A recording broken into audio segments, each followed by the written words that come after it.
that you, he's a hater. I don't want no bad energy. Man get views, but I rage Charles cause I can't see my enemy.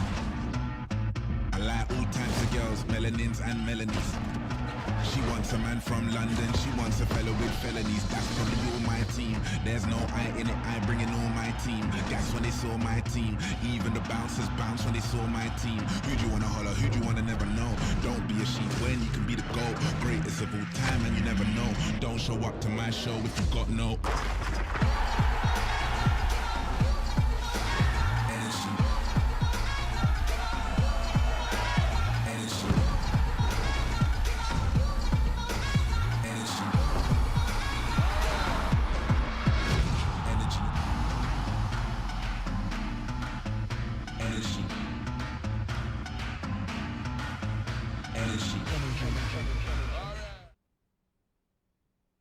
PS4 for the players.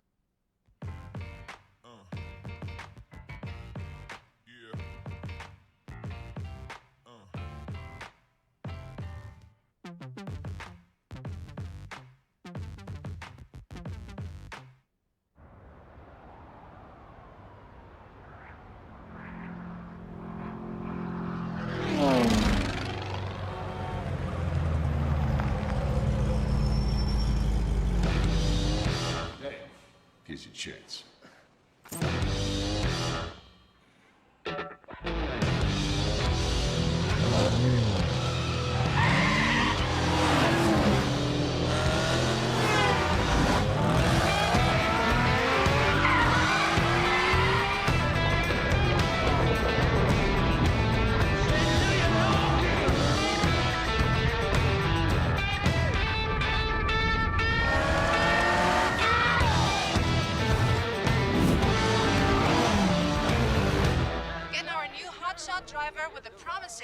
Dominate off-road racing on his way to the top. And I said, kiss your baby goodbye.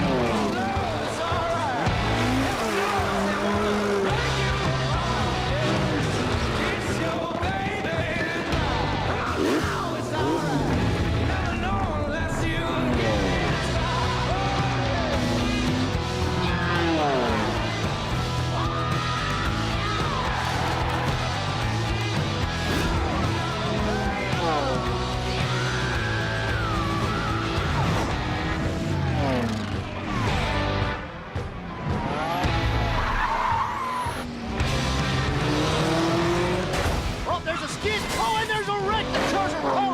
Our champions work around it brilliantly. Now that's the skill that wins no matter what the engine, no matter what the track.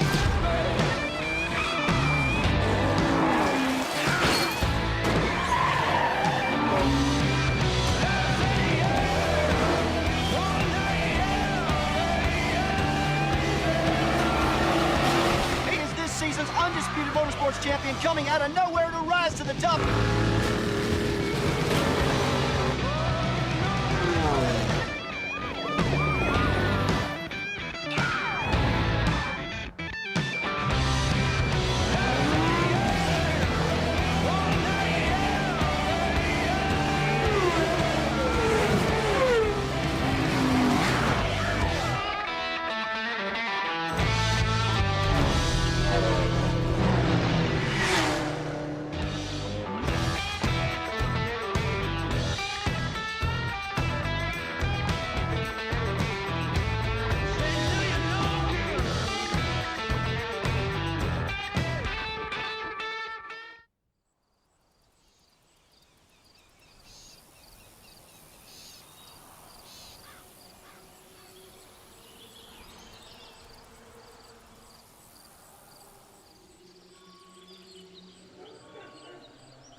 play it on Xbox One.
The dark is older than the light.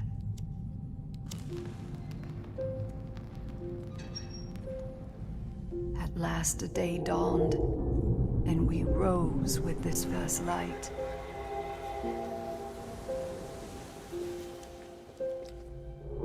But that light was a betrayal, only fleeting.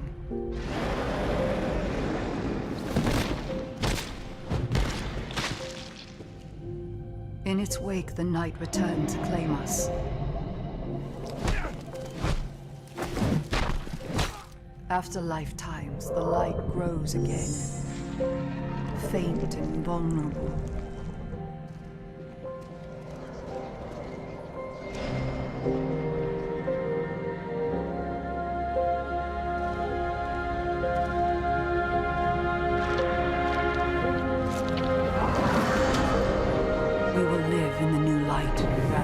Survive in the dark. This rebirth will end our wandering.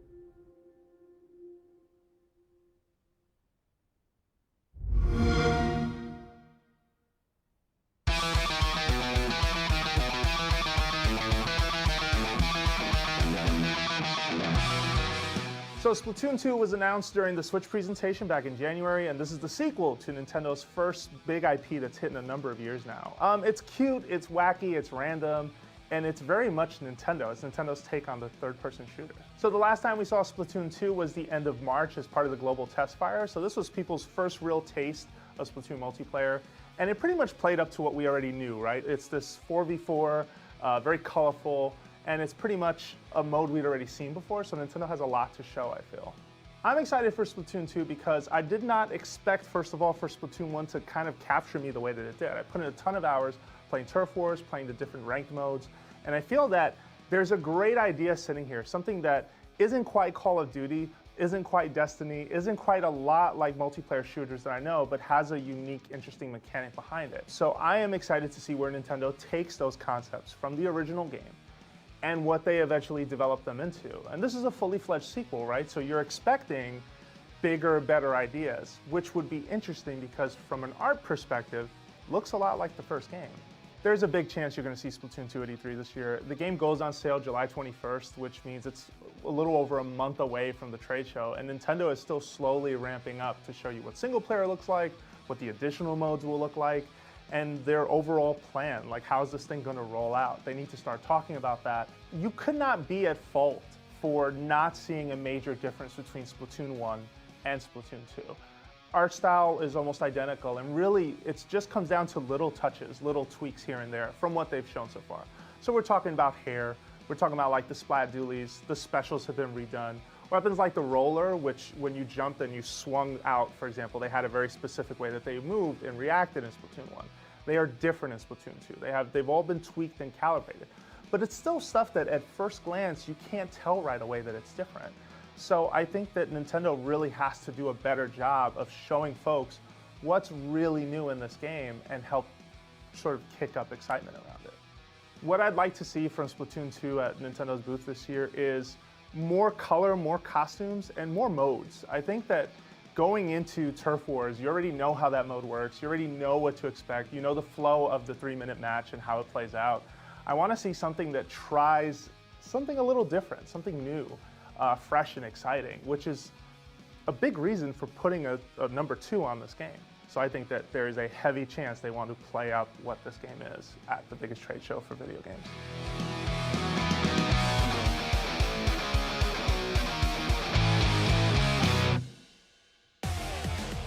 We're streaming live from E3 2017 starting Saturday, June 10th at 11 a.m. on IGN, Twitter, YouTube, Facebook, or wherever you're watching. Make sure to subscribe for everything E3.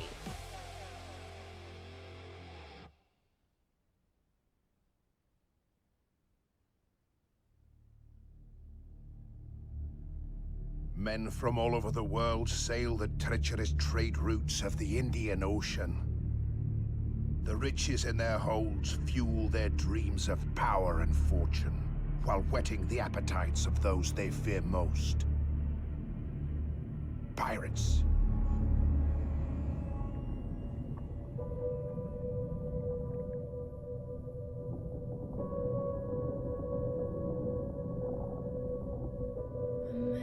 Decides after 70 years that what he goes there for is to unlock the door. No, we're never gonna survive. High and black. 6 knots, son! 6 knots! So damn slow!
Come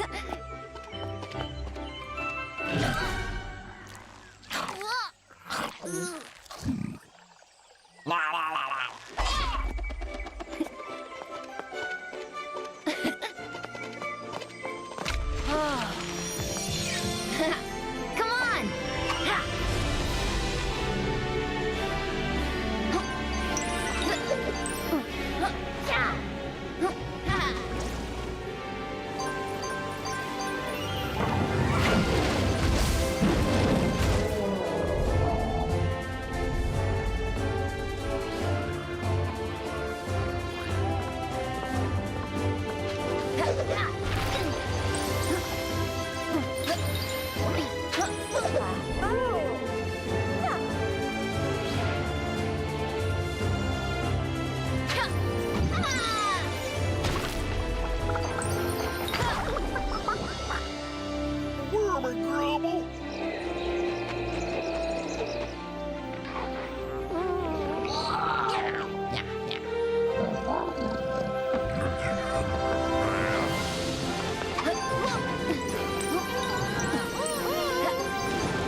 Play it on Xbox One.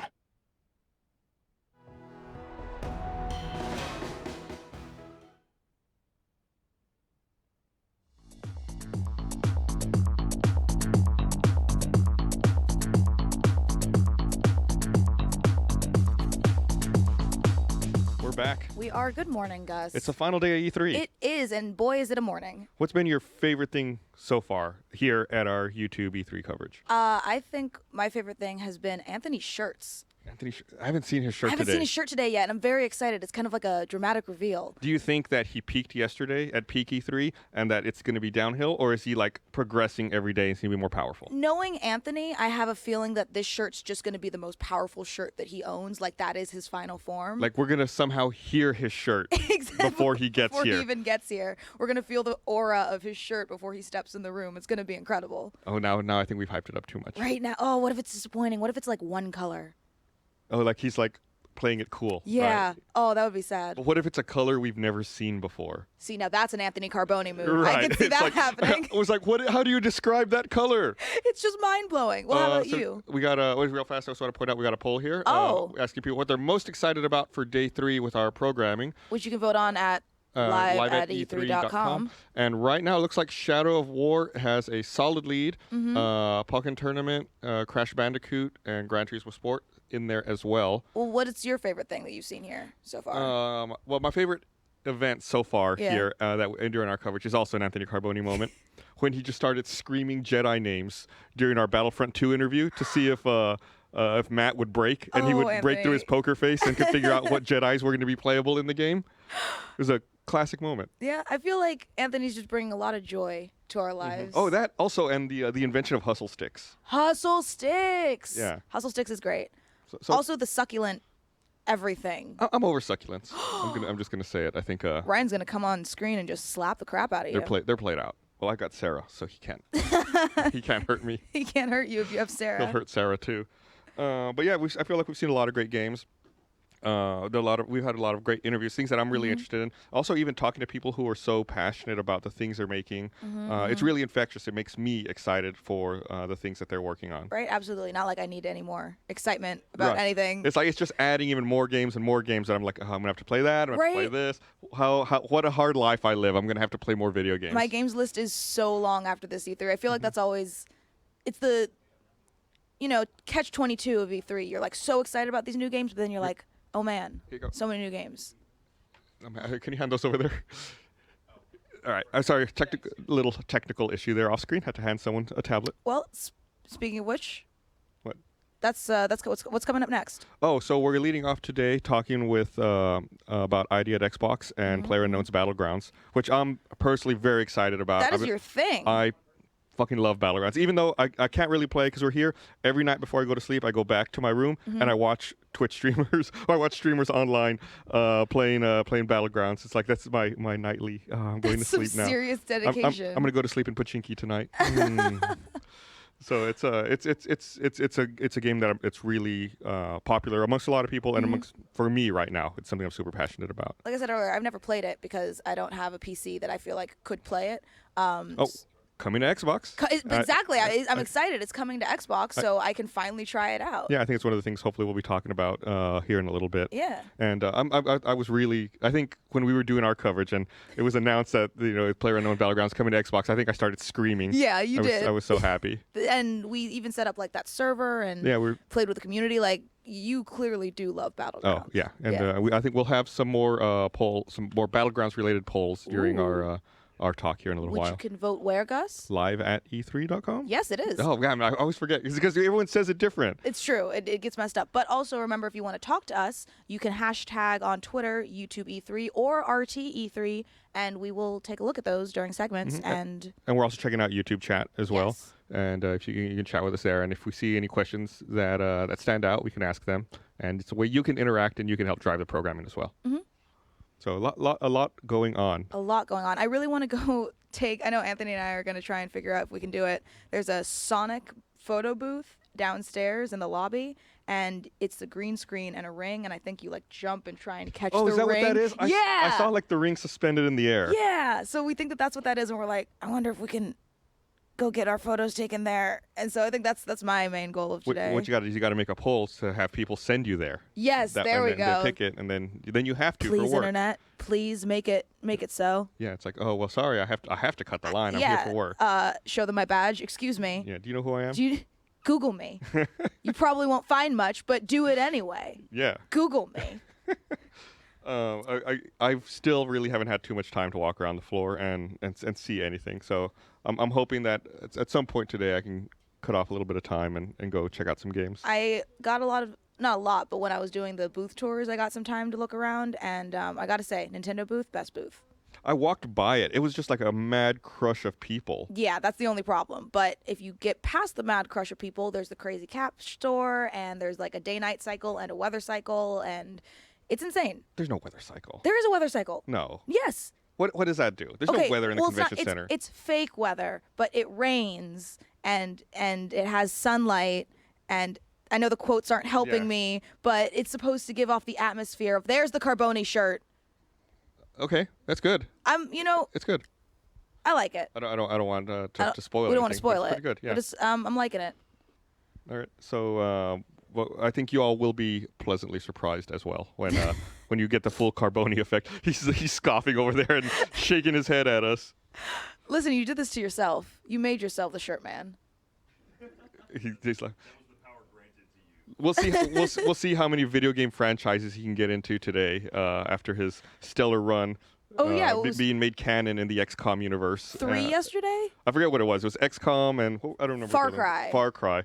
So maybe 3 or 4 today. We'll hope. Do not put that shirt in Battlegrounds. I'll be so mad. Please put that shirt in Battlegrounds. There's a Carboni shirt in Battlegrounds.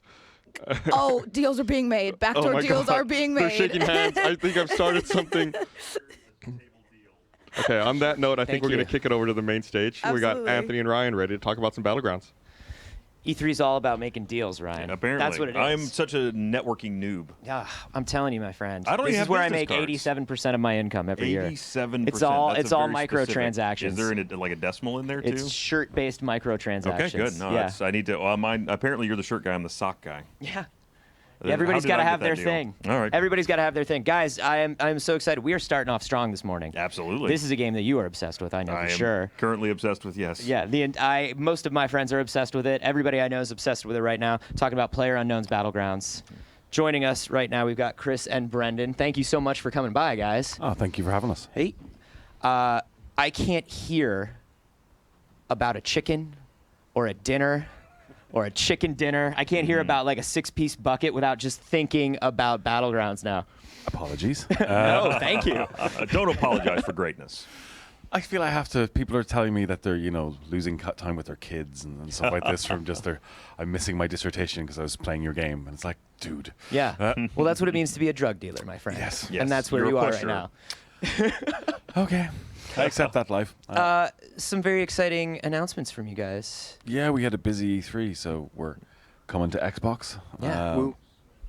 I said woo. Woo, I'm very woo excited. indeed. Yeah. It's also morning and I haven't had coffee yet. Right there with you. Demure moo. Woo. And we have other stuff like systems for the game. So with the vaulting system coming in with the climbing, we have some zombies.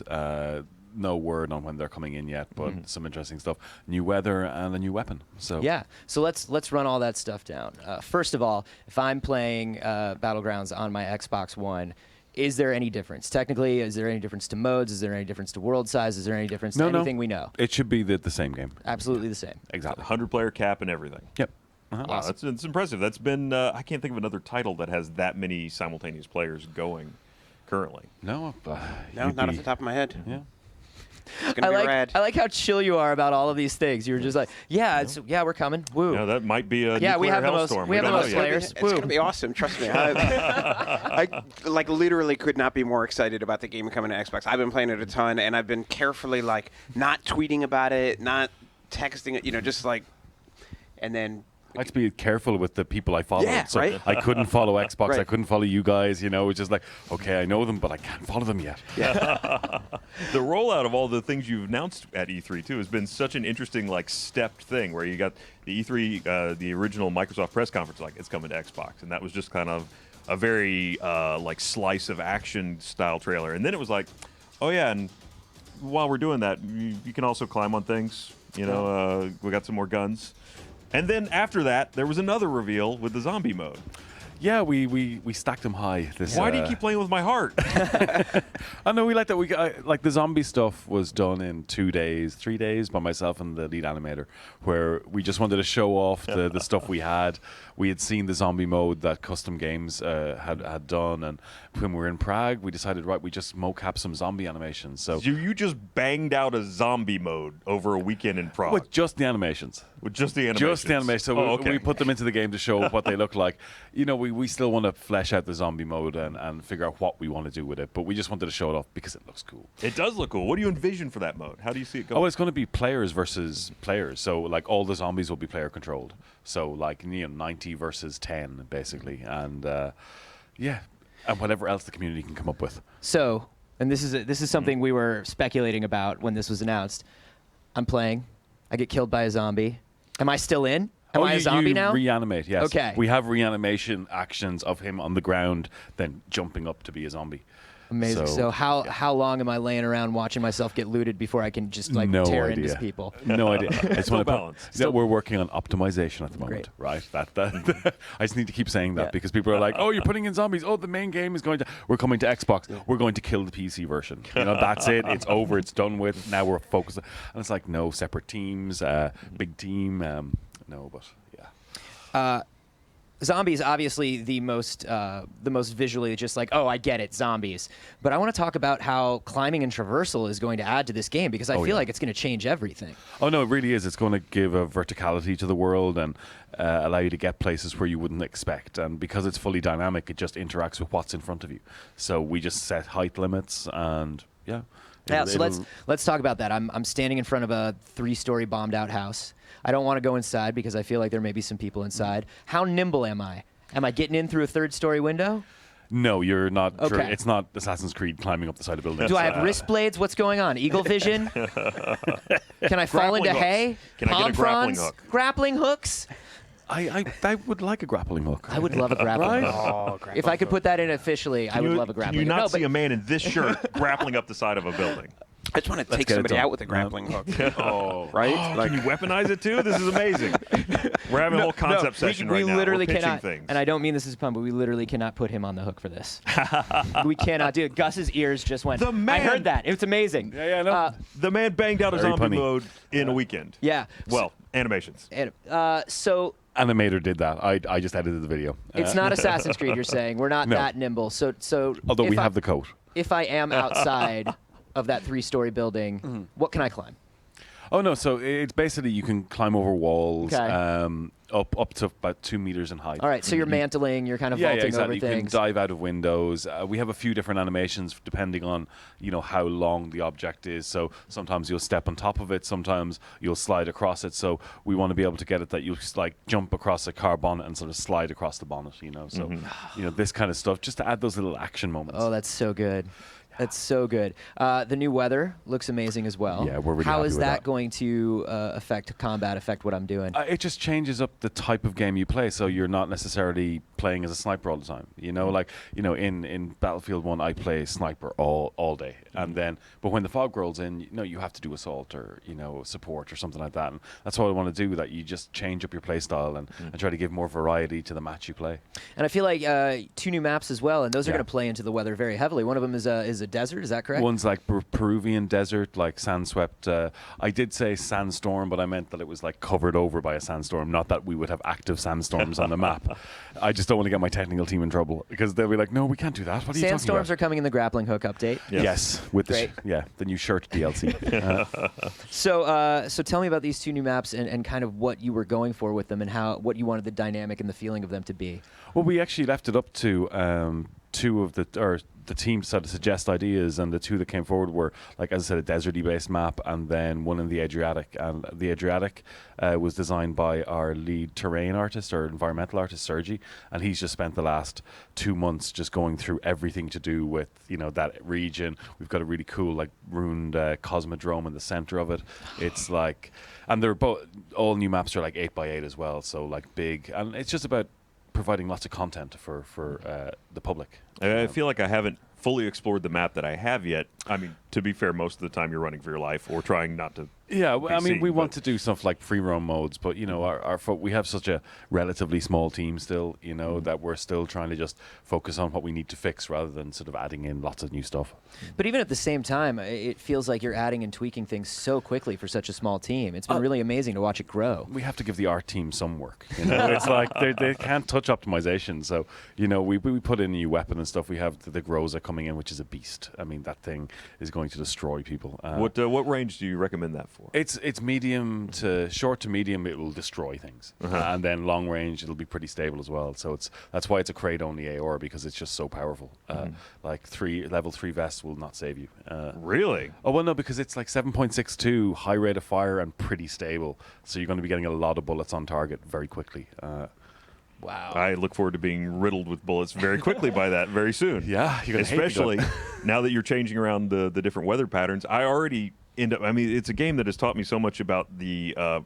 It's like the Tyrannosaurs really were on point. If something's not moving, you don't see it, and now it's not going to be moving in the shadows. Yeah. Why you wanna give me a heart attack? That's what we do.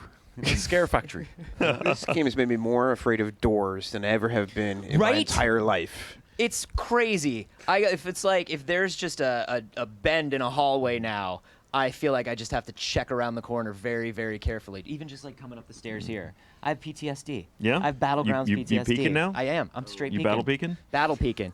I we feel need like, to talking about the zombie mode, this is something you saw players doing. You were like, this is amazing. We want to kind of take from that. Let's talk about community involvement and how you've kind of been watching and taking feedback and what things you've noticed and added based on the community. I mean, from when we started, we always wanted very open development. We wanted, like, I come from a consumer point of view. I'm not, in the industry very long, so I didn't know how games were made. So, coming into this, myself and the executive producer both agreed. We were like, listen, we got to show people how games are made. And as a result, we had closed alpha and closed beta, but we invited, I think, total about 80,000 people sort of helped us test over the beta and alpha periods, and they gave us feedback then on the balance of systems and what weapons they liked, what weapons they didn't. We sat down with some of the top Battle Royale streamers from H1 and Arma 3, and we interviewed them. Like our gunplay lead, Marek, sat down for an hour with each of them and just asked them what they wanted from the game. So, we have our game to make and we know what we want to do to it, but regarding balance and feedback for systems, the community is invaluable, especially for a game like a Battle Royale game mode. Yeah, and talking about that community involvement, mods are also going to be on the Xbox One X version as well, right? I'm not sure. I think so. Like maybe curated mods. Okay, something where you're kind of just like picking the best and making sure they work. And directionally, we always support that kind of thing. I think the technical implementation that you see from different people varies, but directionally, it's awesome. Oh yeah, even for the PC version as well, modding will come, but we have to figure out how to do it right. And I want to reward modders. I want to find a way to support them for creating great content, because there's been lots of ways they've been trying to do this, but it hasn't worked. So we want to think about it hard, but modding it's where I came from. So yeah. How's the transition going into Xbox? Has that been a pretty smooth thing for your game? Yeah, we have a team called, or a company called Anticto.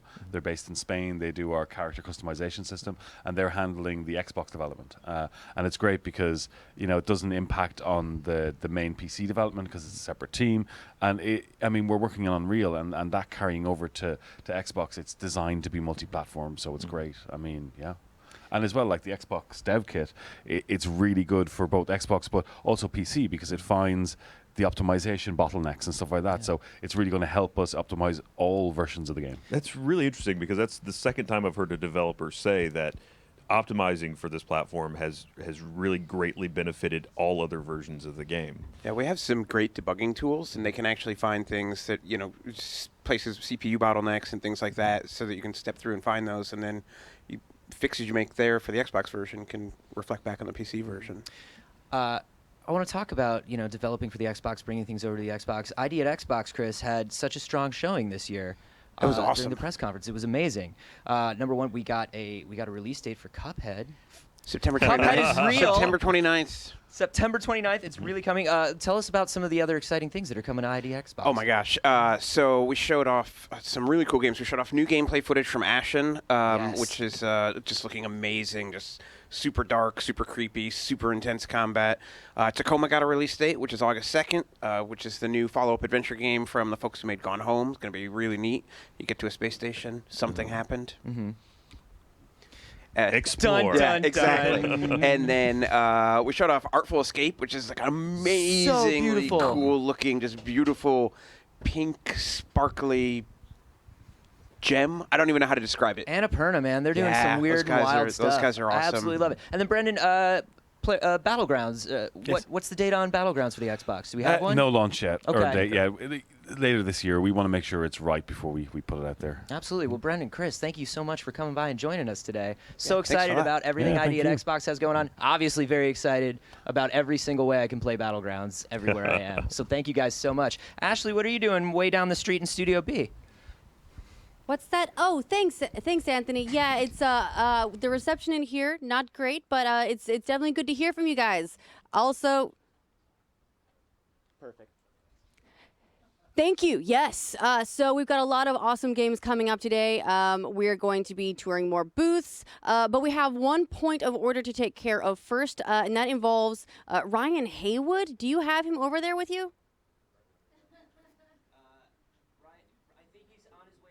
As we speak. Gotcha. Okay, he's in the shuttle. Perfect. Awesome. Hey, Ryan.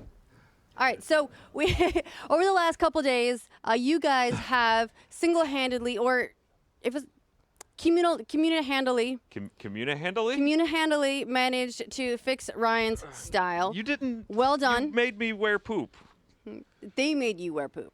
You put poop on the table. We simply made poop an option. You put poop on the table and knew that they would take poop. Hoped, for sure. But I was surprised. Yesterday, we ran a poll asking you guys, what does Ryan need to wear today in order to be the most beautiful he can be? And the answer was achievement hunter socks. Store.roosterteeth.com. I don't know that we sell these. These might have been a prototype. Those are very faded by now. They've seen some use. But we do have other socks for you because everyone, after our discussion about donuts and also apparently what donuts do to you, there we go. That's right. That's right. Sarah and I had a lovely time. Take How it dare all you? off. We got you some new socks donut socks. So You know you'll what? I'm always okay be with able that. to remember apparently what donuts do Shop to you. smart. Shop Z-Mart. There's a pitch for them. Yeah, well done. How does open? I have no idea. This is. What if you just bite it? It's like a Fort Knox of socks. There we go. Right until it opens anyway. No, okay. It turns out it had a very obvious flaw in its security. So while Ryan is girding his feet, we do have a bunch of really awesome games coming up today. We're going to be seeing Shadow of War. We're going to be seeing more about Bethesda's VR stuff, Elder Scrolls Online's new stuff, because, Morrowind was my entry into the Elder Scrolls series. It's the first game mod I ever made was for Morrowind. I'm a slut for Morrowind, so now I'm gonna be right by, creeping behind the couch here. Tell me more about Morrowind. You know it. Don't be scared. But we have the main point of order for this morning is to take care of which order you guys want to see your booth tours in. So we have Activision, we have Bandai Namco, and we have Square Enix. So we've got up on here on the screen. You can go to, hold on, bink. We've got, you can go to live at e3.com and participate in the poll. We want to know which of these booth tours you want to see the most, because those are the ones that we will run first. Turns out donuts are good on the feet and in the mouth. Donuts are a way of life, really. I'm starting to get that. Wait till you get our next socks. Oh, no. So far, it looks like you guys have a hankering to see Square Enix. I get the feeling I know why that is. Everyone wants to see what they got to show for Kingdom Hearts. Am I right? Please bring some more Kingdom Hearts any day. Look, I'm girded for Kingdom Hearts. Wait, you found it? I did. It was actually just on a table somewhere. Okay, so the mystery was a lot less mysterious. Yeah, it was just Ashley loses things. The underpants gnomes didn't take it. Yeah, and on the away. last episode of Glitch Please, I was bemoaning losing my Kingdom Key necklace and my sweet keyblade. This is the base keyblade. It's actually, believe it or not, it's a keychain. I converted. That is quite a keychain. Well, I'm very crafty. Unless your door happens to use that as an actual unlocking Then you're in device. trouble. Then you're in real trouble, because just like Sora and Goofy and the crew can get in at any time. That sounds like it would be your happy place. No. So we have, we're going to check out, it looks like the Square Enix booth very, very first, and then we're going to be checking out Activision. We're going to be checking out Bandai Namco. So we'll have those booth tours for you later today from intrepid field reporter Mika Burton. Jones. But in the meantime, intrepid field reporter Mika Jones. I'm making it stick. You committed to it, and I like that. But for now, let's check in with the main stage. Anthony, Gus, what do you got for us? Her name's Mika Burton, by the way. Jones. Do not do Shut not up, change her Jones. name. So yeah, we're here. We're going to be talking about Elder Scrolls Online. We got Matt Firor, who's a game director at ZeniMax Online Studios. Before we get started, I want to remind everyone, if you have any questions or you want to interact, you can tweet using hashtag YouTubeE3 or pop into the YouTube chat, and we'll be monitoring it, and we'll pass along any of your burning questions as well to Matt here. So Matt, thanks for taking the time to chat with us this morning. My pleasure. Day 3 of E3. Energy might be a little low for a little bit, but got the caffeine kicking in. It's been super high energy so far. Chris from Xbox, he had a woo and everything. Woo. A very excited woo. Morrowind coming to Elder Scrolls Online. This is very exciting. What is it adding to Elder Scrolls Online? What are we getting when we go back to Morrowind? Well, we started with you're getting the original map footprint of Elder Scrolls 3 put into Elder Scrolls Online. So we actually have the Elder Scrolls 3 took place in the island of Vardenfell, and that island is now in its entirety in Elder Scrolls Online. We're set 700 years before, so it's a little different, but the towns are in the same place. You still have Vivek, the god that oversees the island, is there. There's a great new story, new friends to meet, new enemies to make. The political intrigue is there, and all the crazy, cool, alien-looking mushrooms and creatures are there. So. Yeah, absolutely love the look of Vardenfell. Always have. Just like this insanely psychedelic sort of Elder Scrolls environment. It feels like no other fantasy game. Like it's not high fantasy. It's kind of really weird alien lava volcanoes. It's awesome. comes with a new class as well, right? Yeah, we launched with the Warden, which is our first Druid, Ranger, Hunter archetype class. First new class since Elder Scrolls Online launched a few years ago. He has his signature ability is to have the bear pet, which is kind of his permanent combat ally, which you take with you when you adventure. But he's really that cool nature magic guy that we really love to show off. I love that Ashley's just off camera. It's like absorbing every word. There she is. You can come here, Ashley. Word. Sit there. Tell me more about Sane. Is the mud crab merchant an immortal? Is he going to be there? So Satan is still there. It is still, for those that don't know the lore this well, Satan is the town in Elder Scrolls 3 where you start, you get off the boat, and you start the game. I'll tag out.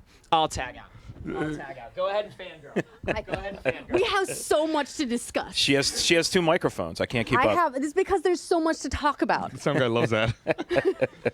So why choose Morrowind for like this? This is the first big chapter, first big expansion for Elder Scrolls Online. Is it because of this level of passion and engagement amongst the community? It really is. It's like, there were some Elder Scrolls games and really good ones before Morrowind, but it was the first big one, the first one on console, the first one that this generation of gamers really got introduced to Elder Scrolls with. And so it's that element of nostalgia that we're really trying to get across, and going back home, going where, showing off what you saw 15 years ago when you played Elder Scrolls 3. Yeah, lots of passion for it, and it's because it's really cool and different.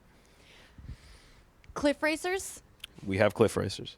How many cliff racers? So we actually have we actually added cliff striders, which are cliff racers that walk around on the ground too. Oh, well, that's not terrifying. See, here's the thing.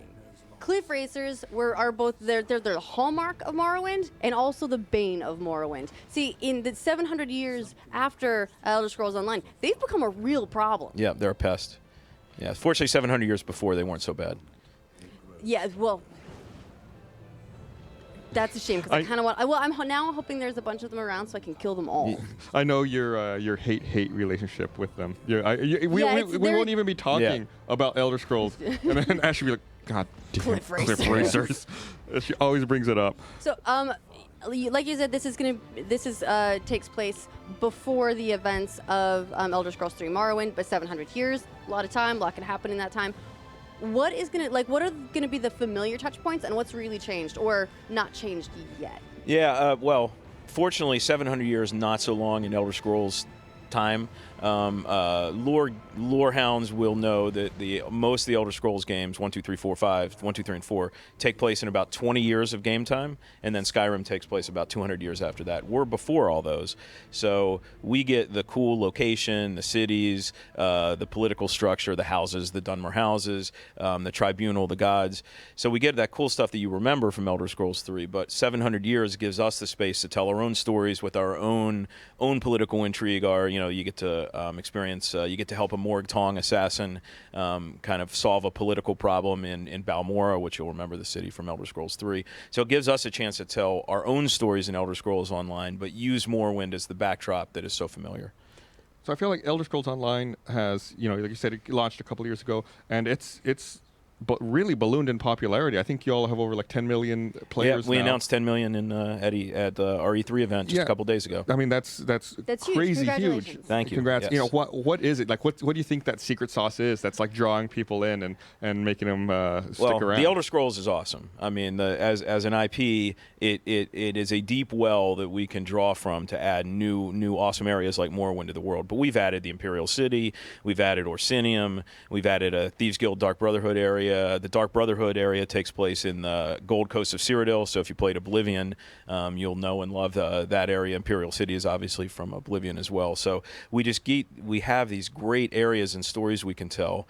And of course, on the system side, since we're an online game, we make continual changes as we go, and we react to player feedback. And a lot of the feedback from the early days of Elder Scrolls Online was make it more Elder Scrolls. So we did things like removed the importance of leveling from the game. So you can group with whoever you want. It doesn't matter what level you are. You can go anywhere you want in the world, and the game scales you to whatever level the area is. So you don't have to worry about that, which is much more true exploration Elder Scrolls experience. Yeah, because the last several titles, the mainline Elder Scrolls titles that have come out have featured that sort of leveled monsters. So wherever you go, the enemies, the wildlife, and so on is difficult relative to your current level, so you're not locked out of anywhere. Right, and that's what we did with what we called the One Tamriel update last year.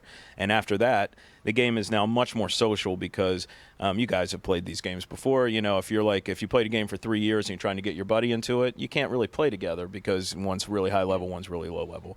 You know, we solved that problem with One Tamriel because everyone's essentially the same level. You can play with whoever you want, whenever you want.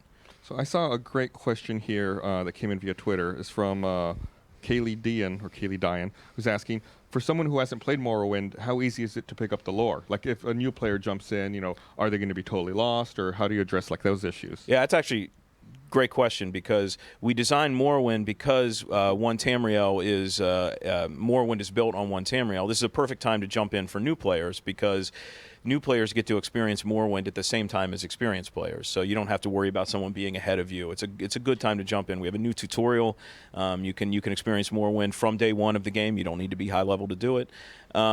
But yeah, if you never played an Elder Scrolls game before, Morrowind is still awesome. Like it's instead of seeing it, you know, for the second time or as nostalgia, you'll see an awesome game world with really different things than you usually see in fantasy games. Like there's really no trees, there's giant mushrooms and lava, and all the animals are insects, and it's a cool area which just feels different from other games. And yeah, this is a good time to get into it. We've got an interesting poll here. I just realized that we're running at live at e3.com, asking our viewers, what do you like most from an MMO?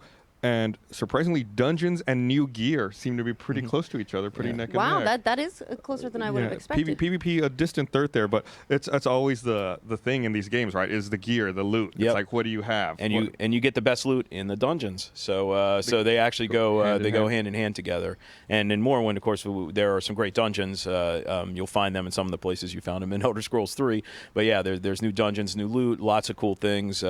We have monster masks, so there are really high-level monsters around the world that you need a group to fight, and you can go on daily quests, and you can have the chance of getting the head of that monster to wear as a mask. So people collect them and show them off. Morbid, I like it. Yes.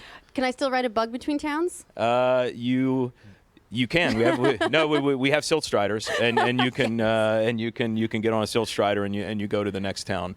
We also introduced this really awesome dwarven spider mount. So it's like imagine the dwarven spiders. You can actually have one as your mount now and scuttle around the world driving your own dwarven spider. Yeah, and so for those who aren't familiar with Elder Scrolls, the sort of the dwarven stuff in this game is very different from what you would expect if you're familiar with more Lord of the Rings type fantasy. Yeah. Because it's a lot of mechanics. Yeah, the dwarves the dwarves or the Dwemer in Elder Scrolls died out long ago, and all that's left are their mechanical constructs. And they were very heavily populated in Morrowind, so you find a lot of Dwemer dungeons with these cool mechanical things in them. And yeah, you can get a spider, which is this little creature, and you can now drive one around if you want. Man, I get a mechanical spider car. We're cool. So you mentioned that you wanted to make it easier with your One Tamriel update for more experienced players to play with new players. That way that you don't have as much of a level gap. Yep. Addressing that. What are other ways that players have helped shape your development since launch and shape the direction of the game? Yeah, we have a very active community that gives us lots of great feedback. So the leveling was one thing, but one of the major things in the early days was make the game feel more, I'm going to use the term Elder Scrollsy, but make it more exploration, so I don't have to go on quests to do things. So we added things like the outlaw justice system, so you can go steal things, you can kill people, take their stuff, kill NPCs, take their stuff, and then we have a whole fencing underground economy fencing system where you can find an outlaw refuge and fence your stuff. But of course, if the guards catch you, they will destroy you. Is that a booming skooma trade? There is you can actually find skooma and sell it as part of one of the random objects that you steal off people. But yeah, it's really cool. We have people that just go into the game and steal things and fence them. That's their experience in Elder Scrolls, like in Elder Scrolls Online. There's something that happens in every Elder Scrolls game. It's a phenomenon, and that is no matter what type of character you end up building, you end up like through play through. Just in over time, you will become a thief archer. Well, we definitely have the thief down, and obviously, and obviously we have bows too. But we actually have a pretty wide variety of builds in the game. So any class can use any weapon or armor, just like any other Elder Scrolls game. But since we're really heavy, we have a heavy PvP element in the game too. People tend to go towards either offensive, defensive builds, and so some of them have bows, some don't. Yeah, and so Elder Scrolls Online, the model for Elder Scrolls Online has changed quite a bit since it released. And so for those who haven't necessarily kept up with the Elder Scrolls Online model, do you want to just give a quick update on how it works now versus how it worked at launch? Yeah, so basically it works like any other Elder Scrolls game. You just buy it, and you don't have to spend another cent, and you can play it for as long as you want. So there's no monthly subscription fee? There is an optional monthly subscription if you want it that gives you virtual currency and some in-game buffs and bonuses. And then, of course, we have a virtual currency system and a crown store to buy some cool customization stuff. So you also announced some other DLC coming out later this year, right? Yeah. Do you have any more? We to say never about stop. that? We ship updates about every 12 weeks. And so the 2 DLCs coming out in the 3rd and 4th quarter this year are Horns of the Reach, which is a dungeon DLC. If you saw the poll there for people that want more dungeons. More dungeons. Yeah, we have a dungeon DLC coming gear. out. Yeah, coming out in August, and it's set in the Skyrim type areas, and they're based on the Reach Men. If you remember from Skyrim, they're kind of the evil cult of druid type people. And then in the 4th quarter, we have the Clockwork City, which is in Morrowind, but you don't have to own Morrowind to get in it. It's just regular DLC. You get it as part of your optional subscription or just buy it. And that is where you get to go to Sothis Hills Clockwork City and have a great adventure exploring that. So that seems like a grueling development cycle to constantly be, working on new product. You said every 12 weeks? Yeah, you say gruesome, I say awesome. Grueling is actually what I meant. Like just like it's constant. But I guess. But also gruesome. It is a bloodbath in the break room. I mean, it must be a labor of love for everyone working on it to. It is. Really we have the cadence down. We have a great team. They're used to doing this now. And some DLCs are bigger than others. Just so we have some build in a little bit of downtime. But yeah, we have a lot of people playing this game right now, and then we want to make sure that there's lots of stuff for them to do, and we keep the game fresh and ready for them to jump in. Cool. Yeah, I think that sounds really exciting. Now, we actually have some more Bethesda coming up, too. We're going to be talking about some Bethesda VR stuff, which we're very, very excited about. Yeah. So I love VR, so I'm excited to see what's going on there. Gus is a slut for VR. you gotta stop saying that. Sorry. I can't. No, don't shame me. All right, well, thank you so much for joining us. My pleasure. It's very exciting, and Morrowind is available now. It's available now.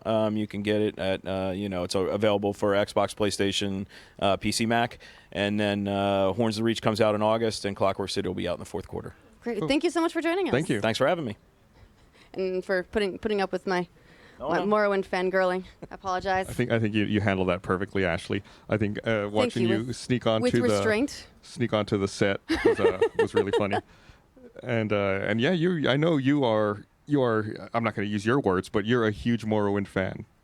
Yes, yes. This is a thing that I enjoy. I enjoy a bit of Morrowind here and there. You've been onto. And yeah, I'm serious about your hatred for cliff racers. You will bring it up out of nowhere. Like, we'll just be eating lunch, and then you'll be like, cliff racers. So, fun story. MFR has just magically turned into Pete Hines. Whoa. through movie magic. That was fantastic. I wish everybody else could have seen that. It was amazing. Just the transformation? Yeah. So, I remember a while back, I was thinking about Morrowind, how much I love it, how much I'd love to play it again. And it was like, why can't we just get a Morrowind again? And Pete tweeted me and was like, do you remember Cliff Racers? And it just all of a sudden made you feel like a little queasy. Like it did. Yeah. It did. I was like, God. Everybody hated Cliff Racers, by the way. You're not unique in this. Anybody who played that game has to have hated Cliff Racers because they were the actual worst. Was there something that happened with Cliff Racers? Like, there's the age-old story about Gandhi in Civ, where his aggression level was 0, but something happens in the game that reduces everyone's aggression, and that's how it turned up to 99, and Gandhi became like the king of nuclear war. Did something happen like this with Cliff Racers? Are we still talking about Cliff Racers? Did she just go off into some Gandhi? She mentioned Gandhi Cliff Racer and then brought it back. Because you totally lost me with Gandhi. I think they just breed like rabbits. Actually, that's the explanation we're going through. They breed like crazy in this era. I see it here in YouTube chat. This is Zachary Cassius saying, "We are the same, Ashley. I hate Cliff Racers." Everyone, so, like you said, Cliff Racers unite us, really. Everybody loves Guars and hates Cliff Racers. It's true. It's true. But we're actually here to talk about some of your VR projects. So I might tag out with Ryan, who's our other expert VR guy. We're doing VR? Ryan. Oh crap! No, that's still coming up. Yeah, that's later. That's still I'm coming here up. like I'm all excited day. about This is basically turned into the Bethesda channel. I want to Welcome, we have bagels. Thanks for Rooster Teeth for joining me on the Bethesda channel as we go through all of our stuff today. Thank you. It's Thank you really for sweet of having you us, guys to Pete. drop by. We're talking a little later with Pete about Right. VR. This Right now, is- we're talking about Elder Scrolls Legends. Right, which is with a game that Gus is a fan of this genre of I'm a games. fan of so this which, excited to which learn by more the about. way, does have cliff racers, and they are good, but not nearly as annoying in Legends as they are in Morrowind. Yeah. All right, well, that sounds like a start. Let's talk. What do you got for me? So the game, I was going to say, the game launched back in March officially, right? Legends. Yep. And so it's been out for a couple of months now. What do you think the reception's been like for it so far? Yeah, I mean, it's been great. It's sort of been a slow burn for us. We were in closed beta for a while last year, and then we were in open beta for a long time, and it was really all about kind of refining and tweaking and changing cards and getting the game to a place where the meta is very balanced. And for those who aren't really interested or care about strategy card game parlance, meta basically means that there are lots of different decks that you can play, that it's not a situation where, well, if you're not playing one of these 2 or 3 decks, like, don't bother because you're never getting to the top. We want to have lots of variety in our game, and I think we've hit that spot. And then since March, we've been sort of rolling out features and new content. We rolled out Fall of the Dark Brotherhood, which is a big single-player story with like 25 plus new missions to play that also unlock a bunch of cards, about 40 cards they add to your collection, which again sort of evolved the meta more. Now you have new cards to add in your decks. Maybe I do something with this card now. And then the big thing obviously is what we announced on Sunday, which is like big media expansion, bunch of new cards. It's like 150, I think. 150 or so cards. It's called Heroes of Skyrim. And it's all based in and around Skyrim as we know it. So characters that you know, Parthenax and Alduin and Brynjolf and all of those folks will be showing up as cards. Dragon Shouts is a thing we're bringing to the game. So we have a new card and sort of card mechanic where the first time you play a card like Unrelenting Force, you just get the Foos. And then when you play the card a second time, then you get the Foos Row. And so you get the same sort of mechanic that you did in Skyrim of kind of unlocking the different levels. And there's cards that'll level up your shout cards. So it's going to add dragons and shouts and werewolves and all kinds of cool Skyrim stuff. Well, and that's what's awesome, I think, about that sets your game apart, right? It's like there's several different card games on the market, but you know, you're drawing from the Elder Scrolls universe, so you have like such a wide range of well-known, iconic characters and archetypes that you can draw from that really flesh out the experience. And that are unique from a lot of other sort of fantasy world setups. For sure. This one is very unique in that, you know, we were talking about earlier, like the closest thing to the dwarves, the Dwemer. Mhm. That's a thing that happened so long ago, not around anymore. And the entire feel of the Elder Scrolls fantasy world is so different. Yep, From and other those are in fact two different things. If you went into our game and sort of scratched off all the names and even the art and just said this is a card that does this and it costs this much, it's an incredibly good, fun, well balanced game. But I think what the designers have done an awesome job of is sort of embracing the Elder Scrolls and making not just a really good, fun strategy card game, but one that ties really well to the Elder Scrolls. So, you know, my favorite example is still Adoring Fan. I think that card is just brilliantly designed. For those who don't know, Adoring Fan was an NPC that showed up in Oblivion. And was just this annoying little elf that would follow you around and Just harass would you not leave you alone. once you won the arena. So the only way to get the Adoring Fan card in Elder Scrolls Legends is to actually win the arena. And you get this card, and it does nothing. It's a 0/1 with guard, so it means that you have to attack it and get it out of the way before you can do anything else. It can't be silenced, which means you can't stop it from doing what it does. And when it dies, it leaves the game for an indeterminate period of time, and then it just shows up back in the lane.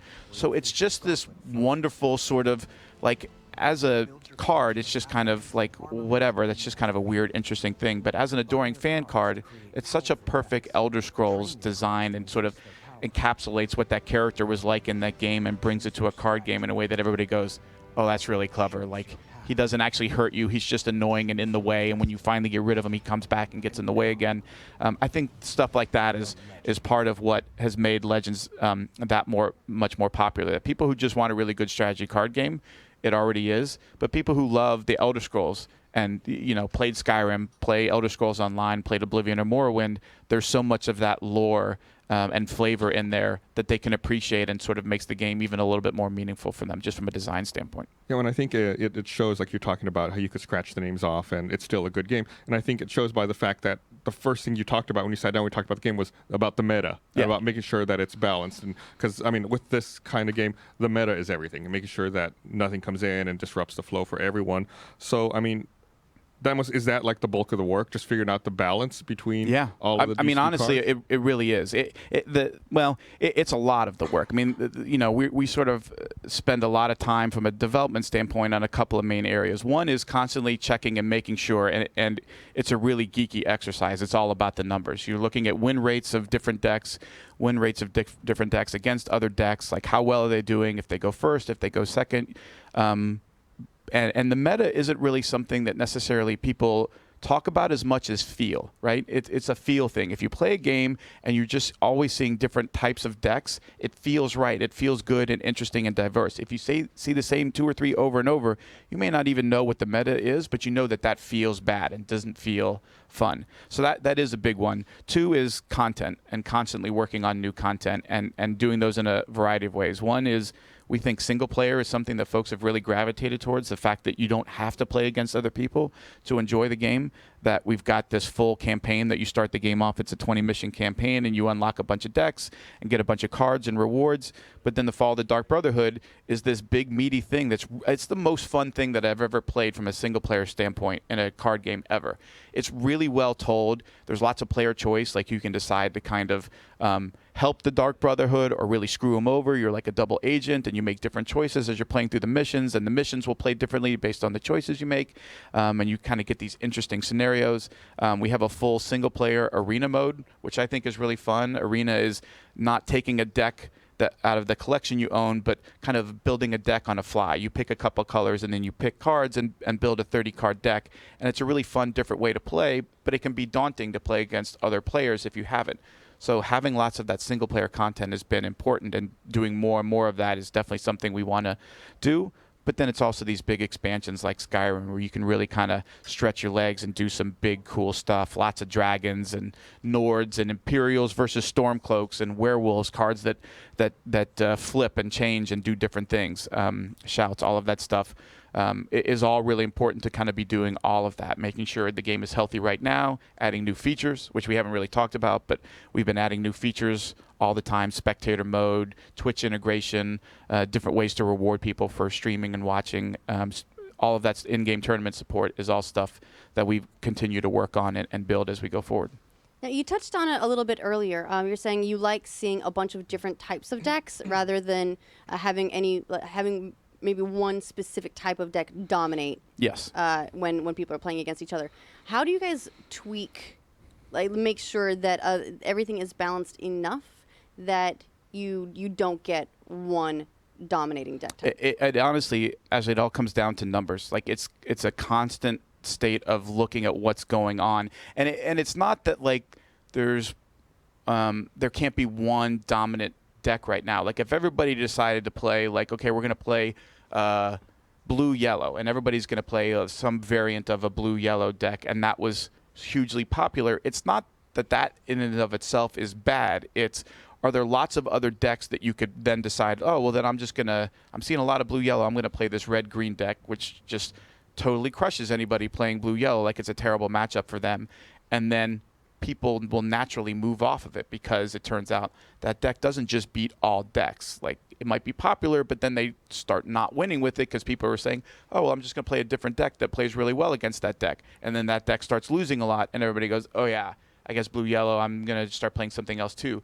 And what happens over time is you get a nice spread of lots of people playing lots of different things. That's the biggest thing for me. Like, I have attention deficit disorder. I have no patience or like time for seeing the same thing over and over. I need variety. And so when I jump in and I'm facing lots of weird, interesting things that people are doing, that's when I know the game is doing well and healthy. I feel like, this may be a weird thing to say, but I feel like card games are one of the ways I feel like I live in the future, because I started playing card games back, in the early 90s with Magic the Gathering, and it was like what you were talking about. People would play a deck and then or play cards. And he's like, well, what does this mean? What does that mean? Well, this card's obviously broken. Right. Let's email them and find out what the official ruling is. And now you don't have to worry about a physical card. It's all via software. You can adjust the text or adjust the attribute of a card that fixes an overall larger endemic problem. It's hugely important. We actually get asked all the time, why aren't you going to do a physical version of this? Like, that would be awesome. I want to open packs. And the answer is exactly what you said, which is, once you print a physical card, like, you're screwed. That card does what it does. You're done. Like, what are you going to mail everybody a sticker and say,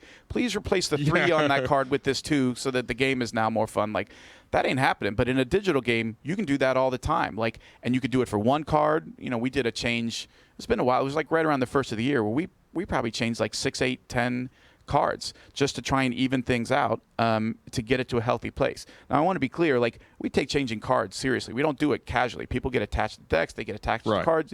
You just can't casually change stuff all the time. And now I think we're in a place where we're able to address meta changes, not by constantly changing cards, but by putting out new sets. Fall of the Dark Brotherhood comes out, and now it's kind of rebalanced a lot of stuff because you've given more decks certain tools to work with, or maybe an underplayed deck has some more things. And with Skyrim, it's going to go crazy pants because there are so many new things that you can do. They've done a lot of stuff to make cards maybe that didn't seem quite so good in the original set. Now are like, oh, I totally want to play that card now because it synergizes with this brand new card that makes it worth playing that. And so you get an even greater variety and people playing a lot more stuff. Now, everybody's going to play Dragons because, it's Dragons. I think I'm planning on going with an all-adoring fans deck. You could go for that. You could try it. I have actually seen that on any number of occasions with people like using that in cool, interesting ways. I think it's a lot of fun. I love that outside the box thinking for like stuff like that, where you end up coming across a novelty deck. You're like, all right, this is kind of annoying, but it's kind of funny. Like kudos for trying something that nobody else is doing. Yeah, we definitely have a very passionate and creative fan base, and it's growing a lot. We just came out on Steam, a little over a week ago, which opened us up to a huge number of folks on PC and Mac. The tablets are out, and the phones will be out next month. So it's definitely growing and evolving. And Heroes of Skyrim will be out, in 2 weeks. So that's going to have a huge impact for everybody across all those devices. I think, having the mobile version later, that's going to be great, for people who are unmasked on a train, on a bus, on a plane. I have it on my phone now, and every day sitting on the bus to come over here, I'm sitting in this chair, like, pull it up on my phone, playing, getting a few matches in, because, like, I got it, and I enjoy playing it. And the great thing is, our game works across all platforms. So you can be playing on the phone, log off your phone, boot up your PC, and pick up a game in progress on the PC. When you're logged in Bethesda Net, your collection goes with you. So you can play it now on PC, and then when the phone version comes out, you log in, your collection will be there, all your cards will be there, all your progress will be there. And you said Here's a Skyrim comes out in a couple of weeks? Comes out June 29th, so it's right around the corner. Awesome. Well, thank you so much for joining, spending the time to talk with us. I have a feeling we might see you a little later. Yeah, I don't think I'm going too far. Yeah, don't teleport too far away. Well, it is the Bethesda stream featuring Rooster Thank you for Teeth. having us on. Yeah. We're going to throw it over to Ryan on the side stage. Ryan? Ryan, what happened to the succulents? Welcome back to the Bethesda side stage with the succulents, Sarah and Stanley. They now get top billing over me because of yesterday's snafu with the trailer. But, it's cool. We're working it out. Well, in light of Bethesda coming back to show off some of the VR content, we were going to throw up a quick poll here to see which of the two, primary offerings they've got you are most interested in seeing. We're going to have Doom or Fallout 4. So go to live at E3 or Live83. Live83. It works. I can say it. It's still phonetically correct. Yeah? Every time I have to say it now. How does that? Okay, well, that's fine. It still works, Gus. It still works. Wow, Fallout 4 overwhelming at the moment, which is, there's some very interesting differences between the two and how they choose to use the locomotion systems in VR. Doom looked like it was using more of a teleport system. Fallout, more of a traditional walking system. So it'll be really interesting when they come by later to see how those two games translated into VR. Hey, Gus. You say VR enough, and it's like you summoned me. I summoned you. It's the third VR, right? Yeah, it's a VR. You go into a dark room, flash the lights, and look in the mirror. Do you have a preference? Which VR Fallout 4? Ooh, I'm gonna have to say probably Fallout 4 because I'm just such a huge fan of the Fallout universe. Do you have a preference when it comes to locomotion systems in VR right now? Oh man, that's the big hot button one, isn't it? Yeah. I feel like initially, like when VR headsets first started coming out, maybe it's because they were the early dev kits, I would get motion sickness. But now that we have the mature final versions, it doesn't affect me as much. So I'm okay with most locomotion. I don't feel like nothing makes me feel queasy. So I'm all right with whatever. Have you tried, and this is kind of a weird thing, but have you tried doing a non-teleport locomotion while sitting down? No. Is it a different world? Well, I mean, I still prefer to stay standing. But if you do sit down, that gets rid of some of that like inherent unsteadiness that comes with the having to still see your vision move forward as if it was a more traditional FPS. Right. So it's worth a shot. So a lot of people, I think, that have trouble with that. Now, you lose the ability to like dive out of the way of something. Sure. But still, it's kind of nice. It's not as nausea-inducing for the new entries into that particular type of It's vision. fine. Fallout 4 head and shoulders above Doom VR. Interesting. All right, well, before we go to our next segment, we're going to throw it to another E3 trailer battle. We've got, if you would like to vote, go to youtube.com/E3. And that's where you can watch all the trailers and vote for your favorite. Right now, we're going to show you the trailer for Star Wars Galaxy of Heroes. Oop.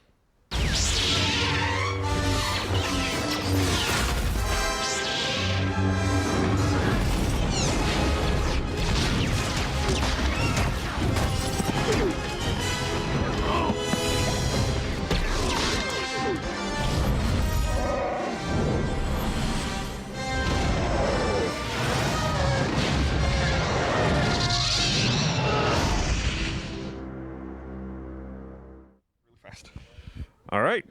Well, that was a pretty short one. Welcome back to the Bethesda stream. Thanks for having us. And thanks for joining us. What should we talk about next? I think we're talking about virtual reality. Yeah. We're actually going to talk about Legends.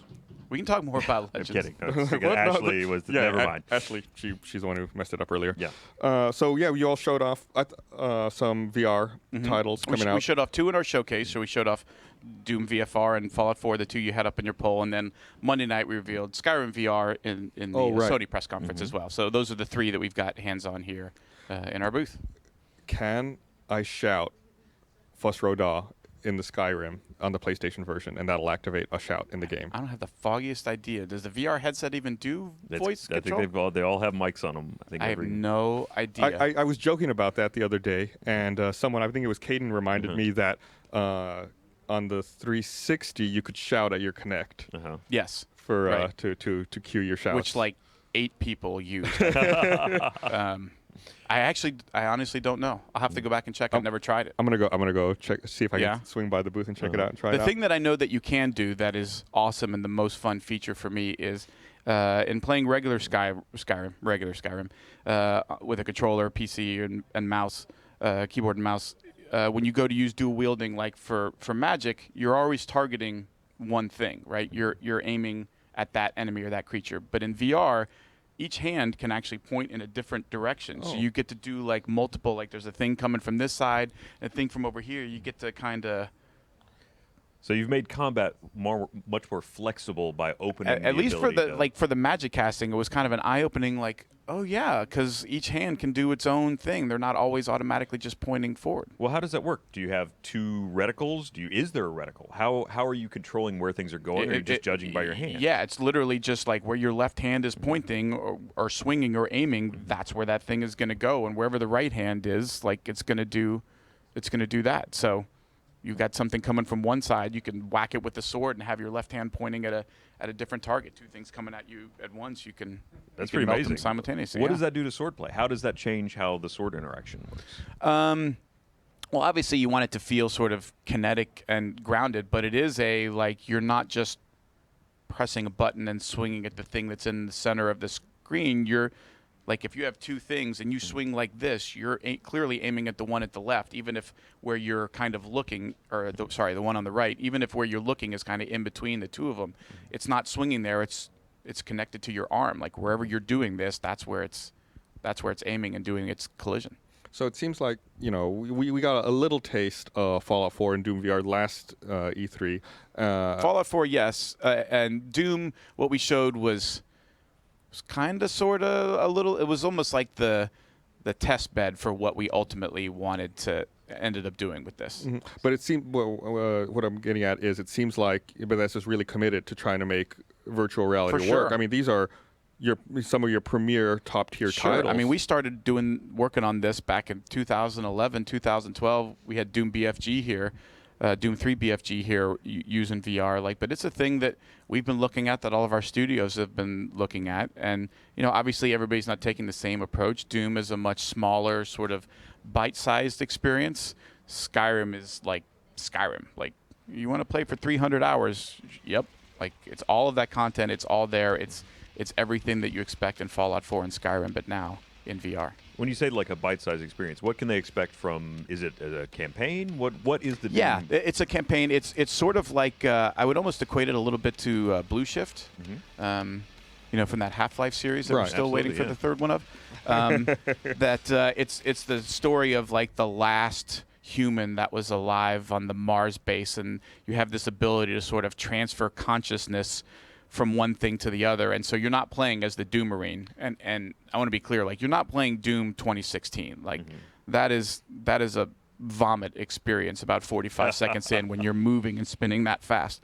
But in this game, you're going through in the Mars base and doing all of the stuff that you're kind of used to, but you're doing it almost like as this android type character who can also kind of transfer his consciousness from device to device. But it's a shorter, I'm not even sure all in how long to be. Maybe it's 4 hours, maybe it's 5 hours. Lots of shooting. I heard you guys talking before about the teleporting. So doing the glory kill thing is a little tougher to pull off in VR. So we wanted to keep that that movement and that speed still. And so you'll notice as you're moving, you get this little slowdown ability as you're moving around that kind of replicates the speed of the original Doom and kind of the visceral, aggressive move forward aspect of it by in those moments allowing you to move a little faster than the demons can. So we have a question here on Twitter. I think you already kind of answered this and touched on it. I just want to verify, though. Katie Horse Rider's asking, how close is the VR version to the original Fallout and Skyrim? And I believe you said Skyrim was the whole thing. It's Fallout and Skyrim in VR. Like, there's no, like, we didn't take anything out. It's like, oh, well, it works, except we took these features out. You can't do, settlement building in Fallout 4. Like, no, it's just those entire games in VR. I mean, you mentioned that having the two hands and the freedom to independently target things in Skyrim was a big thing. What is there anything in Fallout 4 that you were like, wow, this really changed? Settlements? Like building settlements and moving stuff around is so much quicker and faster and easier to do. I spent so much time like mounting gun racks in my house and trying to sort of position everything. And in VR, it's just like, I want that there, I want that there. No, I'm going to move that over here. It's just like click, click, click, click, point, point, point. It's pretty...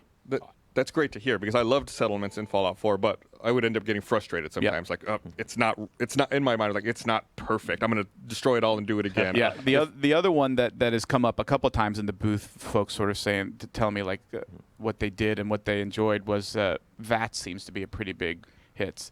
That VATS in VR and sort of targeting body parts and then moving around to another space and targeting other body parts and kind of how that whole experience feels. They really enjoyed. When you activate VATS, because VR is such a weird space in the sense that things that you could traditionally do on a screen, like with VATS, usually you had that zoom and kind of enhance moment where it went straight in tight on the creature. What did you do with that when it came to VR? Because if you do that, you're grabbing their head and like... Yeah, you sort of have to strike this balance between being able to like target the thing, but then while VATS mode is activated, you can still move. You're not just like you can in the game. So we sort of had to walk a line between being able to kind of see what's going on with VATS, but then also allowing you to like target, teleport, or target and shoot, teleport, target and shoot again. The stats are obviously changing. If you want to shoot their right arm to shoot the gun out of their hand, and then once you have, zoom over here so you can actually hit them in the leg and cripple their legs. Like you can do all of that in VATS. So it feels like a pretty cool kinetic experience. That's still kind of what VATS was about, which is being a little bit more tactical and strategic, as opposed to my ability to do this with a gun, while at the same time kind of embracing what VR is all about, which is like there is no screen. It's all around, and I can kind of move easily and fluid within combat. So now in Fallout 4, will we have like the Pip-Boy on our wrist? Are we looking down to activate all to of pull that? up the Pip-Boy, you do this.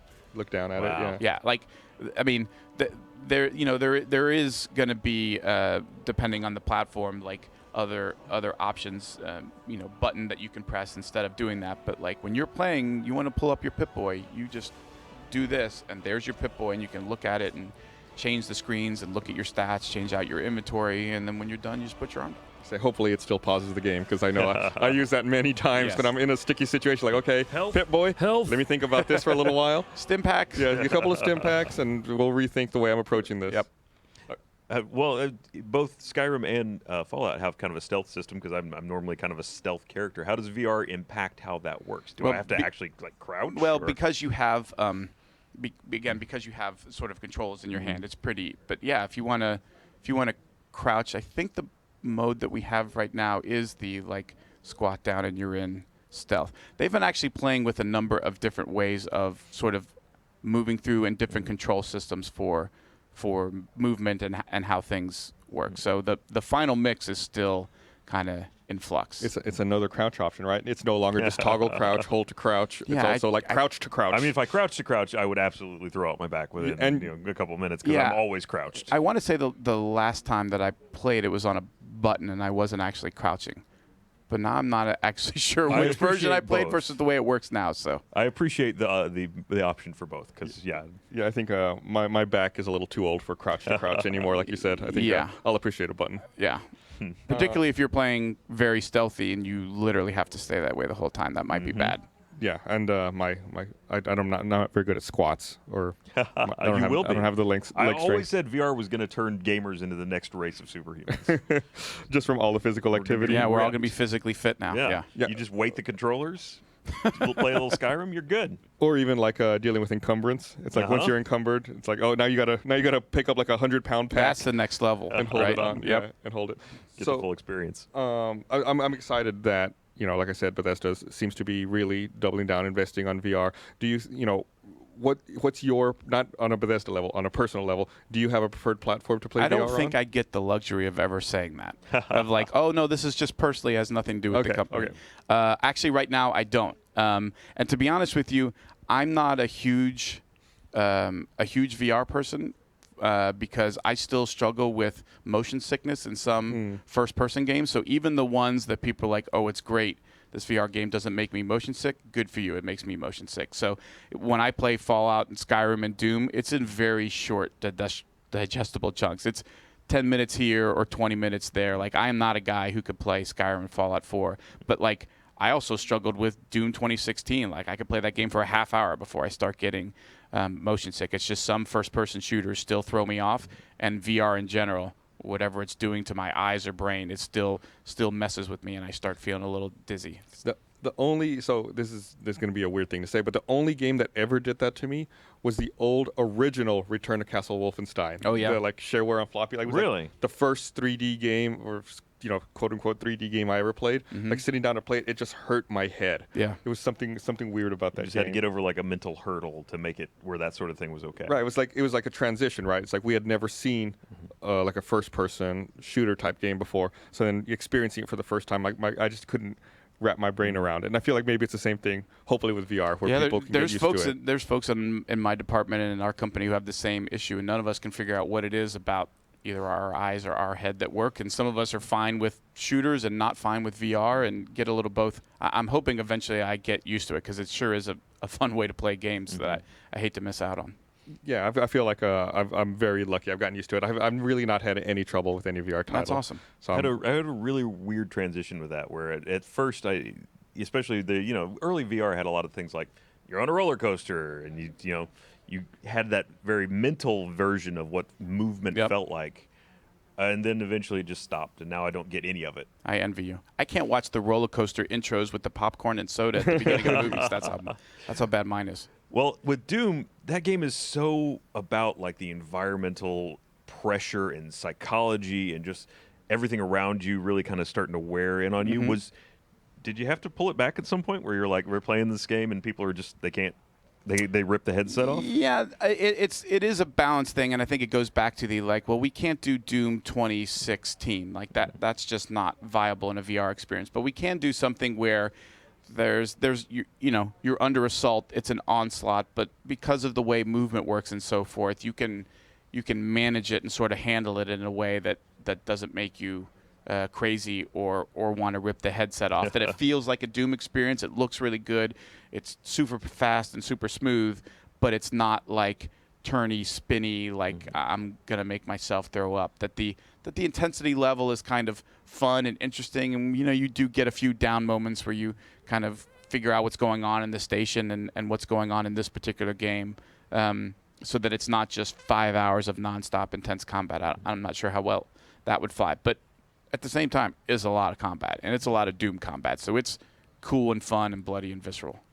So, you're showing off some of these games here at your booth. Have there been any unusual reactions or like unexpected things that you've seen people do? Yes. Somebody I was talking to yesterday, and I was like, well, what was your favorite part of Fallout 4?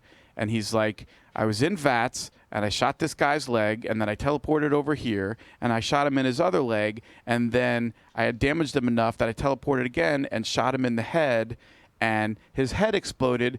And in VR, I got to watch his face come apart and his jawbone. I was like, dude, really? Like, that's the thing you focused on with VR? Like, I played Fallout 4 for the gore. Yeah, it was. I was like, wow, okay. Like, I thought it might be the content and the sense of immersion, but sure. Like VR slow-mo jawbones coming apart. Like, okay, that's a thing. To each their own, That's the kind of immersion he wants. Yeah.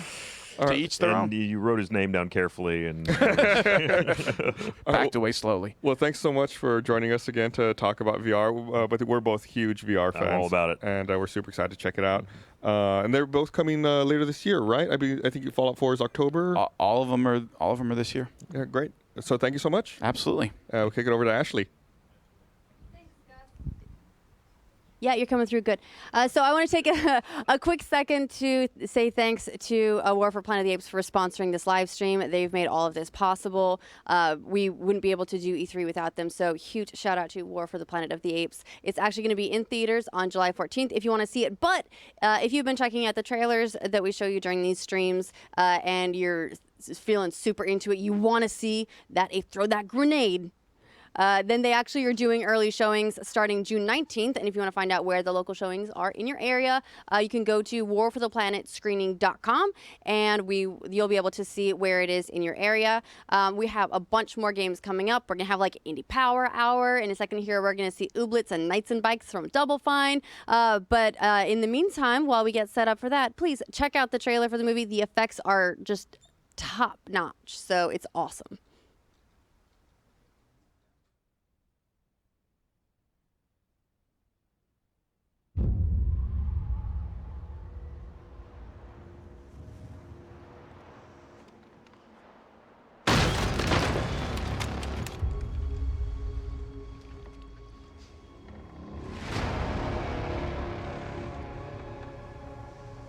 Who is child? I don't know. But she was you. She has no one else. We are not savages. Apes fight only to survive.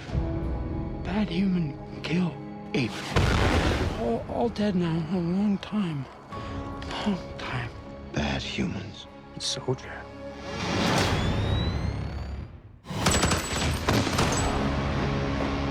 Years from now, your children will ask you, what did you do in the greatest war? And you can tell them, I fought to protect this world. We created them. But now,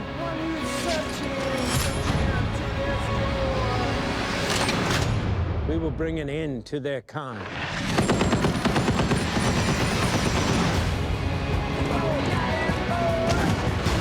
No mercy, no peace.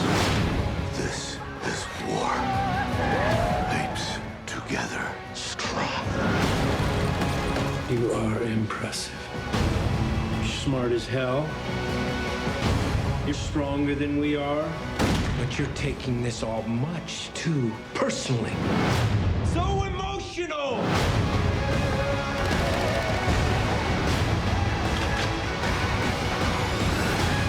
I did not start this war.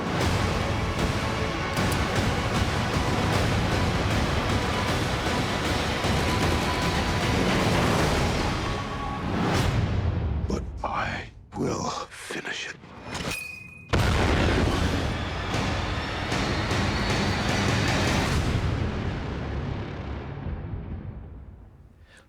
Welcome back, everybody. I am so excited. You've heard me talking about it This is for the Anthony's last 2.5 days. Time to shine right now. Mika, Yeah. 2017 is the year of Ooblets. It is the year of Ooblets. This is our year. It's time to do Blitz. Don't you dare. I'm sorry. We've got Greg Rice with us from Double Fine. Welcome, sir. Hey, thanks, man.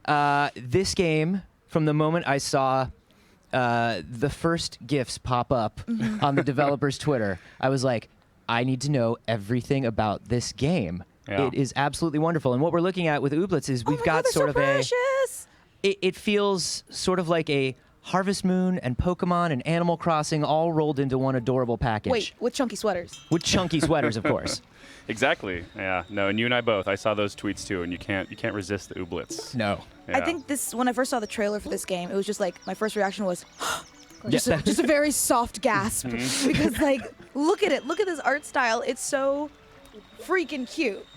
I'm so into this. So we are watching live, and tell us a little bit about the setting and where we are right now and how this is starting off. Yeah, so we just arrived in town here. This is Ooblets. It's a two-person team, so Rebecca and Ben, and they, like you said, have been kind of sharing updates on their Twitter about what's been going on. But like you said, they're making kind of a game that blends basically everybody's favorite games into one game. So it's got a little bit of Animal Crossing, which is what you're seeing right now. We were in this town and able to kind of walk around and chat with folks. It's kind of a living, breathing world that's got day-night cycles and shops that will continue to open and more things to find to customize your house. Currently, we're on the hunt for an Ooblets club to join. There's 3 in town. So this one here is Frun Buns. Which is yes. Oh. Yes, they're kind of like the girly clubhouse. Here, we can go into their clubhouse and you'll see what's inside. I'm a front bun. You're a front bun. Front bun Nice. for life. I'm a front bun for life. Yes, it's fun. Look, they're having a party in here. Look at all the What is pastels. going on, Greg Rice? Lots Yes. of dancing. Lots of dancing. Look at that one in the back breaking it down. Yeah. What's she up to? Charles. Charles. Keep Badgetown weird. Like Yeah. Austin. That's where we're from. We Nice. keep Austin weird. Yeah, one of the big things we're showing off now that we haven't showed too much is this customization. So there's Look at this junk. Yes. This game look is at just this my junk. aesthetic. Yeah, so we got to throw on some of that junk. Let's see, maybe the striped sweater, purple Also, patterned shirt. her hair is ombre right now. Yeah, it's This beautiful. game is my aesthetic.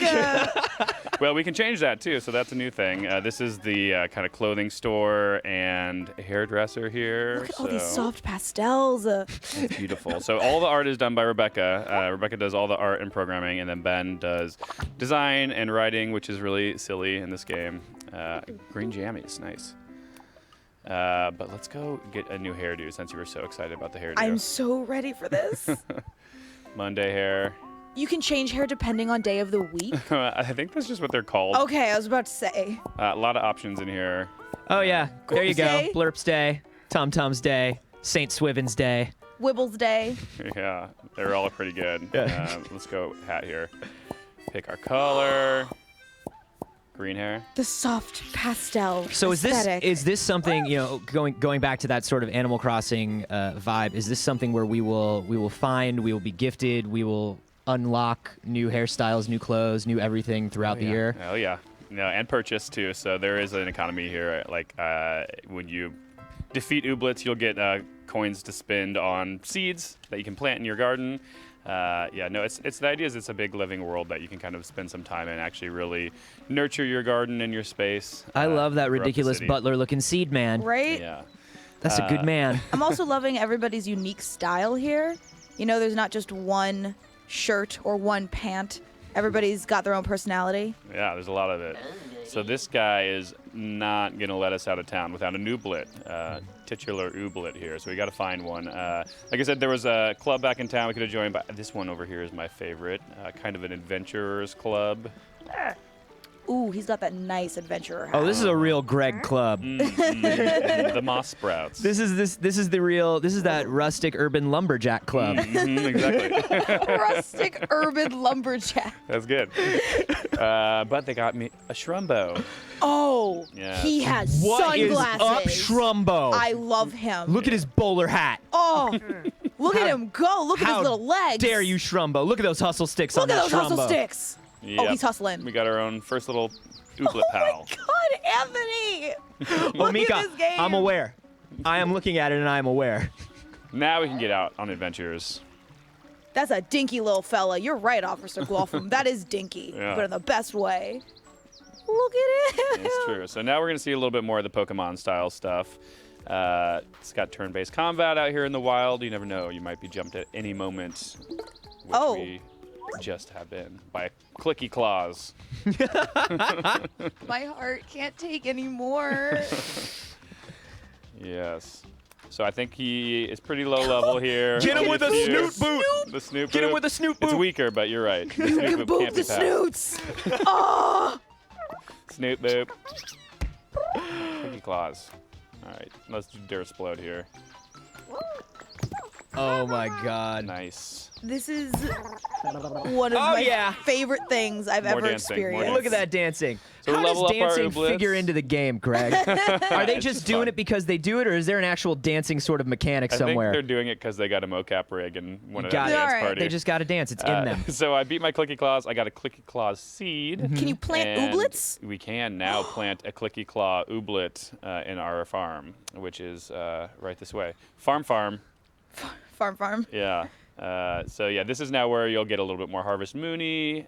We've got our own little house here that we can decorate later, as we said, but also farm up some ooblets. So you farm them, you train them, you battle them. They're pretty much the currency as well. So ooblets run this world, is what I'm Yeah, hearing. it's all about the ooblets. Oh, God, I love it. I'm so ready for this. Are you ready for this, Anthony? Yes. You want to just play all day long? I'm ready. Yeah, we could just play all day long. But when can we expect to see these cute little buggers? It should be next year. It's only been in development for like 9 months or so, but Nice. they're moving quickly. Cute little bugger ooblets, booblets. Wait, Whoa. nope. Nope. Back it up. Planting ooblets, and I'm also planting food for my ooblets that I can feed them to level them up. Foodblets. And now we're seeing the night cycle come into play. This is unbelievable. So obviously you're saying it's a little bit of a ways out. Are there specific platforms being targeted? We saw it during, I believe, the Xbox conference, Yes. It will be Xbox and PC at launch, and hopefully more later. Wonderful. Awesome. And we're going to have more with Double Fine here in just a moment. So stay with us. We're just going to keep booting Snoops. Booping those snoots. Look at that junk. Look at that junk. That's a hat for our Shrumbo. You can put hats on them. Ugh. So we're at a trailer right now. Cool.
Oh, that trailer's so good. That music is so good. Is so good.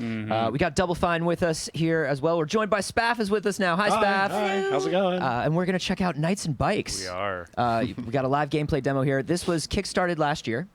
It's some people that we know and love from X Media Molecule. Worked on Tearaway. Worked on Little Big Planet. Yeah, it's made by Rex Crowell. Yeah. Who's the lead on Tearaway, and one of the lead designers on graphic designer on Little Big Planet, and also Moo Yu, who is also at Media Molecule. So It's cute. Yeah, look at them. Yeah, so we're two little girls, Nessa and Demelza, riding bikes, fighting knights, out on adventures in the English countryside. Oh, they're precious.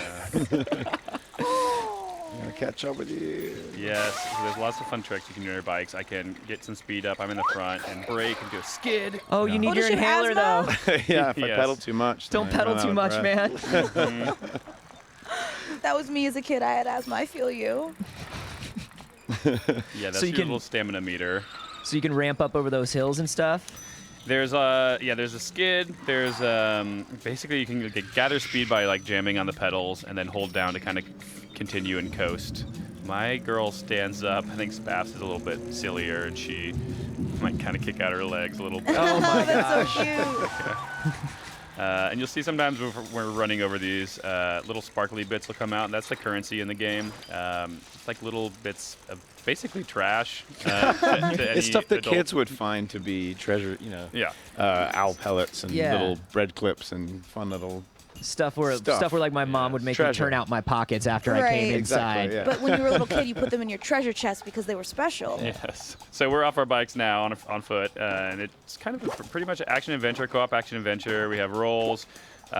Each of our characters has different abilities. So Spaff right there is kicking up dirt. He also has like kind of a ground pound move. And I have like more of a ranged attack with my water balloons. I can also throw like larger overinflated water balloons that make little puddles that Spaff can then do a little ground pound in for a larger attack. I love that. So a lot of the abilities are meant to be like that, where they can be heavily co-opt, encouraging people to play together. What a little delinquent she So they're is. the kind of The librarian. Oh no! We're looking for the librarian. No, she's okay. That's just Okay. but she has been taken, and we don't know by whom. Who would want to destroy the mobile library? That's horrible. What Books kind are of a important. monster? Yeah, well, let's follow the books, see what's up. So this is kind of like a little roadside amusement park, the likes of which I hear are frequent up in Cornwall. I haven't been. Yeah, Staff might have been. this is based on Rex's childhood growing up in Cornwall in southwest England, and this amusement park is also based on a real place down there. It's a little bit out of the way, you know, the kind of place. Yeah. The one that's most The definitely stranger haunted. places. Yeah. Yeah. Definitely a Twilight Zone episode Oh, happened inside there. absolutely. Secret crisp cupboard. Boom. Nice puzzle solving. Puzzles. Yeah, so similar to Ooblets, all the art's being done by one person. So Rex of Tearaway fame has been drawing like a madman every single thing that you see in this game. Well, you can absolutely see the influence of that sort of pedigree of Tearaway and Little Big Planet in this with the paper-like diorama layers of 3D and just the depth of field. It's absolutely beautiful. Yes. We're gonna race now. Yes, so it's mostly co-op game, but sometimes you'll have things like this where, you know, they're kids, they like to just make up games on the fly. So we're racing to the souvenir stand. So I'm loving this fantasy kind of dream-like world these two girls have put themselves in. Can you talk a little bit more about the influences that was put into this game? Feels very 80s adventure movie. Yeah. Yeah, and that is definitely one of the big influences. Goonies comes up a lot. But yeah, little kids kind of off on an adventure that seems magical in some ways, but Yeah. it's full of imagination. One of their biggest game influences for this was the Secret of Mana, Mana series. That kind of really fun co-op gaming RPG. Action-oriented kind of thing. There's a puddle for you. Boom. I love this. So if you're playing single player, how does it change? There'll be an AI character that'll follow you around. And it does have online multiplayer too. So if you don't have that's- real life friends, you can have fake friends. Good to know. For other people, not for me. Good to know, not for me. I have plenty of friends. And there's a third, name one. There's a third character too. Well, it's a little pet goose that follows you around, and you can feed it. It's called Captain Honkers. Yeah, it is. Yeah, it absolutely is called my Captain goodness. Honkers. Wait. I saw this in the demo before. Go back down to that gnome again, right? Yeah. Oh. It keeps Check out that changing gnome. its Look at that face. gnome. It does? He's kind of secretly always doing things when he's off screen. We don't know what he gets up to. This is fun too. If you come over here, Spav, this little guy. Oh, get your picture Bloop. taken. Get our picture taken. We're eyeballs. Oh, that's so cute. So what is the this does have kind of like an open world RPG sort of feeling. What happens when we discover those little things? Are those just kind of like fun little moments for us, or do we get little things for them? There's little playful things. There will be things like that that do unlock currency and stuff like that. A lot of the currency is built into the bike system, so you're kind of constantly upgrading your bike for better bike parts. But it's got a big narrative too, like you've seen here. So there's like characters we'll come across that will have a nice little story. It's very story based, and it does feel like a big open world. There's a lot of room to kind of roam and explore. But ultimately, you're finding your way through this adventure. Yeah, and I love that there is a suggested path along the ground for you if you want to follow it. And that's here in the amusement park. It's not necessarily always the case. But, Okay. there's always a few kind of clear paths to take, but always little secrets hidden off the trail. Like this. This is a burnable fire stack of hay. If we could actually get a guy over here to grant, we might find some goodies. So do the enemies change based on location? Yeah, so this is kind of the amusement park that we've been showing off, but the trailer we just showed before this had a few new ones we hadn't shown before, like the harbor. So there'll be a wide variety of locations you'll be exploring. And this, I would say this demo is a little more combat focused than the majority of the game. It's E3, you gotta have explosions on your screen. But there is a lot of just kind of narrative and puzzle solving as well. Oh, you found a caterpillar. Did I? Oh, nice. Oh, what does that do? Just some one of the treasures. It's a treasure. Ooh, see, we could have burned that over there. Oh. The system for buying bike parts is actually really funny. It's like a bartering system where you just kind of throw all your goop on the table, and then you have little child hands that you're just like pushing things across the table and trying to decide like when it's been enough that it's worth what they're offering. You can have 3 marbles and a caterpillar, and what can I get for it?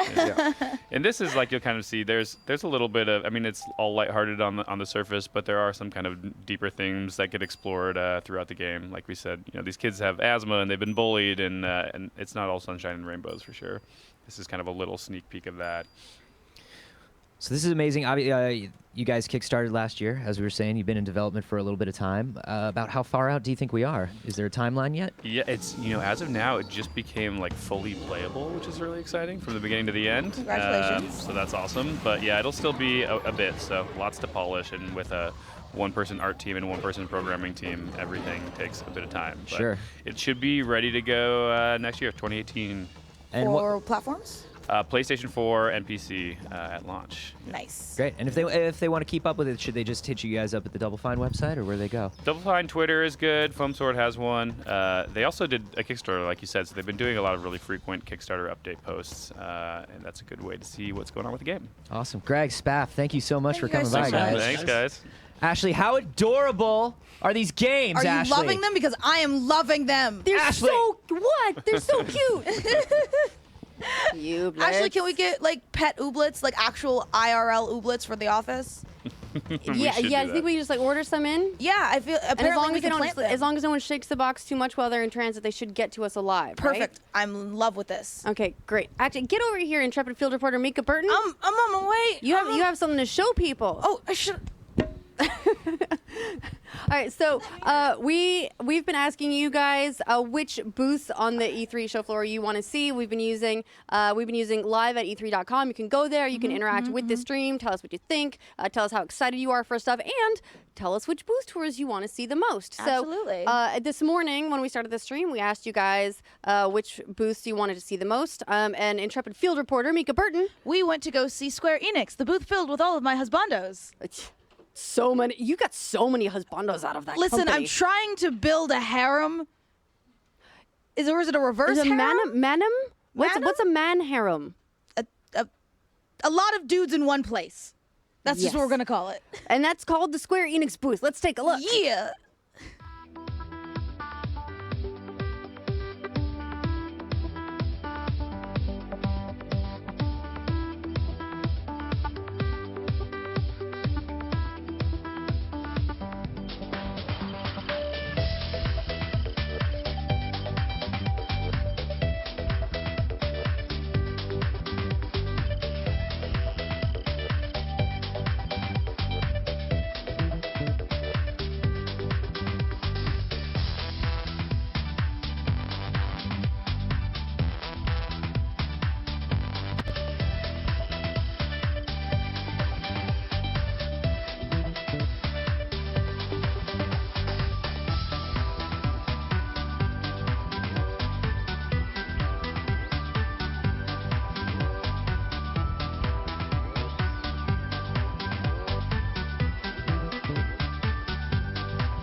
Yes, hello, and welcome to YouTube Live at E3 with Rooster Teeth. Are you Shatnering right now? What are you doing? A little. I was Shatnering a little bit. All right. I'm just glad that the impression got across because I'm terrible at impressions, and yet I do them anyway.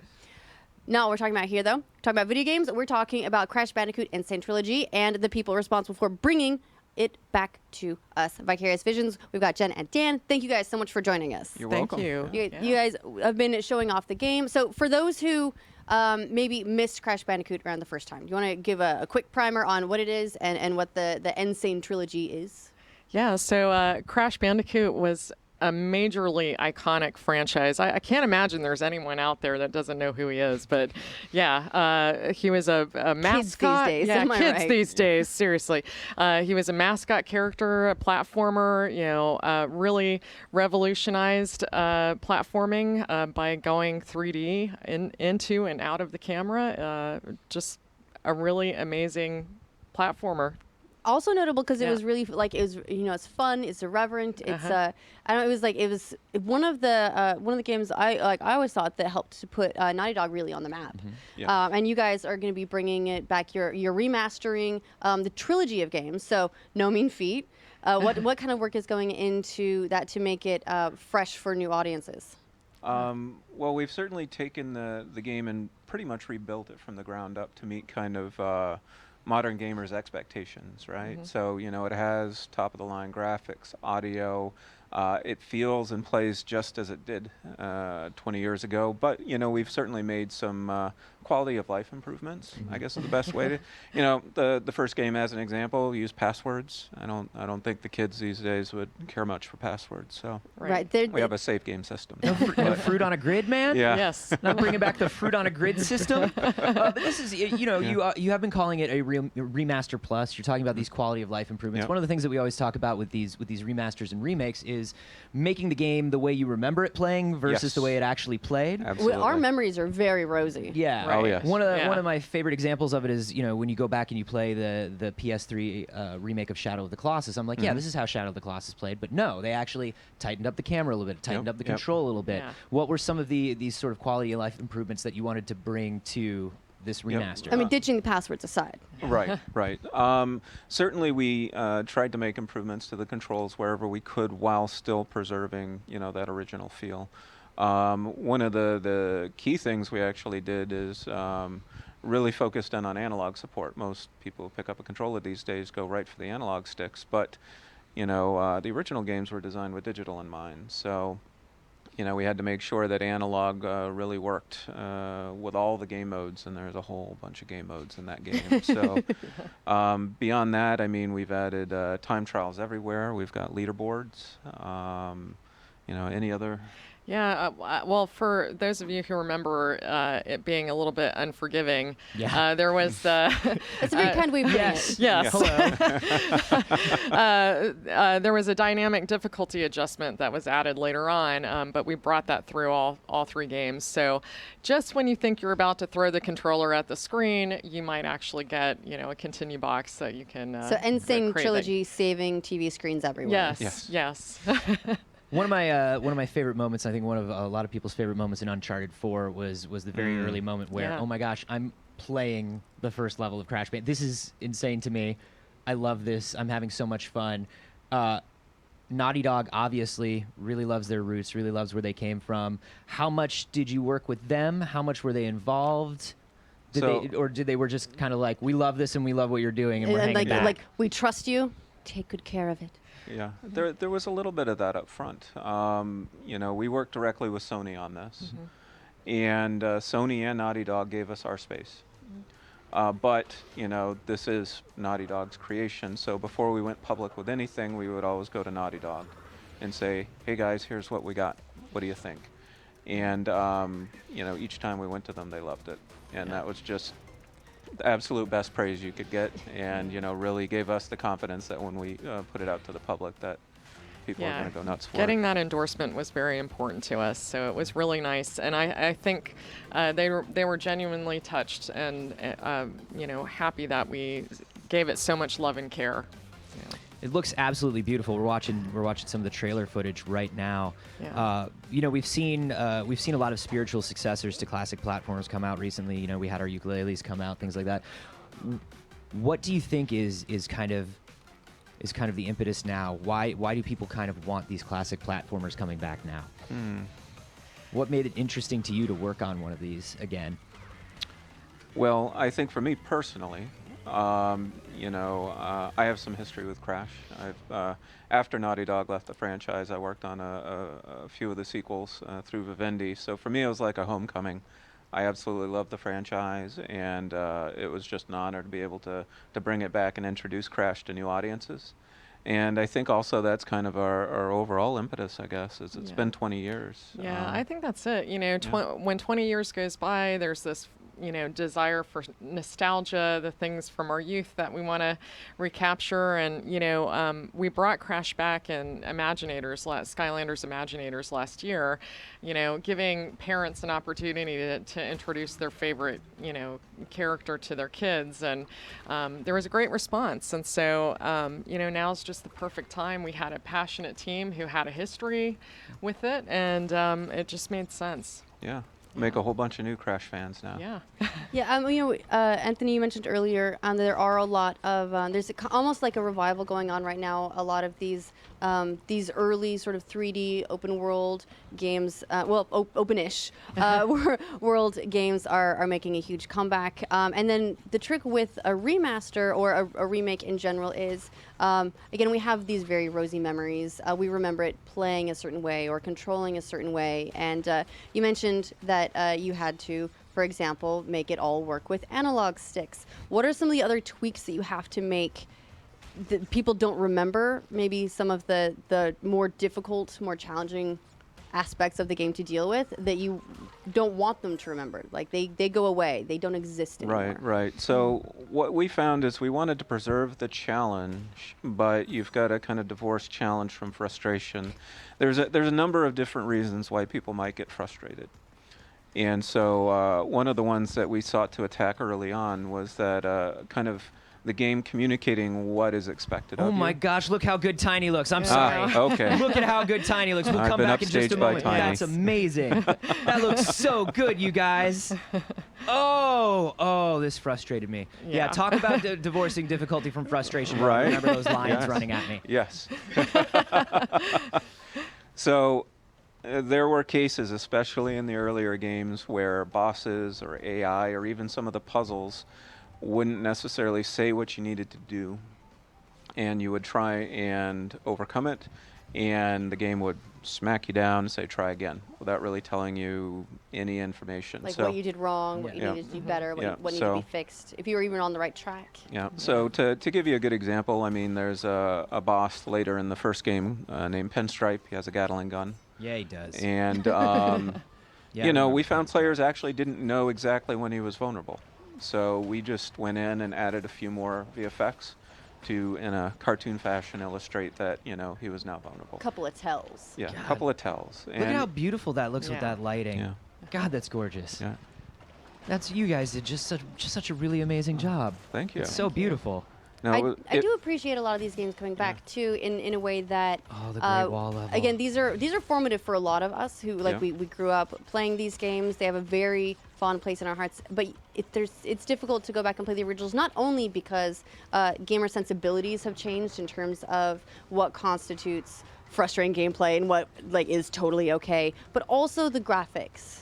You remember the graphics looking the best, like the most realistic, best Yeah. thing ever. And if you were to go back to that in its original state, it might kind of tarnish the memory a little bit. So this is a way that you Sure. can look at it the way you remember it. Yeah. Yeah. And go ahead. Well, you know, the way we thought about this is, you know, at the time, Naughty Dog really pushed the limitations of the hardware and made the most beautiful game for its time. And so when we thought about we're bringing it back, we need to do something similar. So we spent some time investing in technology. We invested in, you know, getting the fur to look cute and fuzzy on all the animals and on Crash himself, as well as you know, some great shader technology to make the Reflections. the reflections look great. The ice levels look beautiful. Yeah. Yeah, because You at know? that point, when you're talking about the original PS1, you're talking about a 320 by 240 resolution. There was nothing you could reuse. There was almost nothing you Oh, could no. look at and say like, well, I clearly understand what this texture is, because the resolution just wasn't there. You must have been interpreting so many details. Yes, absolutely. And in order to interpret those details, you know, the team actually not only went back to concept art, but we went back to the things that inspired Naughty Dog. You know, we got to sit down and watch a bunch of cartoons. You know, Looney Tunes, Animaniacs. Oh, work! I yeah, see. yeah. Okay. Yeah. Well, It's research. oh, it totally was research. But certainly they were Yeah. very inspired by that squashy, stretchy animation, and so you know, again, we invested more into our animation rigs, and so you know, you'll see it when you watch the cinematics. Lots more going on with the rigs in those animations. Yeah, they look we're great. We're very proud of them. It looks Yeah. absolutely beautiful. It's right around the corner, right? It is. When do we get to get our hands on the Insane Trilogy? June That 30th. would be June 30th. Yeah. Yeah. It's like One 16 of- That's days. really wow. That's Yeah. really close. Yeah. Yeah, you can pre-order now, but couple of weeks and it's out.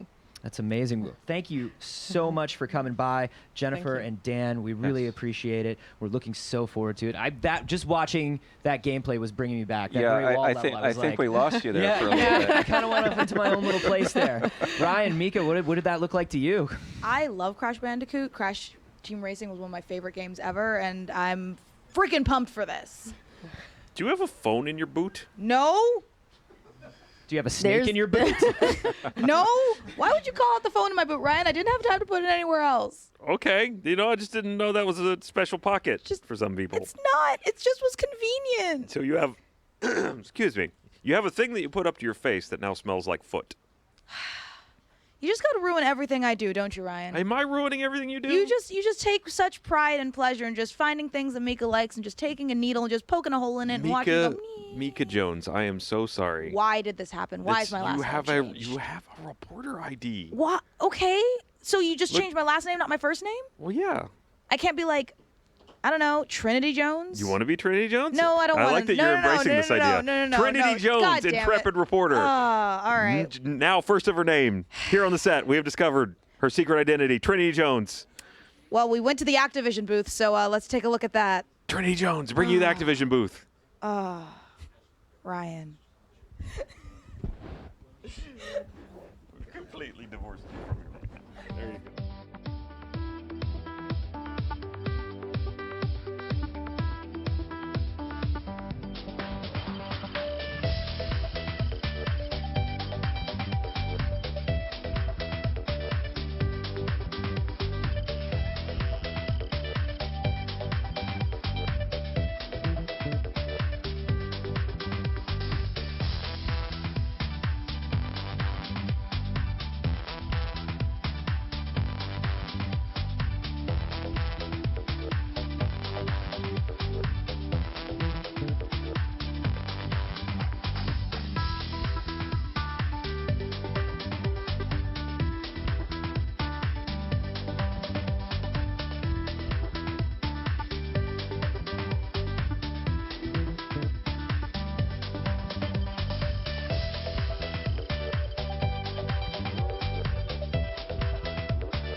Hey, everybody. Welcome back to YouTube Live at E3 with Rooster Teeth, brought to you by Wolford. I have a microphone. Hey, look, it's day 3. It is. It is day 3. It's day 3 and only hour 2 of day 3. This is kind of, this is kind of day 6 for us, depending on how you want to count it. It's been a long one. Some of us forget our microphones. We don't need to dwell on it. It happens. But we're joined by Zach from Fortnite team. Hi. He's going to talk to us a little bit about the game. Super stoked to have you here. But hold on. Immediately before this, while the booth tour was running, you said something that was very important, and I'd like you to repeat it here on the air. Are you sure? Yeah. Okay. I'm pretty sure she's sure. Pretty sure. I love the No. Yes. I love it. I watch it all the time. You guys are amazing. You do an amazing job. See, I'm super excited about it. We got claps from the No team. So I had to be here. So I'm super excited to talk He's about only Fortnite. saying that because he knows the scandalous scoop you're about to break on Monday about Epic Games. So Yeah, it's going to be a doozy. all that yellow journalism that we have. Well, thank you so much. Thanks for joining us. I know that day 3, as you can tell from our microphone snafu, but day What 3 microphone snafu? is it even fair to call it day 3? No, like Ashley said, it's day 6. Yeah. Yeah. And it's day 6 for all of us who attend and cover the event. But what day is it for developers? Like day 150 at this point? Well, let's call it like 5 years times some number of days for this game being able to get Fortnite out and showing it to everybody. So And and you guys, honestly, on the Fortnite team, you probably don't have quite as much of an E3-centric crunch that like some people do because you've had the game in development for quite some time. Yeah, no. In fact, coming to E3, we were actually quite ready because we've been in online test now for almost 20 months with live players playing the game, getting excited about it, getting their feedback, and just pretty much making the game as great as we can make it. So that way we can release it into paid early access next month. Yeah, Fortnite was definitely one of those titles when it was announced. Everyone was super stoked about it, and then it went into that kind of period where it went into a long development cycle, but then for the press conferences, I remember there was several in a row where I asked, where's Fortnite? Where's Fortnite? Because I was so excited when I saw it in the announcements, and I just wanted to hear more and more about it. You teased it and then you took it away. Yeah, it had to happen. It just had to happen. Like it, we got in there, we made an amazing core loop. We were super excited about it, and then Epic was like, what would be great, would be amazing, is if we thought about the players first, made an amazing game that was accessible by a wide audience. We'd bring it free to play. We saw the industry changing, and so we were like, hey, we're going to take Fortnite, we're going to do that. And so that set us on a journey for the last over 2 years now of transitioning this core loop of Fortnite, this exploring, building, defending game, this action building game that's amazing, into a free-to-play experience that we're actually incredibly super excited about. We're not done with the game yet, though. So like it's not done. It's still plenty of opportunity for feedback, and so that's the reason we're bringing it into paid early access, is to get as many players involved as possible. And what kind of feedback are you looking for? Like, what is it that you're going to be like getting? Like the kind of feedback you're going to be getting from players, the kind of revisions that you're looking to make. Are we talking minor balancing tweaks, or are we talking major gameplay stuff? Let's just say that Darren Sugg and I are not fearful of making major changes to the game given the feedback. And so we've made some major changes during our online test. Our players will attest to it. And now coming into the paid early access, I think we're going to be adding a lot more missions. We'll be doing a lot of events. But the feedback, look, we're looking for everything from the negative, like, hey, what's the worst thing what's the thing that you hate about the game, to, hey, what's the thing that you find most exciting, that you're most engaged with? And we listen to all of it, and we try to react in the most positive ways we can and get the players what they want. One of the things that I was the most surprised about, and as someone who's followed the title and the development of it for so long, is when I went to an event just recently you held before E3 where we got a chance to look at it. I saw a demo by the dev team. I was surprised by the depth of the game. And was that a shift that came about with the free-to-play? Yeah, so when we started, there's a transition where we had an amazing, probably 20, 40-hour experience. And so then when we started thinking about free-to-play, we're like, this is really going to be a game that needs to last 5 years, 5 to 10 years. And so at that point, that means over 300 hours of play. That means into the thousands of hours. And so that's really where we took a step back and rethought, okay, well, at that point, we're talking RPG. And we're talking like hardcore PvE. We're talking about how do we have content that is really challenging for players that sort of makes them rethink how they have to play the game. And so that we took those 2 steps back, got a lot of players involved, and now we're here where we have players, quite a few players that have over 1,000 hours in the game, and I've had a chance to play with those guys, and they do some amazing things with the tools that we've built inside the game. And so we're excited to be able to add more players to see what they do, but then in addition, add all sorts of new tools as we go forward. Well, it also seems like one of the major things about a title like this, and this one in particular, is that there are so many deep trees. There's so many different paths of progression. Lots of loot and weapons. It So seems, much yeah. loots and weapons that you normally when you start out in a game, you get a lot of things quite quickly, and then they taper off, and you stop really getting stuff anymore. Whereas this seems like for a very long period of time, you'll be able to switch to a different progression, and those rewards will just keep on coming. Is that how you're keeping players feeling rewarded, like real go-getters? Yeah, it's actually right now in the latest. The last reset was probably about 3 weeks ago, and I've been playing hardcore. I was literally just playing just before this, and I was in the middle of a match, and I literally had my QA Danielle come over, and it's like, hey, you have to finish this because I have to go to this interview, and so she's finishing my game, and I was like, I have to get this quest because then I need to get to my next Storm Shield defense to be able to catch up with the players that are currently playing.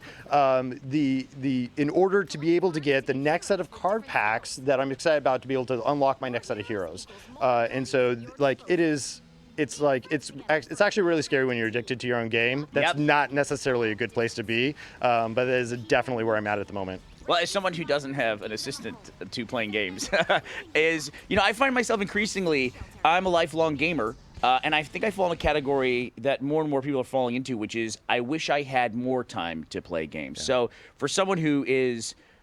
It's weird to describe myself as a casual gamer because I'm so immersed in gaming as a whole. What is my experience going to be like? He does love mobile games. Yes. Can I drop in and play for 10, 20 minutes? Yeah. So you absolutely can. So the nice thing is that at the front of the game, you can just join up with your friends. Your friends' power actually, they add up. Okay. So let's say you have a friend that's playing, hundreds of hours in the game. They have a whole bunch of power. And so when you join them, you get a bunch of their power. Your powers add up. And so then you can play some of the content at the same level as they are. The other thing is you can continue to progress your quests at any area of the game. Okay. And so in fact, and some of the players I'm playing with, I drop into their matches. They're like 4 or 5 levels above me. I drop in. I basically am able to actually kind of play with them and catch up in my progression. And so, which is, super exciting. Something that we were very focused on is making sure that anybody can play with anybody else at any stage and they feel rewarded. Oftentimes you can craft your schematics. So let's say you have a level 100 gun. Mm-hmm. You can craft that for me, drop it, and then I can pick it up and run around with it and be just as effective as you are. You're speaking my language here because I know a lot of people who are way better at video games than I am. And especially they have the time to go through on something that's free to play, level everything up, and then, I can just show up and they just hand me a level 100 gun. Basically, Ryan, we're going to need the achievement hunters on this game stat. Absolutely. Doing all the hardest You'll work. be our assistants grinding away.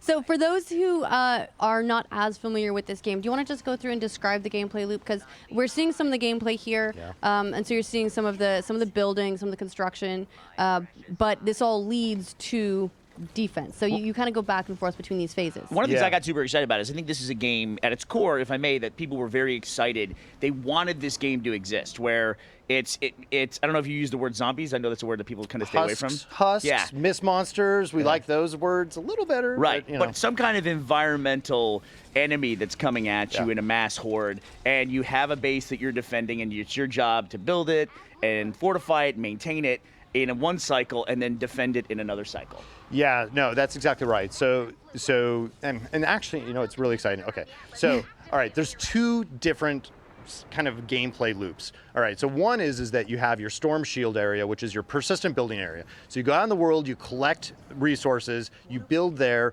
you defend that against multiple waves. There's 4 locations throughout the game that you get to do that. And so then you can set up these amazing forts. Like some of our players have done just the most extraordinary things in this space. Everything from pirate boat defenses, right, to all the way to like these huge castle fortresses that I'm still amazed that the players could build. So that's one area. The other area, the other core game loop, is basically you drop into these procedurally generated worlds. They're never quite the same. You're able to go through, explore, harvest, get materials. You find an objective, and then you're able to build your defense around it, and then defend that against the monsters. Yeah, procedural generation is one of those things. It seems, on the one hand, it can help you make, again, an infinite combination of things possible, so people are always exploring new worlds. There's something more to do, but they're also tricky to get the balance on those right. So they're different enough, but you have a consistent quality of experience every time you drop into one of those worlds. How do you manage that with this? Yeah, so this is one of the things where we took our time to make sure that this feels really good. So when the level designers were going through and thinking about this, they're actually very thoughtful. So there's a lot of hand-placed pieces that then we take and we place in random ways around the world. We have loot chests that spawn in random places. The actual defense locations are both hand-placed and random, depending upon sort of the mode and where you're playing. And so what happens is that you get this kind of mix of both handcrafted feeling that feels super cool. You're like, oh, like that gnome, I know that gnome's important. And so, and then you find them in the world at different locations where the designers have placed them, and they're super fun and they're hidden. And so there's that little touch of feeling very unique. And then at the same time, it's like, wow, like that, I've never been in this area before. I've never defended this space. So, like you basically get a random placement of something. Like, wow, this fort defense, this is going to be hard this time, and I've never gotten a chance to do this before. We've been watching on screen here a lot of the construction mode.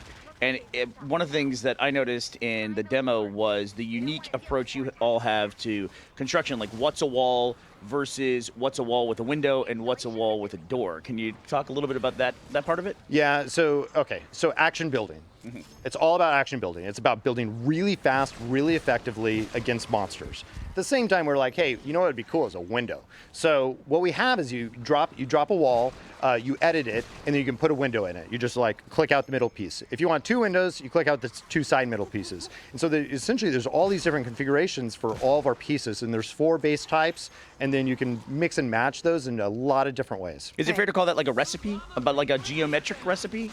Maybe. Yeah. I think you could call it a recipe. Sure, why not? It's a very loose recipe. Yeah, memorization it's a pattern, I don't know. So it's more like sewing. There you go, exactly. So if you know the geometric patterns and you have those memorized, you can very quickly, it'll reward people who build on a regular basis. Oh, absolutely. Yeah, okay.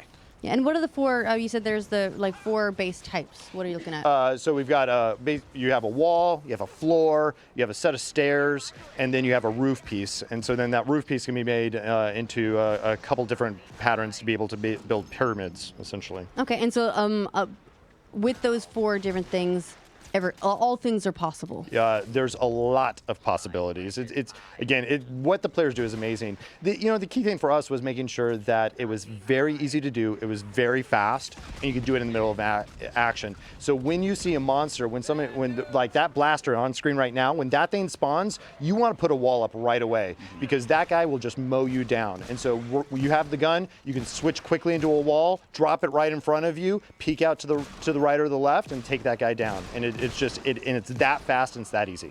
Can you talk about a little bit about the classes, different classes for the enemies? Absolutely. So, classes of enemies? You want to talk about enemies? Yeah. Let's talk about okay, great. Well, yeah. I got excited about. I was getting excited about heroes. So sure, both. We can talk you want to go both? Let's tackle one, then tackle the other. Okay. So there's for the enemies we have our base husks, which are kind of like the infantry of the game. They will spawn. They're pretty easy to mow down. but then you get the Huskies that come on, a lot of hit points, really take down they're the tanks of the game. Well, they're kind of like the small tanks of the game. The big tanks of the game are the Smashers. Those big blue guys, they will spawn. They will literally cry out, and when you hear that Smasher cry, you know you're in trouble. And so then everybody on your team is going to be on VoIP. You're like Smasher, and then everybody's running like ganging up on that guy and burning him down as fast as you can, because if he gets to your base, you're going to be having to do a lot more building. He earns his name Smasher. Oh yeah, and then we have another class of enemies, the mini-me's, the takers, the lobbers. They all target the player, and so you find yourself in places where you have a set of enemies that are attacking your base, set of monsters on your base, and then you have a set of monsters that are literally trying to burn you down at the same time, and so it ends up being very challenging very quickly. So some of the heroes in the game, we have our constructor that's on screen right now. The constructors are the best at building. We have our soldier class, which is basically your standard run gun third-person shooter class. We have our ninja, who can double jump into the middle of the fight, take out a lobber, or take out some artillery, jump out just as easily. We have our Outlander class, who you can see on the screen right now. The Outlander is great at harvesting, exploration, very fast on his feet.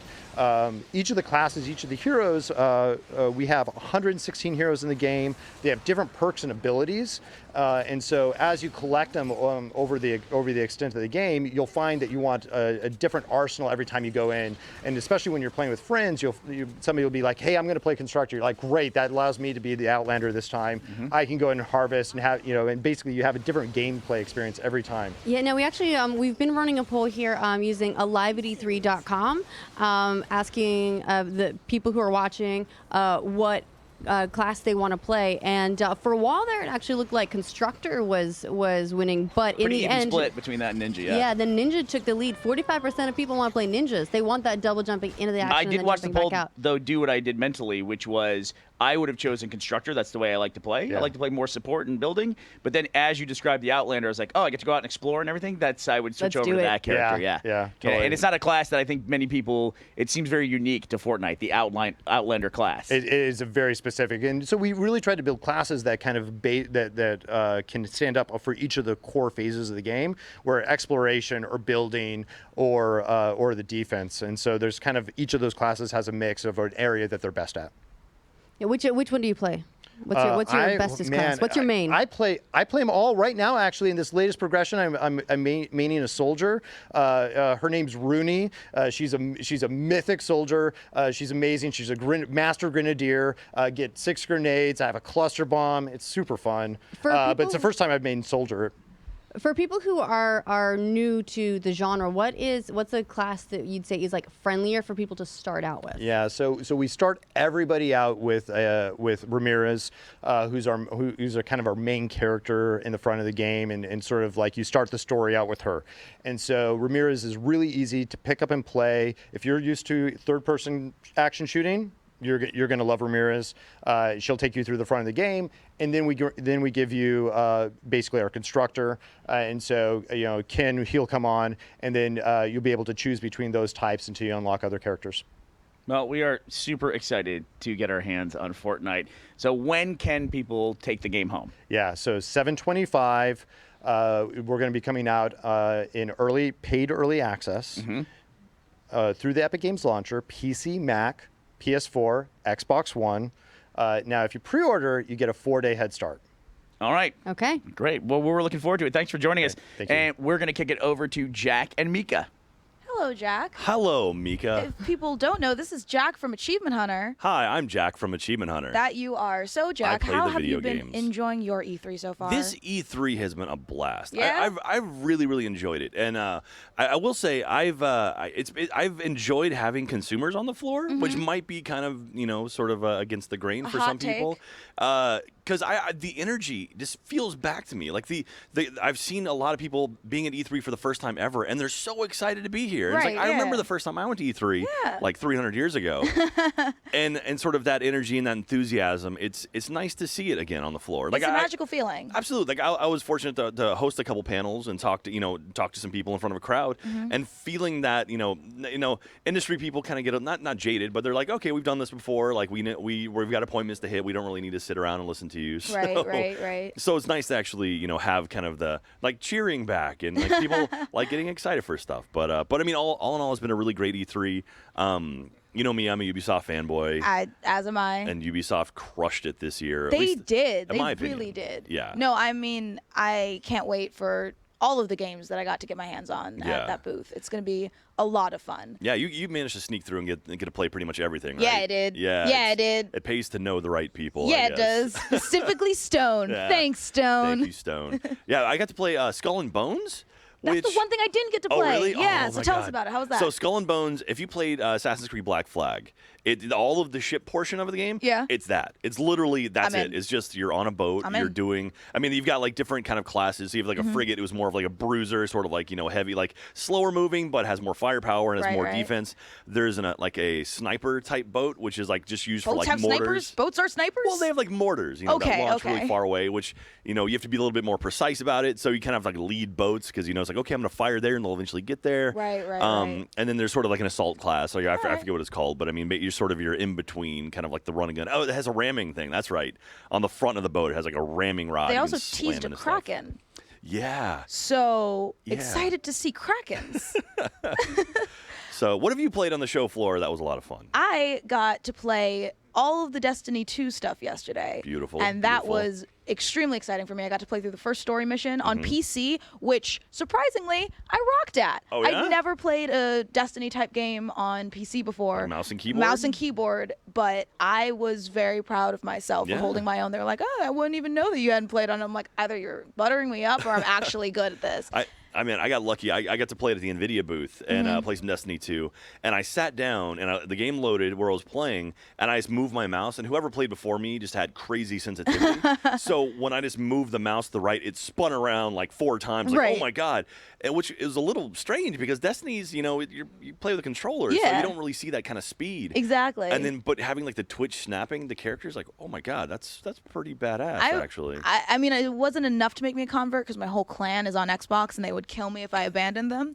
But it was nice. It was a smooth feeling. I just couldn't get used to aiming and firing being like the 2 fingers right next to each other. I kept messing that up, but I don't know. I had fun. I played the new Crucible mode. Okay. I'm not usually a Crucible person, but I loved it. Yeah. Deej and I went 6-0. Ooh. Right? Nice. It was awesome. I got to play as my favorite class, the Warlock. Yeah, that was So- nice. The Warlocks are always The fun. Warlocks are so nice. So, I mean, I had a good time. Man, the game is beautiful though, and I'm looking forward to it. I'm really kind of disappointed though that it's coming out to the consoles so far in advance of PC, and there's not going to be cross saves. Yeah. So it's like, because I know we're going to end up playing on Xbox One as soon as it comes out, just because that's how we're going to roll. Yep. And so we got to get right into it, start filming stuff for Achievement Hunter. Yep. And then a month and a half later, I'm going to want to play it on the PC. Right. But we're already going to be in Exactly. on Xbox One. That's so. how I feel. So, we have a poll. Ooh, there's a poll that question. you can vote at live@e3.com. Which Day 3 Switch demo are you most looking forward to? The Pokken Tournament or the Breath of the Wild DLC? Ooh, I know people like that Zelda. See, here's the thing. Zelda's amazing. That's why. Yeah, that's what I hear. That's exactly why. Man, Am I right, Anthony? Thank you. Thank you for concurring. Science backs you up. Science backs me up. And you know what that science is? Zelda. The science of Zelda. Yep. Yeah. It all tracks, Mika. I mean, like, I majored in Zelda, so, like, I would know. Mika has 3 degrees in Zelda. I do. Now, I will say, being in E3 this year, Mm-hmm. this may be the year. It's like, all right, it's time for me to get a Switch. I'm not a. Look, I haven't. Ryan Haywood has one and you don't. Ryan Haywood has children. Okay, but still, he plays it. Okay, but he bought it for his children. You have fuzzy children. If my cats were playing like Mario Kart, that'd be one thing. I mean, but- you can put it on auto accelerate and auto turn, and your cat. We did a video on it. Your cat can play really Mario It'd Kart, just be Kusei laying her face on the screen, and that's all it would be. and that's adorable. 1 million hits on YouTube. We did pet achievements forever ago for Achievement Hunter. Pet achievements. Jeff's dog Jupiter. He had a Saint Bernard. Got an achievement in the Simpsons game. Believe it or not, there was an achievement to press start. And so we had Jupiter literally slam his paw on the controller until he hit start, and he got an achievement. Hey, Anthony, would you say that's popping those Chivos? Oh. Straight pop some Chivos. Straight pop some Chivos. Pop those Chiefs. Oh God, you started it. You said I was gonna be the first one to say it on stream, didn't you? Yeah. And there it is. Isn't it horrible sounding out It's loud? awful. I put hate it into Mika's head and I was like, I bet if I say this to you 3 times, you'll say it on camera. And she's like, I will absolutely not do it. It sounds terrible. And I was like, pop those Chiefs. Let's see what happens. And here it is, said live on stream. There you go. It's the last day, Mika. Oh You my survived this far. See, you can Everyone feel at that it's home, the are you last trying day. to hashtag pop those Chiefs? Let us know with the hashtag. Hit us up. Hashtag pop those Chiefs. Hashtag YouTube E3. I love it. Also, the poll results are in, and it looks like Breath of the Wild DLC is the winner because, like I said, Zelda, science. That Science shocks for me. Zelda. It absolutely shocks me I'm guessing that that's Zelda sarcasm? would win. Yes, that's sarcasm. Okay. That's what that is. Awesome. So we're going to pop it over to Gus and Anthony. Pop those gussos. Pop those Gussos. Pop that Carboni. What are y'all guys talking about? That sounds dirty. Yeah, I don't like it. Pop the Carboni? Yeah. Or it's a new dance move. Okay. Yeah. Fair if it's a dance How move. about that? Just don't look up Pop the Carboni on Urban Dictionary. Gus, we have one of your favorite games represented. Yeah, I'm on the excited about stage right this. now. Yeah, we have Tomoyo Kimura joining Hello. us to talk about Everybody's Golf, also previously known as Hot Shots Golf in the United States, now unifying the brand worldwide. Mhm. Thank you for joining us. Thanks for having me. Yeah, I think we have a little bit of footage we're going to be checking out. We're going to be talking about it while we also talk with you about the series and the franchise. I mean, the first question I have, of course, well, I've played this game ever since the original. I'm going to fanboy a little bit. So I've played, I think, just about every iteration of this game. You know, why now did you decide to unify the Everybody's Golf name worldwide? Yeah. Because it was just Hot Shots Golf in the United States previously. That's correct. Yes, we changed the name. Yeah. So do you guys play golf in, real golf? No, I Okay. tried one time. Yeah. So some people will think that, oh, okay, golf, and I don't play golf, and I'm not good at playing game either. But this time we have so many fun elements that is actually non-golf as well. Mm-hmm. So we wanted to invite those people who never play golf. So for everybody can enjoy this golf game. And Oh, that's a beautiful course. I love that. Look at that train in the background. and you're exactly right, when you say how it's accessible to everybody, because I'm not a golfer. Actually, the reason I tried to golf one time is because I liked this game series so much. I thought, oh, it's so much fun in a video game. Surely I'm really good at this game. Surely I should be able to do it in real life. I could not. I was terrible. And also, hardcore. Everybody's golf fan. They can still enjoy the mechanics that we have. The very familiar, easy to pick up 3-tap swing system. It's still there, and so everybody can have good time in this. Mm-hmm. Yeah, I used to. Everybody's golf. I had so it's the series has been around for a long time. I didn't realize exactly how long. It's been 20 years now. It's the 20th anniversary. Yes, for the, we the are franchise. celebrating our 20th anniversary. Oh, wow, this congratulations. Summer. Yes, so we are very excited to have this on PlayStation 4.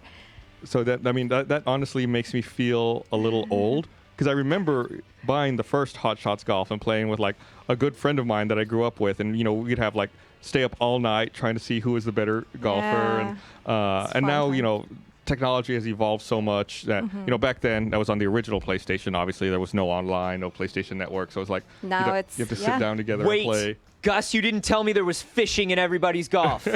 It's something for So everybody. that's one of the non-golf activities that we have this time. You like fishing? That's right. Yeah, I love a fishing game.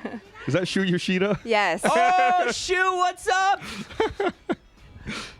Look at him in his smart khakis.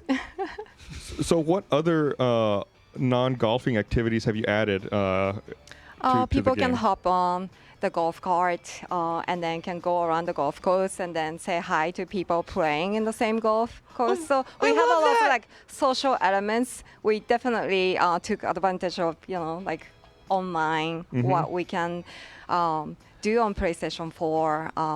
Tomoyo, what are my opportunities for griefing people if I'm driving around in a golf cart? If they're playing on the course and I'm driving around in the golf cart, can I ram into people? Can I mess up their shot? Yes. Yeah! Everybody's Golf is the best golf game ever. This is the most ambitious Everybody's Golf that we we ever had, right? Yeah, so I mean, you like we talked about the fishing. You talked about being able to race around in the golf cart. There's also treasure hunting, right? Treasure hunting, yes. What? So yeah, it's This like game is bananas. it's like everybody's golf and everything's golf. Like Yes. there's something in there for every. But that everyone. actually happens in the real, golf course, right? Like Treasure you run hunting? into, well, maybe. You're hunting that. You're lucky. You're hunting that good score. You're hunting those Yeah. eagles. So tell us how the treasure hunting works. So you will start seeing like coins and things on the golf, well, in the golf course, and then you start collecting it, and then you can use that coin, and then you can go to the shop to buy more outfits, and because one of the Shu features was that we have. sorry. Shu was so excited. Yeah. Did you see how excited Shu was about his eagle? Yeah, of course. If you hit an eagle, you're gonna be excited. Will eventually after the launch, will you be adding more outfits to the game or Yeah, so downloadables? Can we this- add a Carboni shirt? You did That's a say you good like idea. this shirt. Yes, I did say that. Yeah. Look at that flamingo shirt. Yeah, I should You're add a allowed- flamingo shirt. I'm telling everybody you're allowed to add my shirts to your games as DLC. I need 20% of all micropayments. Microtransactions Sounds come to good. me. That's a good deal, 20%. That's true. Yeah, see? Yeah, I will definitely tell that to the team and Thank you. see what we can do. Please relay my They're concerns. just gonna laugh. So there's another thing that I wanna mention. This is new. You can customize your own player character, player avatar, which we didn't have in our previous ones. Right. So, yeah, so that will be one of the that's actually one of the most exciting features And I assume for you're me. I like that, like customize my own player character. I can wear anything that I want to wear, and like I can put makeup. Yeah, no, that's Yeah. and that's one of the things that people like is they want to see something that represents somewhat like themselves. Yeah. Looking back in the game. So I feel like this series has a lot of attraction, even amongst at the Rooster Teeth offices, like people who don't traditionally play golf games. Everyone has a fondness for this game. What do you think it is that attracts everyone and makes everyone look so lovingly on this franchise? Well, because then and also like you can pray. It's very easy to pick up absolutely, and pray, yeah. right? And then the character they will get better as you pray.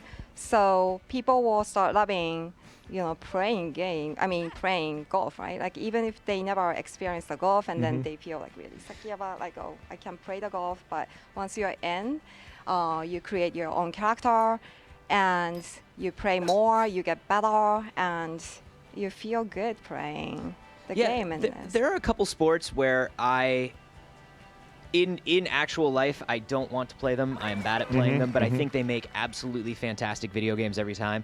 I always love a good golf game. Oh, yeah. I feel like golf translates into a video game so well, and I also feel like soccer. I can play any soccer game anytime, anywhere. So I love this idea of taking these golf game loops that I already love, and then adding these things that I like. I love a good fishing mini game in literally any game. I love it, and I love the opportunity to just ride around these environments in this cart and free roam. Maybe eventually we can add a VR fishing element. VR fishing is so hot right now. Everybody's doing VR fishing. Gotta do VR fishing. But I learned, it's funny what you say, like there's some games that translate so well, some real sports that translate so well to video games. And like you said, golf is definitely one of them. I learned everything I know about golf from the Hot Shot series. So see, you can learn how to play golf. Right. Before even I the started playing the rules. series, I didn't know what a birdie was. I didn't know what an eagle was. Like I didn't know what any of the terminology was. Then you play the game, you're like, oh, I understand all of it now, and you realize why people get so excited, when they're watching golf about certain things happening. I feel the same way. Like I've been working with this franchise for a while, and I never good at playing golf, and I tried, right, but I gave up. Oh yeah. But It's now tough. I It's a feel tough like game. maybe I can play well if I go back to the golf course, real golf course, and so. I went. Let me tell you the last time I tried to hit a golf ball. The last time I tried to hit a golf ball, I was at a driving range, and there was someone. I was teed up here. There was someone to my right, and let's say I was supposed to hit the ball that way. I was supposed to drive the ball in that direction. Instead of hitting the ball in that direction, I hit it, and it went 90 degrees to the right, and almost hit the person next to me. And they gave me a really mean look. And so they thought I did it on purpose. I was like, no, I was really trying to hit it the other way. It's like I had to I left. I died of embarrassment. He gave you that look like clearly nobody can be that bad. You're clearly right. you're an assassin sent here to this driving range to kill me. We have a live poll going on right now, live at e3.com. If you want to vote on what side activity you most want to play in everybody's golf. People are very excited about this buggy racing, Tomoya. Yeah, when I see here in YouTube chat, who's this Tamayori says, when I heard you can just drive around and mess with other people's shots, if I get this game, that's all I'm doing. So it's someone who's cut from the same jib as you. Yeah. Someone who shares your love for messing with people. It's a great jib. And even here, the griefer jib is the best jib. And you're right. I mean, look at this poll. It seems like buggy racing's running away with 63%. I'm surprised fishing's so low. Fishing is was always one of my favorite side mini games in video games. Cool. There's something about the serenity. I guess you're already too serene with your golfing. You don't want to get too relaxed. Chill. Yeah, too chill. So we've had I had to look it up because I didn't remember. But the last iteration, it's been several years. It's been since 2011 since we've had a release here in the U.S. Last one. Oh, 2012. Yeah. So it's it's obvious that you take a lot of time crafting the game, and it seems like I understand why now with the addition of all the buggy racing. Killed. I understand why now with the addition of all of these new features, finally having character customization, and having all of these additional activities that you can do in the game. What's your favorite activity out of them?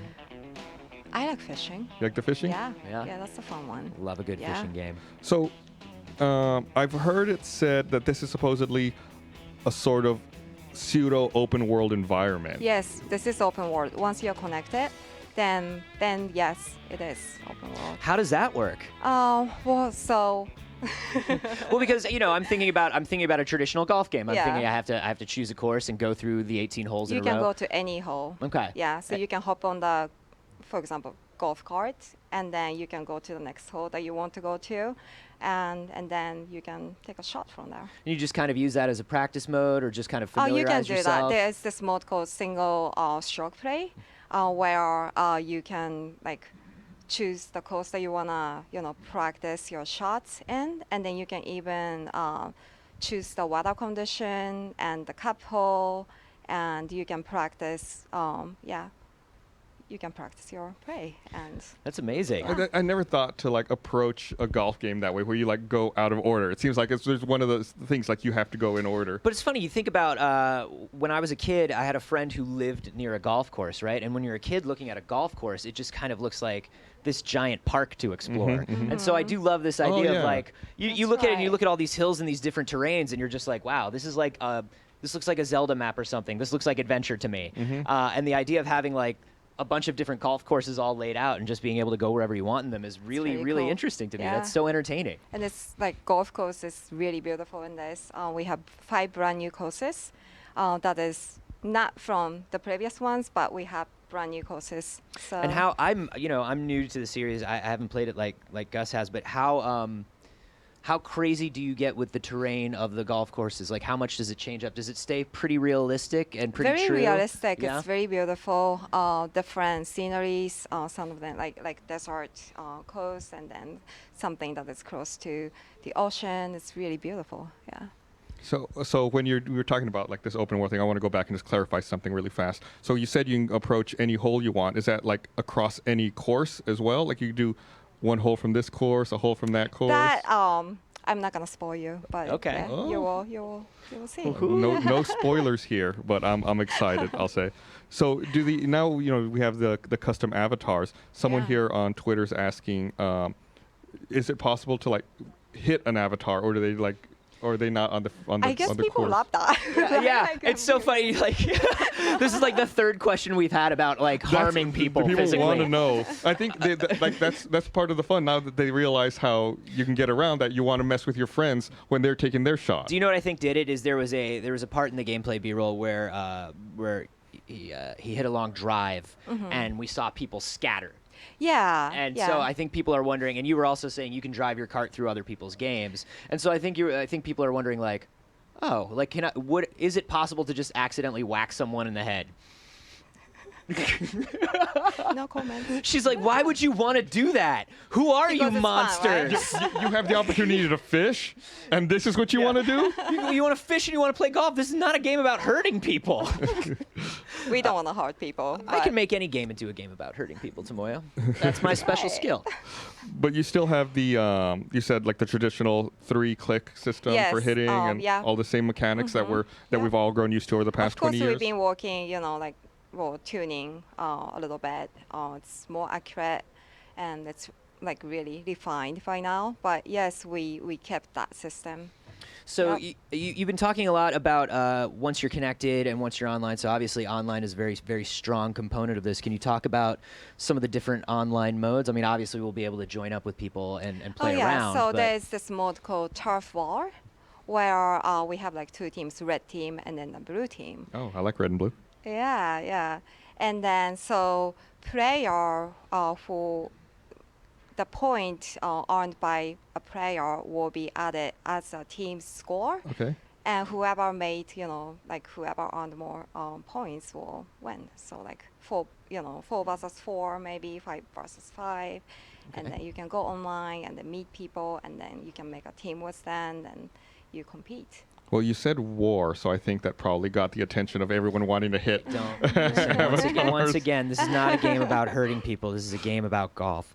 No, that's great. Are there any other online modes that you're ready to talk about besides Turf War? Turf War, and then online tournament where you can compete with people from all over the world. Could we set up like if I wanted to set up like a Rooster Teeth tournament, I could set one up and then invite everyone who online to join. Oh, okay. A knowing She's wink. like, maybe. Mabes.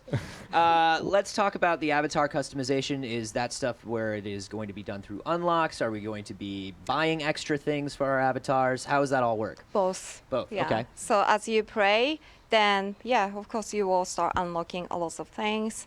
So the more you play, the more things that you will get, more fun you will get. You can have with customization options. People seem really excited about the online tournaments. I see here in YouTube chat, Bryce W3987 in all capitals wrote, "Yes, online tourneys is what I was waiting for." So people are excited about that. So apparently we have a trailer here that we want to show when we wrap up. So I want to thank you for taking time to chat with us about it. Yeah, pre-order is available soon, correct? Well, we already have it available in the store. Great. And the game, I believe, comes out August 29th. August 29th. So we're very excited. Great. Let's check out the trailer. Thank you, Tomoyo. Thank you. Yeah, thank you so much. Thanks. Show me how you do it. Show me how you do it. Show me how you do it. Show me how you do it. Show me how. Show me why you're number one. Show me, show me, show me, show me, show me,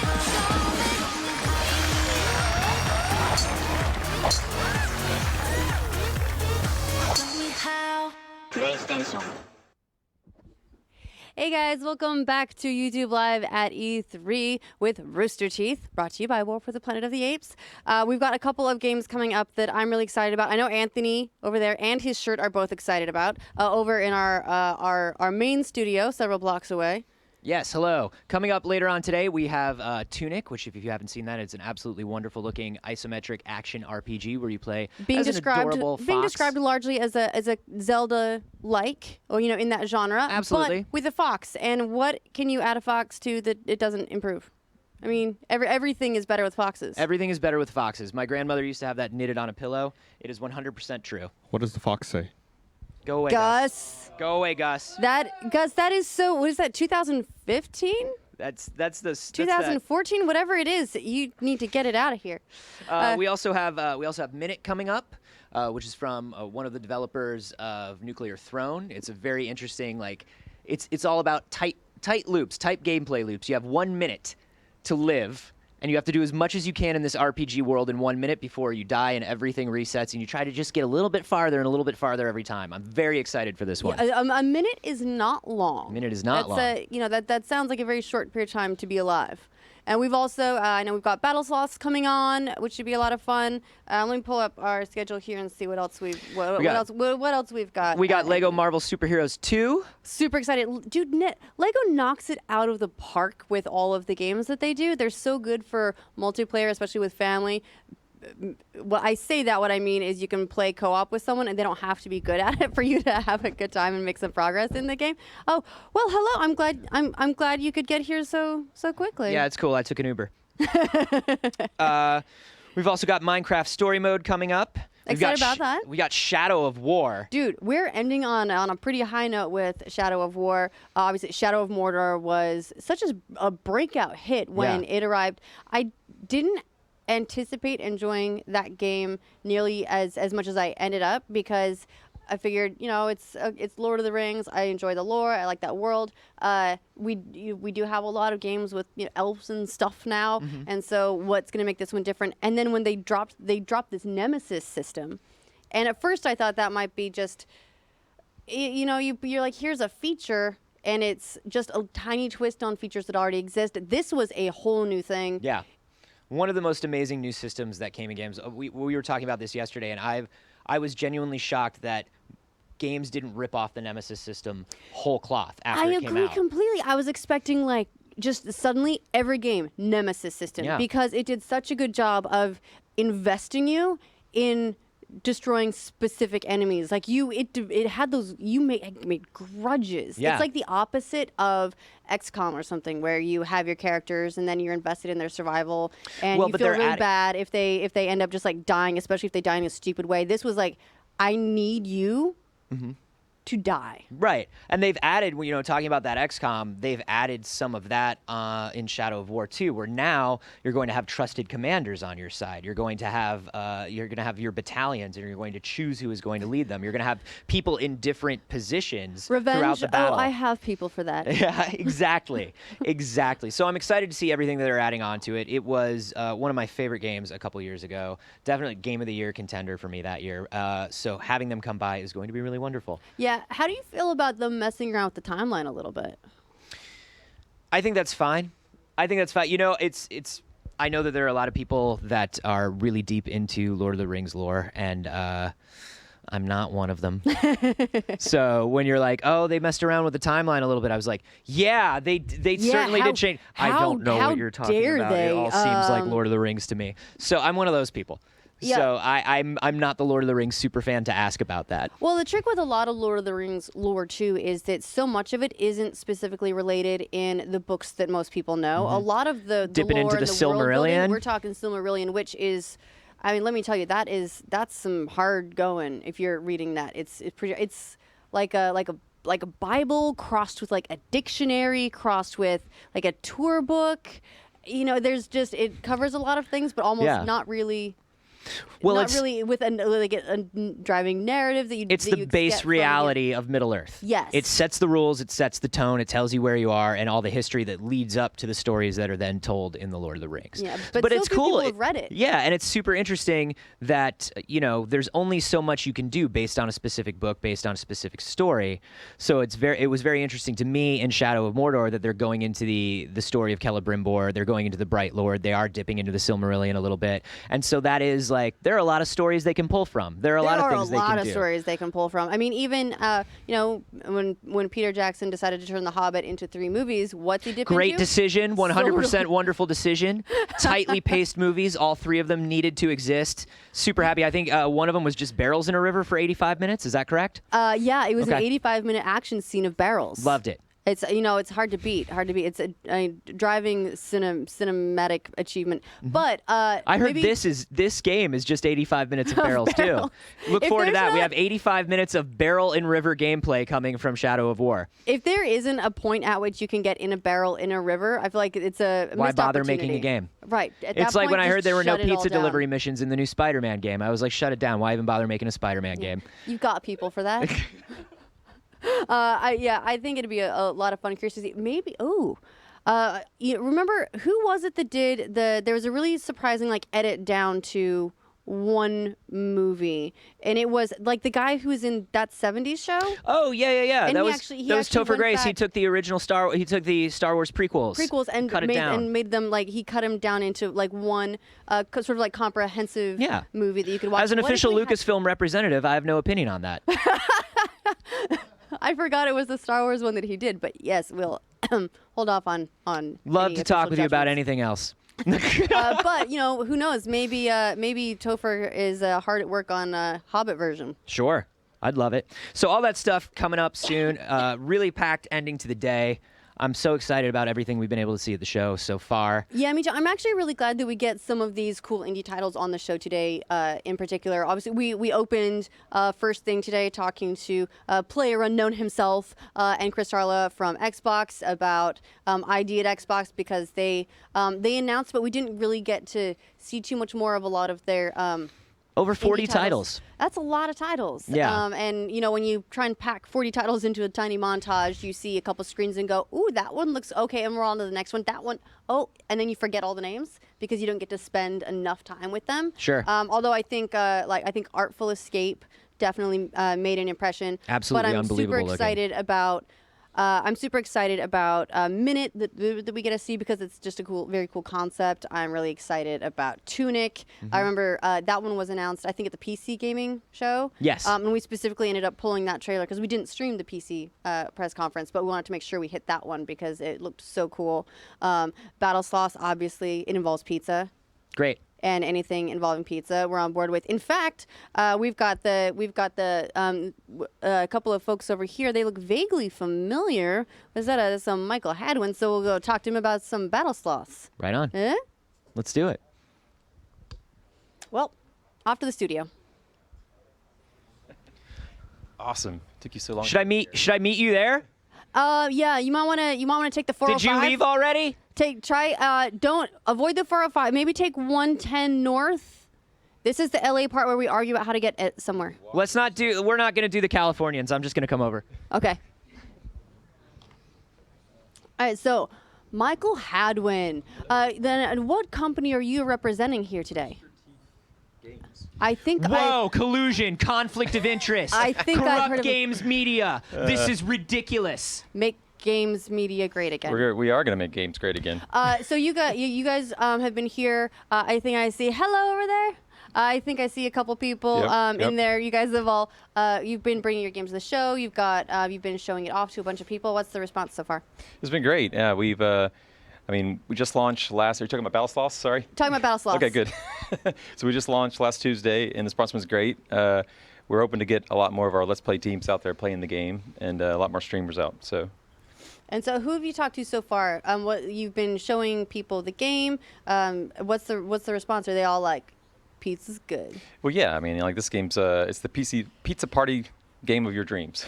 With including sloths and That's right. battles. Sloths, big guns, fighting over pizza. This is probably going to happen in 8 years because this Battle Sloths 2025, the Great Pizza Wars. So Right. It doesn't. We don't have that long. Before this all happens. Right. We have to get from point A, which is our current reality, to point B, which is sloths fighting over pizza, pretty quickly. We're going to have to make significant changes to society. This is a multiversal thing? Is that what's going on? We've got like multiple timelines happening. Yeah, I think. Well, here's the thing: if we're in the darkest timeline, Sure, which we are. how do we get to the brightest timeline, which is the timeline in which there are battle sloths? Right. Oh, so you can tell you a little bit about the game while it's Yeah, playing like here? here we got some footage coming up here. I recognize some of these weird looking Yeah. avatars. Yeah, so they're actually, oddly enough, I see Jeremy at his red hair stage. We've got a Ryan face over there. What are these guys doing? So it's a twin stick shooter, 4-player. You can play with online or with bots. And you can see these guys here. I think they're playing the factory level. We've got some Rooster Teeth talent in there. We've also got like 1,000 hats. These guys have done over 1,000 hats. I think they're going to do like 25 hats a week. That's a lot of hats. Yes, it is. Now, what's the point of the hats? Well, it's just a cosmetic thing, but it's also progression. The more you play, the more hats you gain.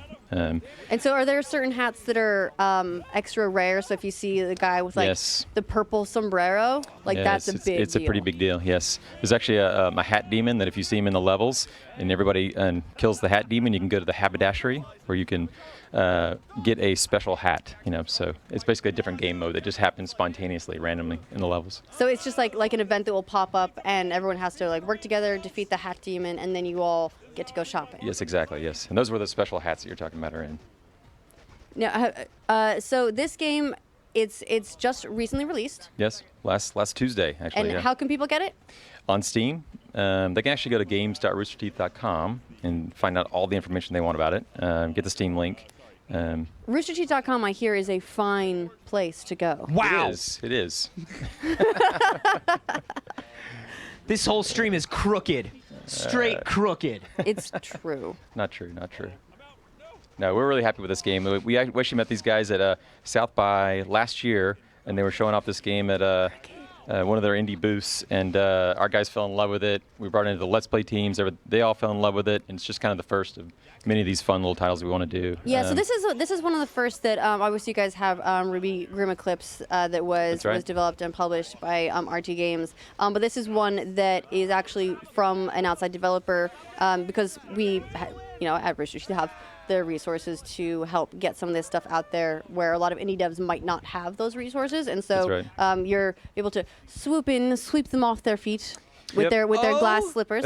Look at that. That's Jack that wins. Yep. And help some of these indie developers get their games out there, get them published, get them to an audience. Yeah, that's very true. I mean, that's the problem with a lot of these indie guys. They have these great ideas, and they're really fun games, but if no one's ever heard of them, they're kind of wasting their time. So that's what we're hoping to do with the publishing side, is just to bring a lot more awareness to these great games that no one's ever heard of. So we're picking a battle type here. Can you tell us about the different modes that are available? So Golden Slice is actually a mode where everyone battles, and suddenly a golden slice will show up on the map. You got to collect that golden slice and take it back to your pizza base. I think the other one is Slice Hunt, which is basically everyone's just trying to kill each other. That's basically the object of the game, which has to kill each other, and then they drop a slice of pizza.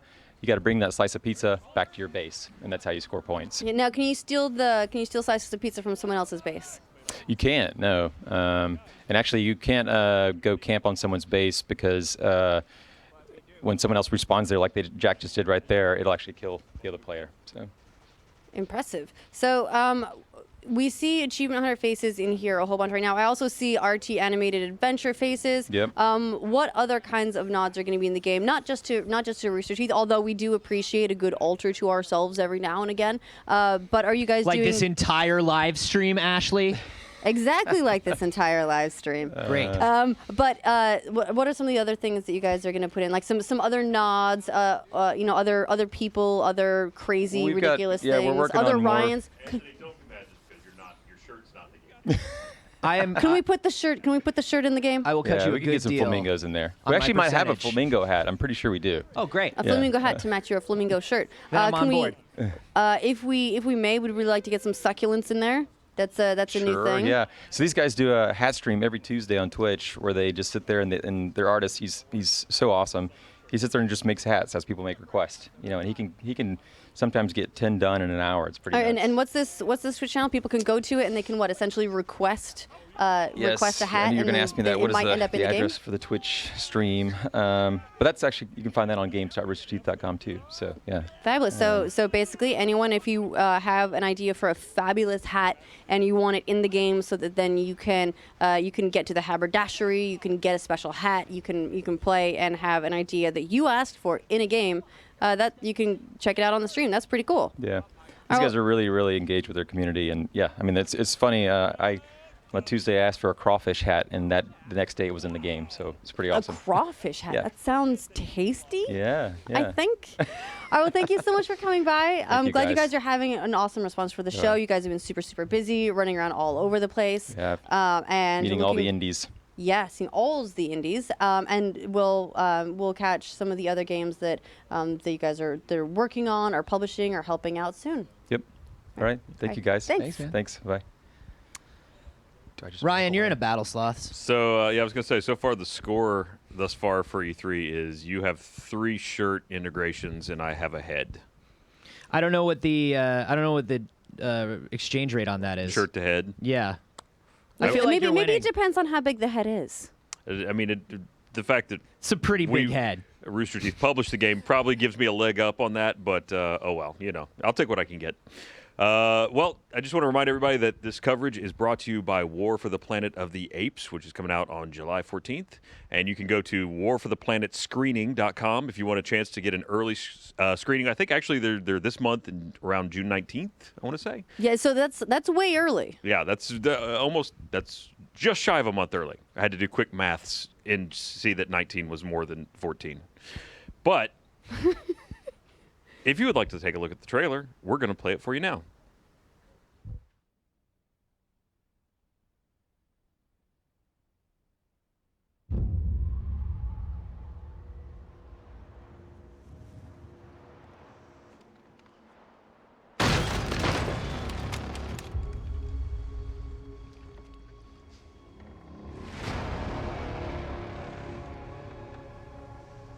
Who is child? I don't know. But she was you. She has no one else. We are not savages. Apes fight only to survive. Bad human can kill ape. All dead now a long time. Long time. Bad humans. Soldier.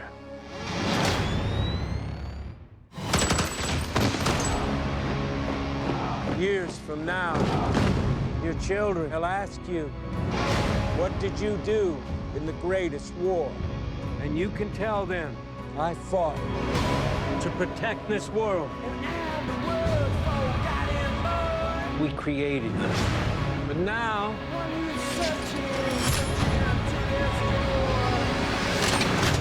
we will bring an end to their kind.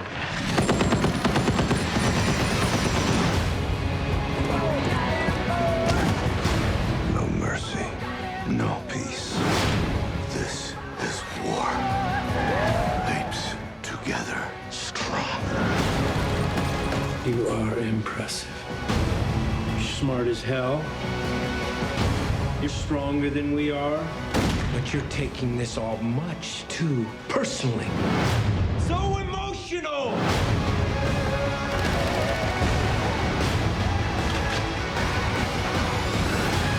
I did not start this war.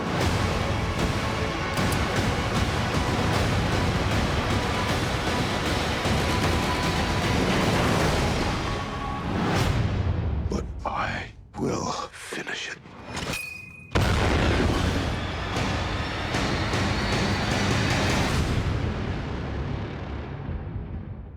Welcome back to the side stage. I'm joined by, once again, the very talented Don't. Trinity Jones. Oh my God. What are you drinking there? Boba. What is it doing to you? I freaking love boba, Ryan. All right, that's like marbles and tea, right? It's not. It's tapioca. Except this one is special. It's tapioca and pudding. Isn't that what? Well, it's like a different kind of pudding. There's a Tapioca. layer of pudding at the bottom, and then would you just let me enjoy my boba? I've never had a boba tea. You've never had a boba? I've never had a boba tea. We should have had someone pick you up a boba. Look at this. The breadth of the straw is always daunting. Well, it's because, you gotta sip the bobas. That is a girthy straw. It is a girthy straw, but how else are you gonna get the girth of the tapioca pearls through the straw? That's fair. No, Yeah. it They would requires get- a very succulent amount of sucking. On the succulent side stage, Sarah and Stanley on the succulent side stage with Trinity happened Jones. to you? What happened to you? You were just like, boba Okay, but tea. see, Is yeah. your phone still in your boot? No, my phone is All right. behind me. We found it. Yeah. I took it out because I knew you'd shame me if I had my phone in my boot. I'm not shaming you. You are I was shaming me. impressed. I was like, look, it's got secret pockets. I mean, girls don't really have pockets, so we got to put it somewhere else. I mean, they're secret feet-smelling pockets, but I don't think my leg smells like a foot. you know what? I just came up with a game concept. All right, what's the game concept? It's you got to find the hidden phone. Find the hidden phone on, Find the on hidden someone? phone. Yeah. Because girls have so many interesting ways of stashing items. That It is is kind of just like the TSA, yes. But I didn't want to, TSA frisky. Those guys were nice and brought me donuts, so I didn't want to take the wind out of their game. Well, Ryan, before we head over to the Studio One across the street, I'm going to let you in on a little secret. There's a place called Nature's Pocket, which is where most girls hide their things.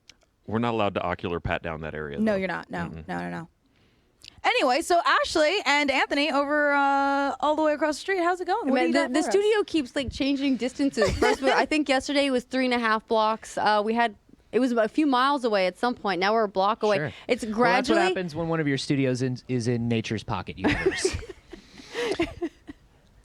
Yeah, I said On it. that note, I have been hyping this up for the last 2 days. I am so excited about this game. don't think you could overhype it though if you tried. I don't believe so. I've been looking forward to this game for a while now. Tunic. We have Felix Kramer here from Finji Games. Yes, I am the owner, operator, CEO of Finji. No, That's right. I'm not. Because That's Adam Saltzman is late, and if you're late to your appointment, you lose your position in your corporation. It's true. That's This is the way business things law. That's how that works. In Everyone games knows. specifically, that's how that works. Yeah. So If Bernie doesn't show up in another 15 minutes, I think I own Rooster Teeth. Yes. That's very exciting to me. Then you can put your shirts in every game. That's all I've ever wanted. Felix, I've been following this since it was called Secret Legend. it was, I mean, to And it be was- fair, it was called Secret Legend up until Monday. I just want to say, hey, what's up? I'm here. Did I miss anything? And so, well, we very nearly had you for Rooster Teeth. I'm okay. sorry this isn't going to work out, Anthony. I'll beat you one day, Bernie Burns. This company will be mine. But tell us a little bit about it. We have some B-roll that I want to run right now because this is an absolutely beautiful, such a unique looking Cool. game. Yeah, let's do it. So let me just say something about the developer first. It's made primarily by one dude in the frigid north of Canada. Dicey at Dicey on Twitter. He's really great. And he is artist, he is programmer, he is designer, he is level design, he's animator. Hey, buddy! Hi, look at his little wave. Isn't that cute? I shouldn't gender them. They are a non-gendered, lovely little fox, and I keep using gendered pronouns with them, but they're a cute little fox. So Dicey, he's incredible. He's doing pretty much everything except sound. And on sound, we've got Power Up Audio, who you might know from Darkest Dungeon and Towerfall and a bunch of other stuff. And then Lifeformed from Dustforce. Oh. So good. So good. The Dustforce soundtrack So is one of my good. favorite game soundtracks of all time. Look at this. It really is difficult to believe that this is made primarily by one developer. Yeah, he's amazing. One of the things about the indie scene that I'm so excited about in recent years is it seems like there are more and more of these, really like these tightly crafted masterpieces that like the vision from the initial conception through building it, through doing the art and just all the way through it's just like it's a love letter by a specific person to video games. I mean, that's exactly it. Yeah, that's exactly it. And, tech has gotten to the point where it's more accessible to make a game as a smaller team, and that's amazing as well. So we're just at this really cool point in video game development where one person can make a game, and that wasn't the case, 10 years ago. So I'm, as I'm watching this, we're obviously getting some Zelda vibes. Yes. I'm obviously seeing like a lot of tight parry-based combat, which is making me think of, of Dark Souls and things like. Obviously, everything is described as a Dark Souls in an esports right now. But yeah, we're leaning into the Dark Souls, but a fox. Yeah. Let's go there. Dark no, Fox. we're Dark Souls, Fox Souls. It's an action adventure. Game. So there's going to be lots of fighting monsters and exploring the wilderness and discovering secrets. But it's definitely tight combat. It's definitely not just, a lot of people look at it and say like, oh, that's cute, but I like hard games. All right. come on out. All right, we got you. Play a game. So it's basically it's got like the thin like candy shell around something that's going to destroy you. Delicious chocolate destruction. You can put that on the box. I'm gonna. So it when you're looking at the gameplay for this, again, it's getting a lot of the sort of Zelda comparisons. There's a lot of world exploration, running around, fighting enemies. How will people progress through the game? Is it open world? We got dungeons. We've got different levels. How's this going to work? Well, I can't say everything because the game's not done. So if I were to tell you everything right now, it would be a lie. I would be lying. Well, here's the thing, though. Again, you now run this company. True. And you get and as a result, that means that you get to determine what the game is. Yes. Okay. Well, fair. Okay. Well, no. I mean, there are definitely some dungeons. There's definitely some open world exploration type stuff. It's the game itself. You're gonna pick up items and discover different areas in which you can use those items. Very Zelda-like in that sense. But at the end of the day, if I commit to anything right now, Dicey will literally murder me. So Well, and apparently there's it's concerning is the isolated northern reaches of Canada. They're apparently very good for creativity. Yes. But also very hard to to go in and get him out of there once he's murdered you. That's true. Yeah, no, I can never be found. So we are taking a poll right now, live at e3.com. What did you like the most in Tunic when we watched that trailer there? What are you most excited about? Obviously, the fox is in all caps. Oh, that's excellent. That's what I This wonder. is the best poll. I wonder. I can see I wonder Adam. if Eddie, who's running these polls, perhaps had an answer he wanted look people. who's joining Yeah, us. someone finally came. Would you? To be fair, my schedule also said 110, but I arrived at call time. Wow. It's a it's a good thing you hired a pro, man. Oh, by the way. Here we can do some business. Oh. By the way. Now that the grown-ups are here in their flip-flops. I have nothing to add. Oh, and there's a new owner of the company. Yeah, because you weren't here, they deemed me. Becca's not going to be happy, but now I'm CEO of that's fair. Finji. So. You abdicated. It's on. You're good. Okay, cool. You're good. We got you. Okay. So we were just talking about some of the things that were hinted at and alluded to in the small amount of gameplay that we saw.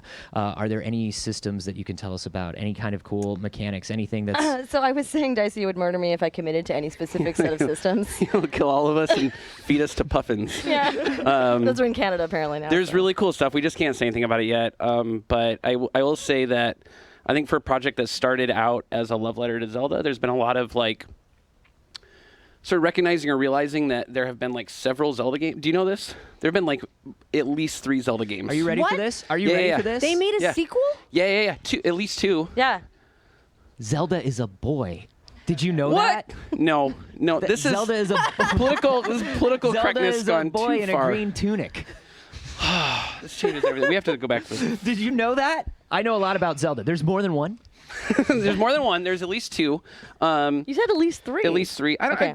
No, it's fine. I'm You're sorry. the CEO. I'm sorry. Yeah, that was my fault. It's I hard haven't to keep trained up you with all the properly. Nintendo announcements this week. Yeah, That's exactly. But there's really cool. Like there's a recognition. Like we need to at some point this needs to be its own thing. It needs to stand on its own legs. And we're pulling on a bunch of different inspirations. There's a lot of obviously a lot of Dark Souls inspiration, not directly about feel or combat or anything, but the idea of stakes. They're like, if you're going to go into a fight, even if it's a little bitty guy, you kind of need to take it a little bit seriously. And what? Why is that a problem? I was thinking about my first experience with Dark Souls and meeting a tiny pig and being like, look how adorable you are. He's so cute. The pig destroyed me. Demolished. And that's sort of, that's exactly. Yeah, so there's a little bit of that, and then there's other stuff about, I think, that I think are like pretty modern ideas about combat, stuff like arenas and energy systems like you see in New Doom, and It's like actually pacing it's stuff from exactly like New Platinum Doom. and- It's like Yeah. yeah. Yeah, It's is basically there? New Doom. Oh, the Yeah. trailer doesn't have any eviscerations in it. Oh, but crap. Yeah. But there are like brutal melee executions. spoilers. Yeah, that's how you refill your HP. Is you just slurp on guts. I mean, that sorry, fox is Dicey. brutal. I'm sorry. Oh, that's Yeah. cute. I'm sorry. I should just go. Well, so you guys have had this here. Is there a window on when it may be coming out, on when to expect it, or when to expect more information about it? You got to get it together, man. Wow. You've been here a lot longer than I am. You're probably tired. It's fine. We're looking at next year. Are you saying Felix looks tired, Adam? No, I mean, E3 barely started. We've all had a super chill It's schedule day for the last few days. 1057 of E3. I haven't been here. outside since I was 11. I learned to metabolize concrete, and I live on the. I sustain myself on the streets of LA. Yeah, I think next year is a safe bet, and that's what we're aiming for right now. Excellent. And is it like PC consoles? We saw it was at the PC show. Adam, can you answer that? It's been announced for Windows and Mac, and there will be more announcements at a later time. Great. And where do we keep up with it? tunicgame.com. Great. Felix, Adam, thank you so much for Thank your you. staggered arrival to your interview today. Yeah, we like to keep the pacing fresh. Yeah, absolutely. You get that second wind in there, that fresh energy. Yeah, I love it. Bernie, Mika, what did you think of that adorable fox, though? You know how much I love cute things. Yeah. You know, I just want this fox, and I want plushies of it, and I want to cuddle it and take it home with me. I think from now on, I just want to go by the name Zelda, since Zelda's a boy officially. Zelda's a boy. I need my green tunic. I mean, it's kind of like a green-gray jacket you got on. You know, actually, do you know what the color is that they listed when I bought this thing? Army green? Swamp. That doesn't seem like the most marketable color to say, oh, you want the swamp You want jacket. the swamp jacket? That's Yeah. horrible. Yeah, but I still bought it anyway. Yeah, and it looks nice. No, thank you. You're That's welcome. very nice. You look remarkably fresh-faced for day 85 of E3. Which is hilarious because I feel like death.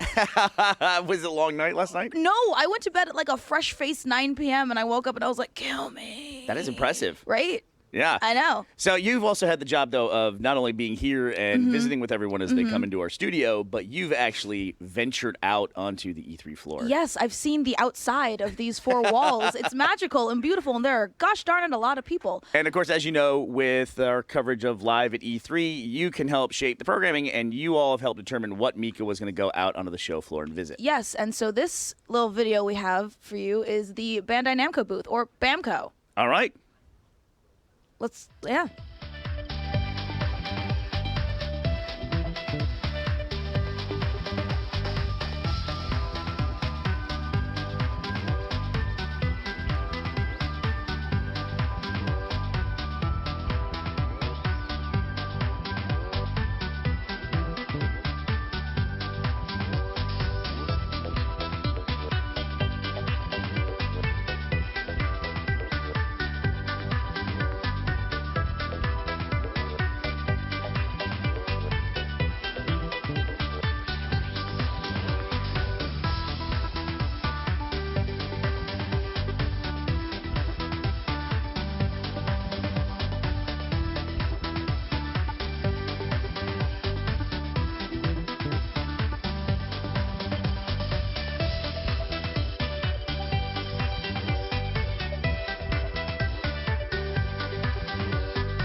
Back on the couch, we got JW with us from Devolver. Hello. Hello, sir. I am Devolver. You are, Sure. yes. You are Devolver. According to the rules that I have set on this live stream, anybody who shows up to represent a company runs that company, Yeah, it was a unless pretty somebody good move. comes to challenge them. Is Bernie still here? Right here. Let me know when Bernie slips out. Okay. I want to talk about your new title, Minute, because this thing has such a long history. I first saw this thing 8,000 years ago. Yeah, that's true. Dinosaurs, everything. Yeah. Got rid of them. It was crazy. We had to fight for survival. We had no agriculture at the time. And this was actually a game jam game when it started off. Yeah, so it's a game made by me and Kitty and Dominic Johan, Yukio Kallio. But Kitty and I, back in the day, we did an Adventure Time game jam. And we love Adventure Time, right? Like every episode is so different. They go on weird little adventures. So we're like, what if we make a game where whatever direction you head into, there's a cool adventure waiting for you, but the episodes are just 1 minute. So we're like, okay, every minute you die. It's over. And that's basically what we now turn into a full game. The game jam went super well. We won it, and we got a crossbow from Richard Garriott. Yeah, you got like a space crossbow. He's You got a buddies. space crossbow? Yeah, he's buddies with like a crossbow smith. He's like, this is one of the best crossbows in the world. So we're like, okay. So we still don't have it. We can't ship it. It's a weapon. It's like, it's like in someone from the Devolver's office above their desk. So yeah. Do you come into Austin to have meetings and just touch your crossbow? And Yeah, then go back every to your year. desk? You have to like come visit it every now and again. Yeah. Every year we go, we touch the crossbow, and things are safe again. You know? So this is great. We have the trailer for this. I want to give people a little taste of what this is about. But Yeah. obviously, it is turned into its own world now. It is no longer an Adventure Time themed thing. And you- This is now original IP. Exactly. Yeah. So Minute is a little like black and white adventure. Every minute you die, but all the items you find, the stuff you get, you kind of keep. So the next run, you're dead, but you still have that sword. You know, you might find some cool sneakers so that you run faster. Next run, you can still run faster. So the world and the map are persistent, and the further you can go, the more you can find. But Yeah. you only have a minute to find the next thing that's going to help So you. you have kind of this 1 minute radius around your house. You can run in any direction. There's cool adventures waiting for you. And then you die. You do it again. You head in a different direction. And it's like this really condensed exploration game, right? Like a really small world, but everywhere there's a hidden secret. There's little interactions. You can like water your dog. You can just try anything and something's going to happen. I'm sorry, you said you can water your dog. It's a feature. Like that's where we started out. We made the watering sorry, the what do you dog do with prototype. dogs? Am I mistreating my dog by not watering it? Yeah, it's. I mean, I'm pretty sure like when you get it, and it comes with the dog has a little label on it, and it says please wash regularly. I thought I loved my dog. I had no idea. Water your No, you gotta dog, water blow it. dry your dog. You know, that's how it works. We also have some B-roll that I would love for you to lead us through, so we can see a couple of these loops for ourselves. Yeah, let's go. So let's pull that up. So we're starting off here. So yeah, you wake up knowing nothing in your little house, you know, and trying to kind of get familiar with the world. We're setting this beautiful, mysterious tone. And you know, like any good video game, you find a cursed sword on the beach. Sure. That's where it all kicks up. As you do. I mean, what's the last time you went to the It's beach actually and in the didn't law. find a cursed sword? You cannot start a game any other way. Like but we worked our way around it.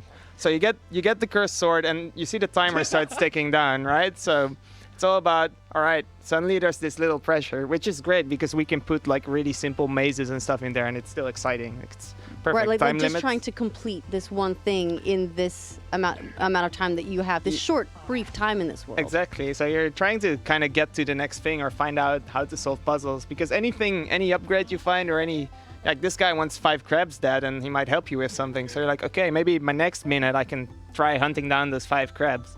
And it kind of works like that, where you're just left to your own devices, kind of trying to figure out how am I going to spend my next minute.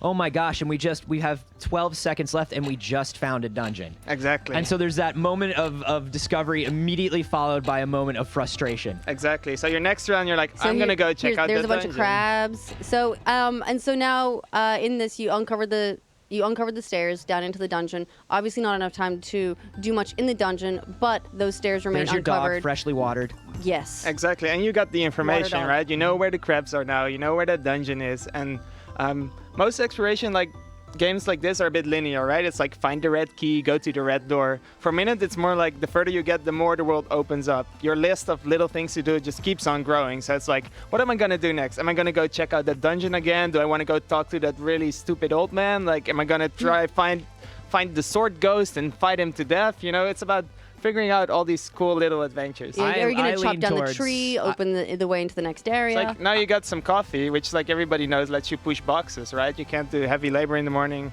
Find some caffeine. Well, of course not. And just kind of grows that way. You get more and more abilities, and eventually you play through the whole game in just 1 minute, you know, and you win. So when you find the coffee, it doesn't tell you, hey, now you can push a box. It's just sort of like, you found the coffee, and now like I have 20 Now seconds something to else figure out what the could coffee does. Exactly. Figure it out yourself, or maybe the developer should be a bit more clear. You know, there's just all these Yeah. wonderful things like that. We should probably talk to the developer about these kinds of things. Yeah. Oh, we have a lighthouse key.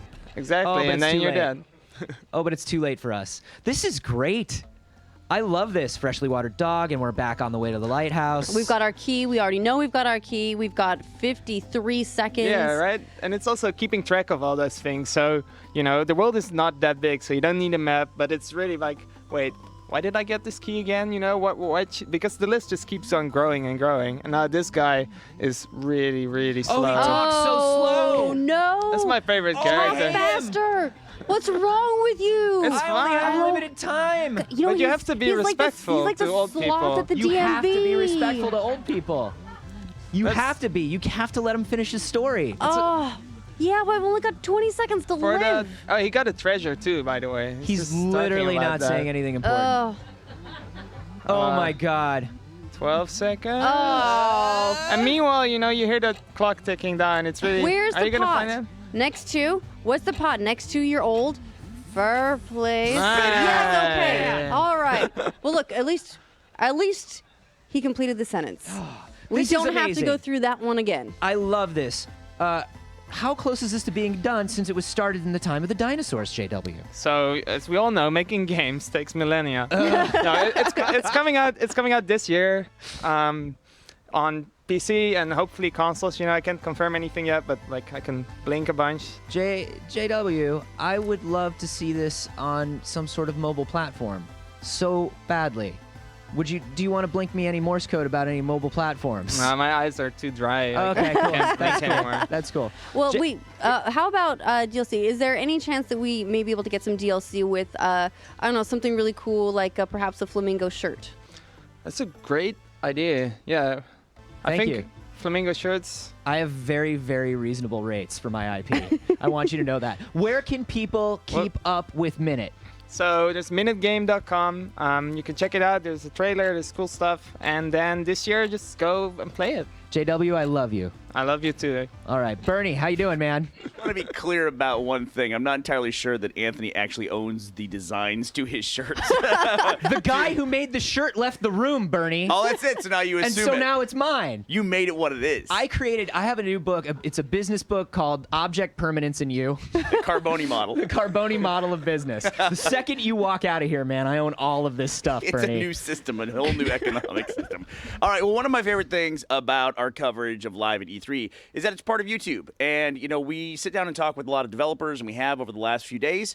And, of course, E3, the focus is on the games, focus on the developers, but this year it's also open to the public. And one of my favorite things about E3 is getting to meet other creators who are involved with video game culture and to find out what they're doing. And a lot of those people come as attendees.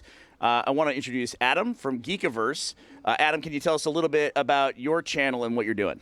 Yeah, so our channel is basically, it's a review site currently. We review games, we review movies, books, all sorts of stuff. We're also getting into making some Let's Play content with other video games. Basically, it's just a one-stop shop for anything you want geek. And how long have you been doing it? I've been doing it since, I believe I started in November of 2015, but the company was actually started in May of 2014 with our founder, Josiah Leroy. All right, and now is this your first E3 personally? Yeah, this is actually our first E3. As a group? Yeah, as an entire group. We've never been here before. I would like to say it was a little bit of an uphill battle getting here, and now that we're here, it's just insane. Where are y'all based, if I may ask? We're actually based out of Buffalo, New York. Okay, that's part of the world that I'm from. I grew up in Rochester, so that's awesome. Not that far away from there. And one of the guys we work with, Zach Anner, on a regular basis, he's a Buffalo native as well. We have tweeted him several times about his book and everything else. Fun fact about Buffalo, in case you don't know this, is that it's the best place to go in case of a zombie apocalypse because it's all hydroelectric power, so everything will be fine there. Well, most of it is. A lot of that hydroelectric power doesn't necessarily get to us, but... Well, 80% of the people will be dead by that point. True, so I guess the grid will be a little matter. bit less taxed at that point.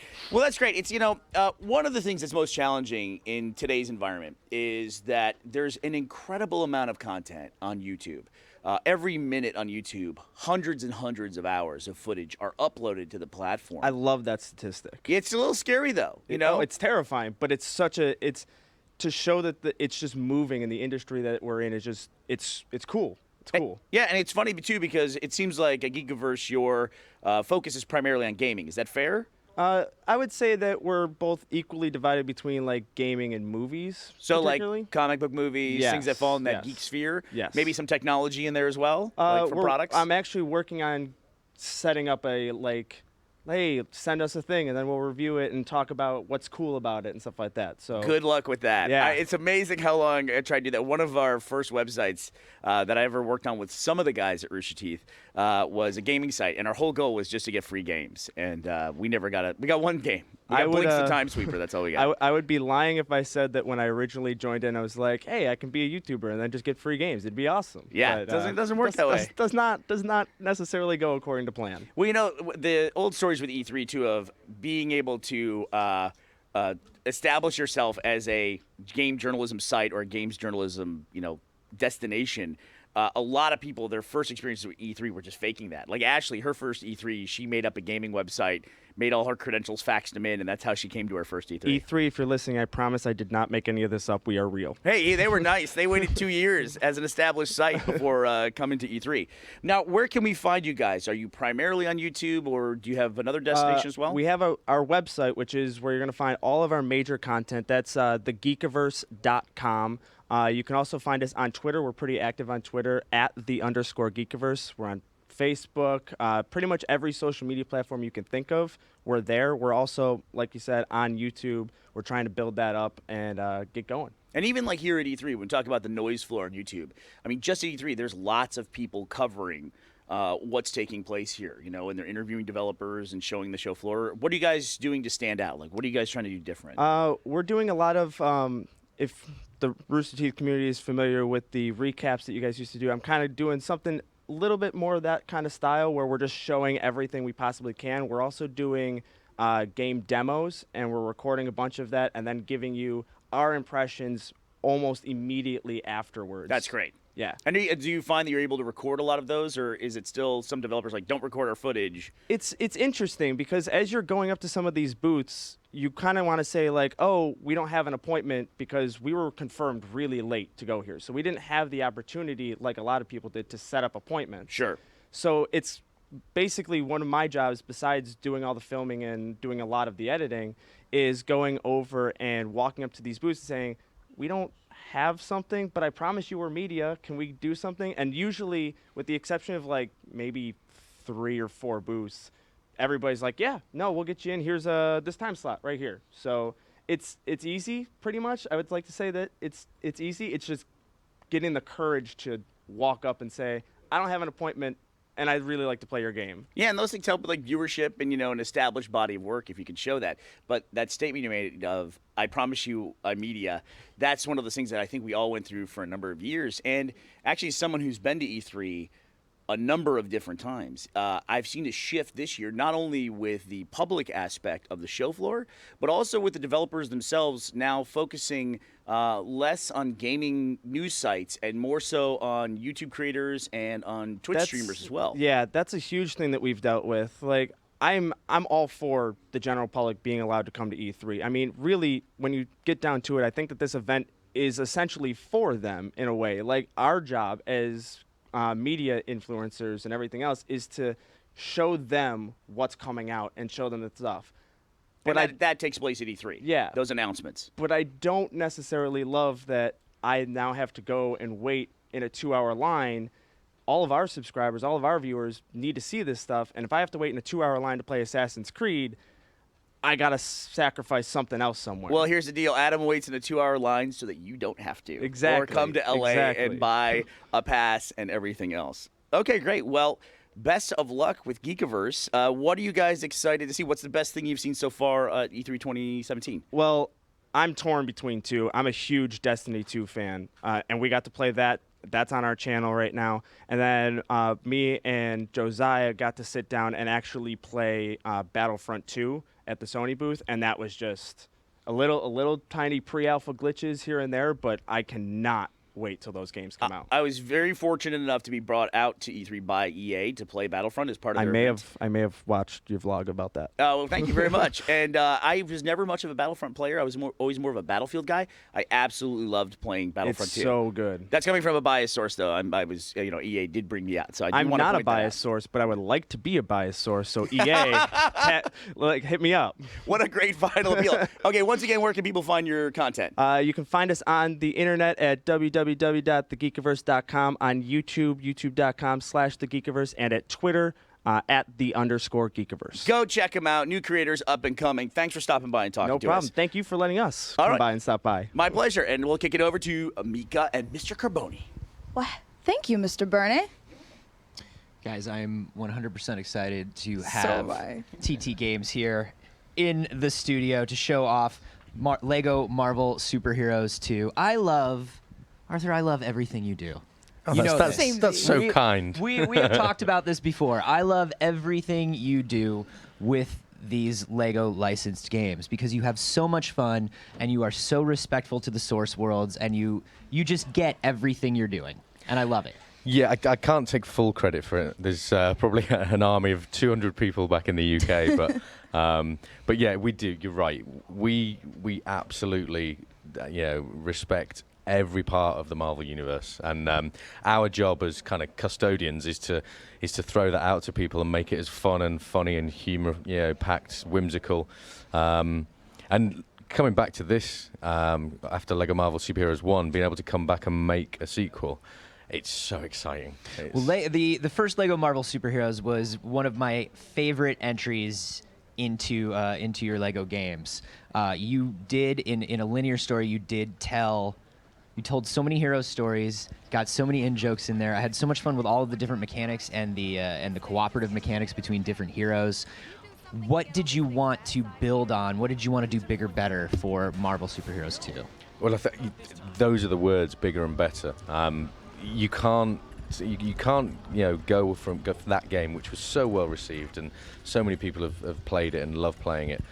We obviously have to make sure that the sequel is better everywhere. You can't just like pick one thing. So we've gone for a more epic story. We've got an original story co-written with Kurt Busiek, who's a comic book writer. Oh, amazing. And that story it's non-linear. There's sections that are a little bit branching, which is great. We've got an open world that is the biggest thing we've ever undertaken. A city called Chronopolis, which is Kang the Conqueror, who's the new bad guy. He's basically ripping different Marvel realities from out of time and compressing them into one city, so it's huge.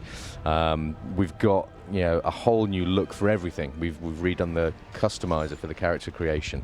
We've kind of revisited status screens. We've revisited mechanics, and obviously we've front and centered a whole new diverse mix. So we're bringing sort of characters to the forefront of the story, like Kamala Khan and She-Hulk and some of the Guardians and nice. Spider-Gwen, mixing it up like as much as we possibly can.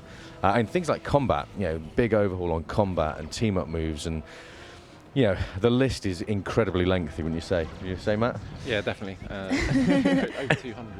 Yeah. So we're kind of packing as much as we can into this. So Matt, you are playing live right now. Yes. Tell us a little bit about the section of the game that we find ourselves in. So this is the first big boss fight in the game. This is in the end of the first level, and we're facing here a Celestial, Eson, playing as the Guardians of the Galaxy. And loads of action on screen, and Kang is manipulating time and controlling Eson throughout this fight.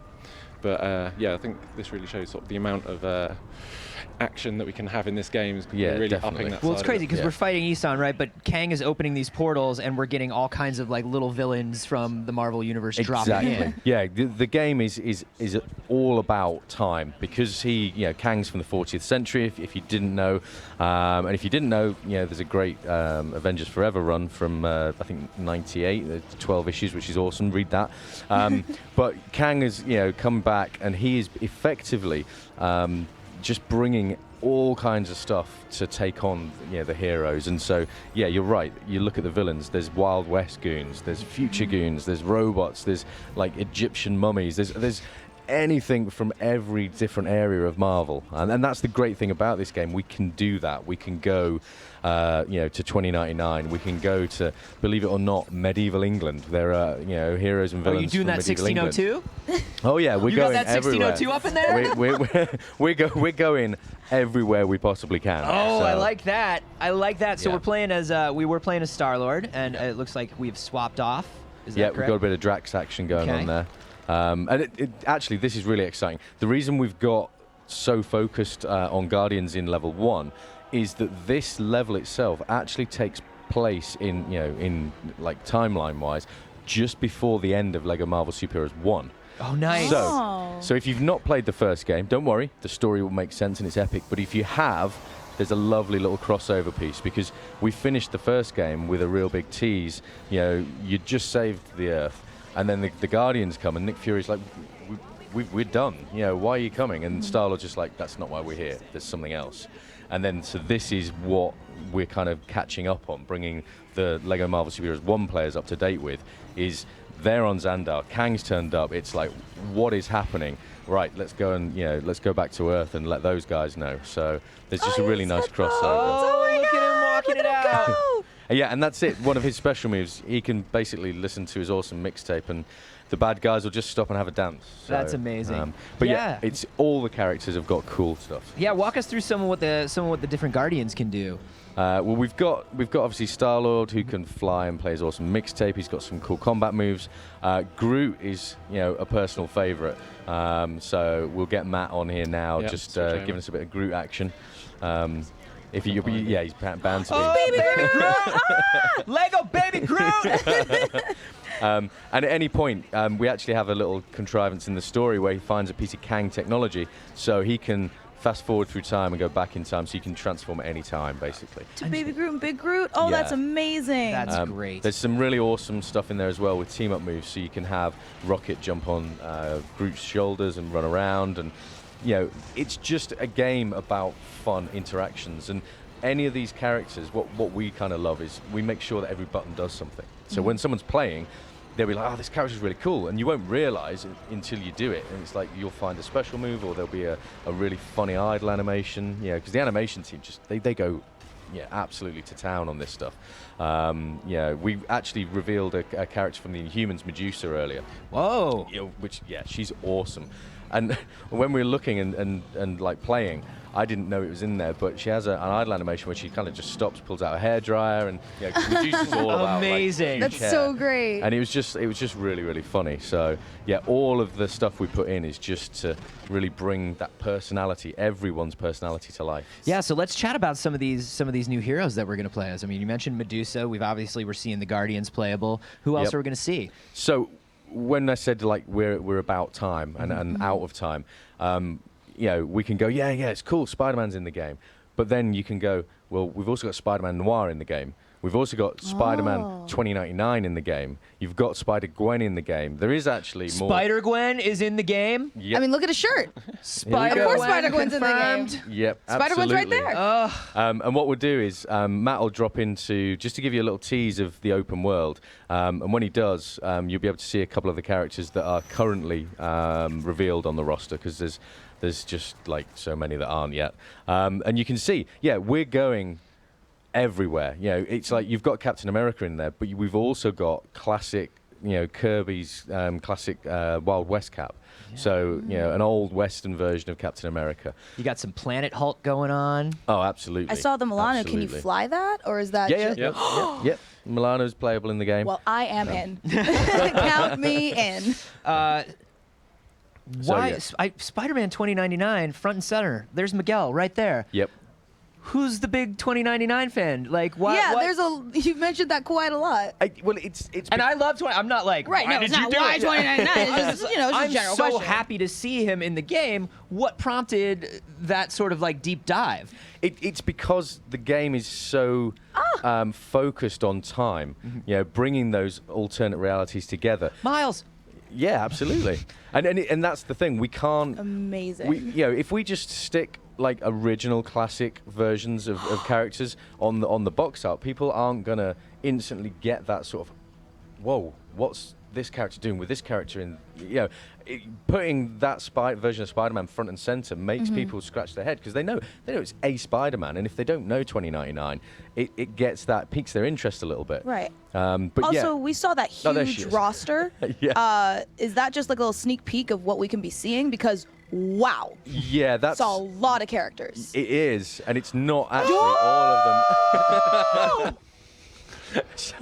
So we got Lockjaw in there as well. What's up, Lockjaw? If I wasn't in before, I'm triple in right now. Oh my good golly gosh. Yeah, I don't ever think Lockjaw's been in any Marvel game, let alone a Lego Marvel game. Absolutely adorable. But this is about. Can we put Spider-Gwen on? Because Spider-Gwen's super cool. And the cool thing is, Spider-Gwen's got a couple of like special moves. One of them, at any point in time, she can kind of, stop by and take a selfie. So Medusa's probably run off. Is she gone? A bit camera shy, I think. Yeah. But we can pretty much take a selfie with the Oscorp Tower. So that's one of the things she can do. And then one of the other things, her other special move is she gets a drum kit from the Mary Janes out, and that effectively, when she kicks all the drums over, it kills bad guys around it. So it's cool. But it's about personality, charisma, character, and then in terms of, like I said before, with the open world, we have, I think, 20 locations here. So you've got Wakanda, you've got Hala, Atalan, Nowhere. There is just so many different places, and the whole thing, opens up to be a massively cool, explorable playground. Somebody really loves Secret Wars, huh?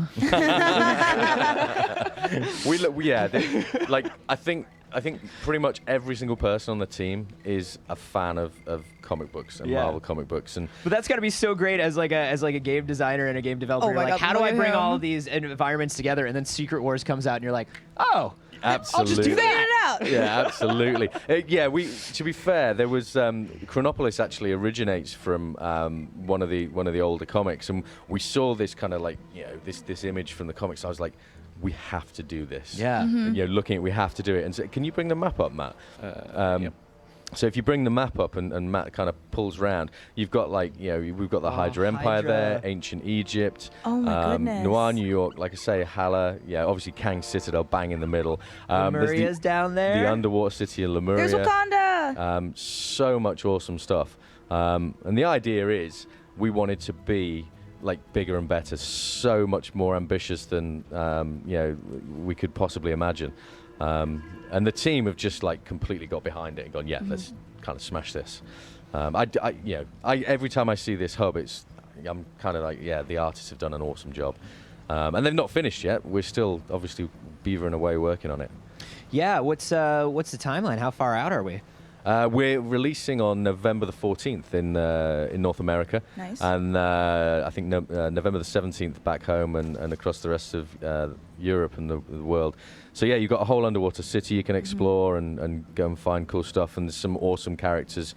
Yeah, here's the thing, we've not revealed characters, but you look at locations, you think, I know who goes there. Yeah, exactly. I have a strong feeling maybe Black Panther might be making an appearance if Wakanda's in here. Absolutely, yeah. And just as a huge comic book fan and a huge fan of the Lego game series, I know that you guys are known for your humor and your quirkiness. Can we expect like some one-liners or some Easter eggs, if you will, that like comic book fans and Marvel Cinematic Universe fans will be like, I see what you did there? Absolutely. This game is inspired by a couple of comic runs, like the Avengers Forever and run Kang Dynasty, which is like Avengers 41 to 55.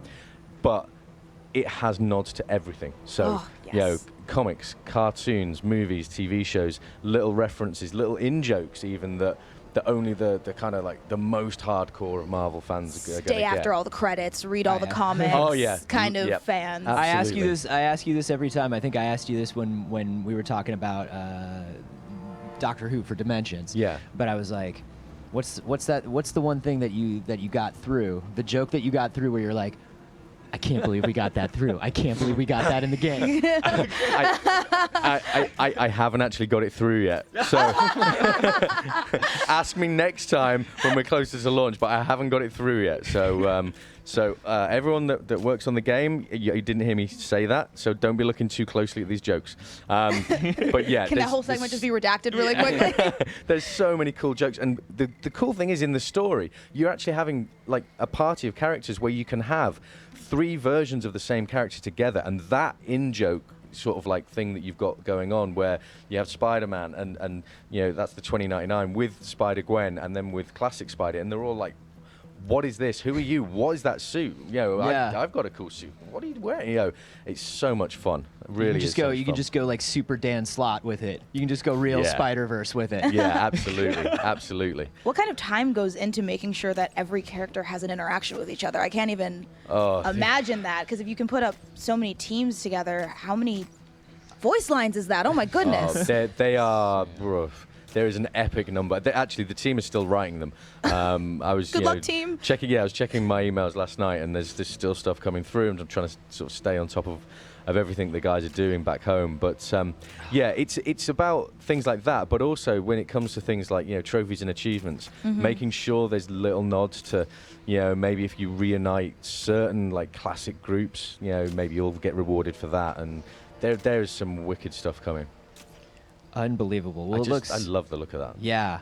And you see here, like, so here everywhere now. you go, like when you go noir, like, the color desaturates. It's raining, and even the characters, they're just like less vibrant. When we went to Nowhere before with Matt, you had the whole nebula come on, and every area has unique music and a unique tone and a unique feel, just to kind of bring it to life. I just love as a Marvel fan that you can just fly up into the sky and the skull of Nowhere is just sitting right there. Like, that's how cool so is that? Cool. Yeah. And that, it's not a spoiler, but that plays such a critical part of the story, because the story kind of weaves in and out and has, some Agent really big Venom! twists. Yeah. What up, Mac? Couldn't not put Flash Thompson in, so, yeah. So good. So good. So don't make me count the slots, Matt. Yeah, don't make me count the slots, Matt. Just tell me. How many? Just tell me. How many are we expecting? we haven't even finished yet. It's definitely over 200. There's a huge roster, and we are. Here's the thing: we come to a show like this, and then you find people hit us up on social and they're like, "Have you got this character? Have you got?" And you're looking through, going, "Yeah, we got that covered." I'm not going to tell you, but yeah, we've got that covered. And then you'll see one and go, okay, and you go back home to the office. Okay, can we add this guy or Right. this girl?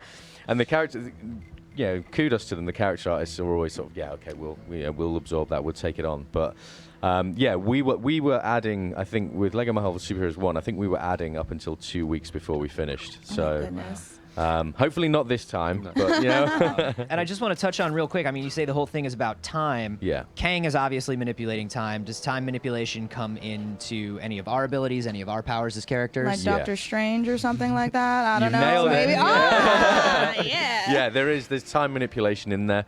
So Doctor Strange is able to kind of, in little areas of set pieces, he can fast forward time and rewind time.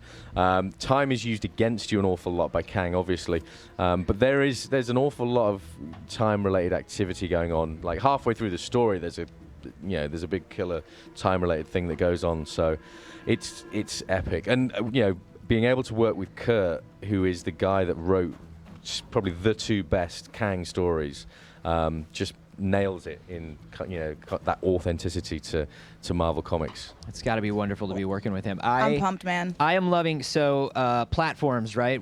I know it's Windows, Switch, Xbox One, PS4. Correct. Wait, Switch? Switch, Mika. Dude, if I wasn't in Mika. like 4 times before, I'm in like 40 times now. Put everything on the Switch. Put everything on the Switch. I couldn't agree more. You know what? It is the thing that actually makes flights a dream. Thank you. It's changed my whole life. Yeah. It's changed my whole life. Well, now Anthony and I know what we're going to be doing on planes. Yeah, absolutely. So thank you so much. Yeah. We've so had a good. blast. Yeah. Thank you, me Arthur, too. Matt. Thank you. Unbelievable. Ashley, it's on the Switch, Ashley. Ashley, The Switch. Ashley. The Switch. Now we can do it on planes. That's what we said. What? All the way over there? All right, so thank you guys so much. It looks super cute. We've got a couple of awesome things coming up, including things on the Switch. First of all, really quick though, want to remind you that E3 trailer battle is getting ready to wrap up. So if you haven't checked out all of the trailers from E3, make sure you do that. Just go to youtube.com/E3. There's a whole trailer battle thing. Watch the trailers, vote on some of your favorites. Just to give you a little example what kind of trailers you're watching, we do have one for Destiny 2 that's part of the trailer battles, so take a look at this. If you like it, go vote for it. If you're like, there's another trailer I liked more, vote for that one. They're going to crown a winner, and it's a big deal. You actually get the crown.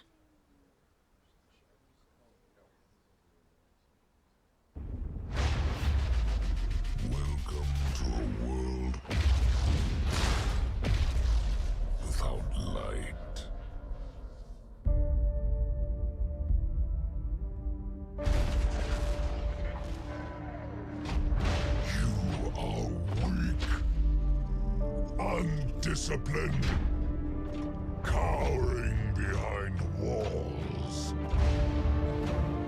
I command legions, conquered worlds, waged war across the galaxy to prove my worth. I alone am worthy of the Traveler's light. You're not brave. You've merely forgotten the fear of death. Allow me to reacquaint you.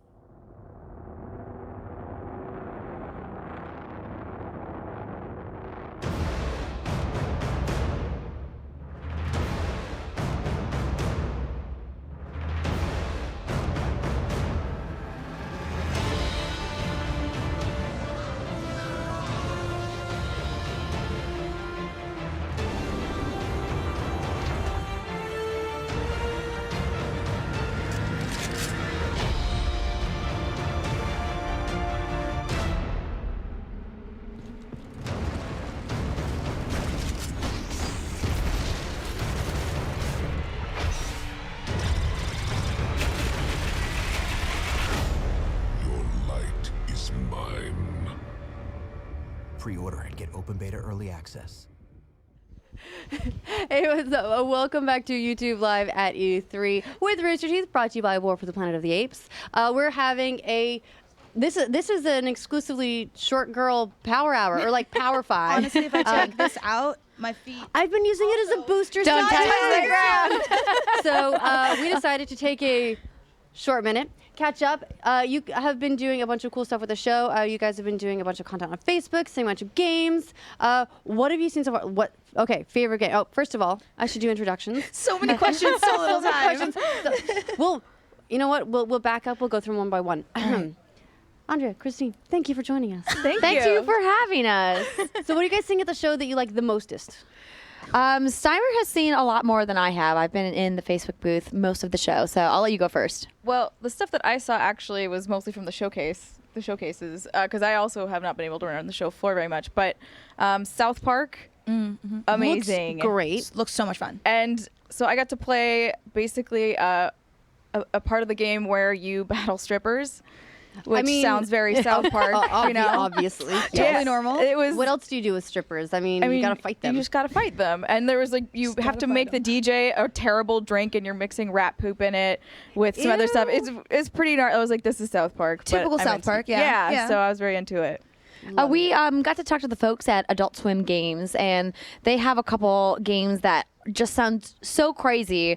I can't wait to play them. One of them is called Battle Chef Brigade, and it kind of feels like it's Iron Chef, but there's all of these different things that you have to do to actually get your ingredients. So imagine if you have to cook, you get a recipe, you have to go cook it, but in order to get the things to cook with, you have to go out and kill them. Oh. And then along the way to killing them, there's like all of these obstacles, and the recipes get increasingly more difficult as you go out.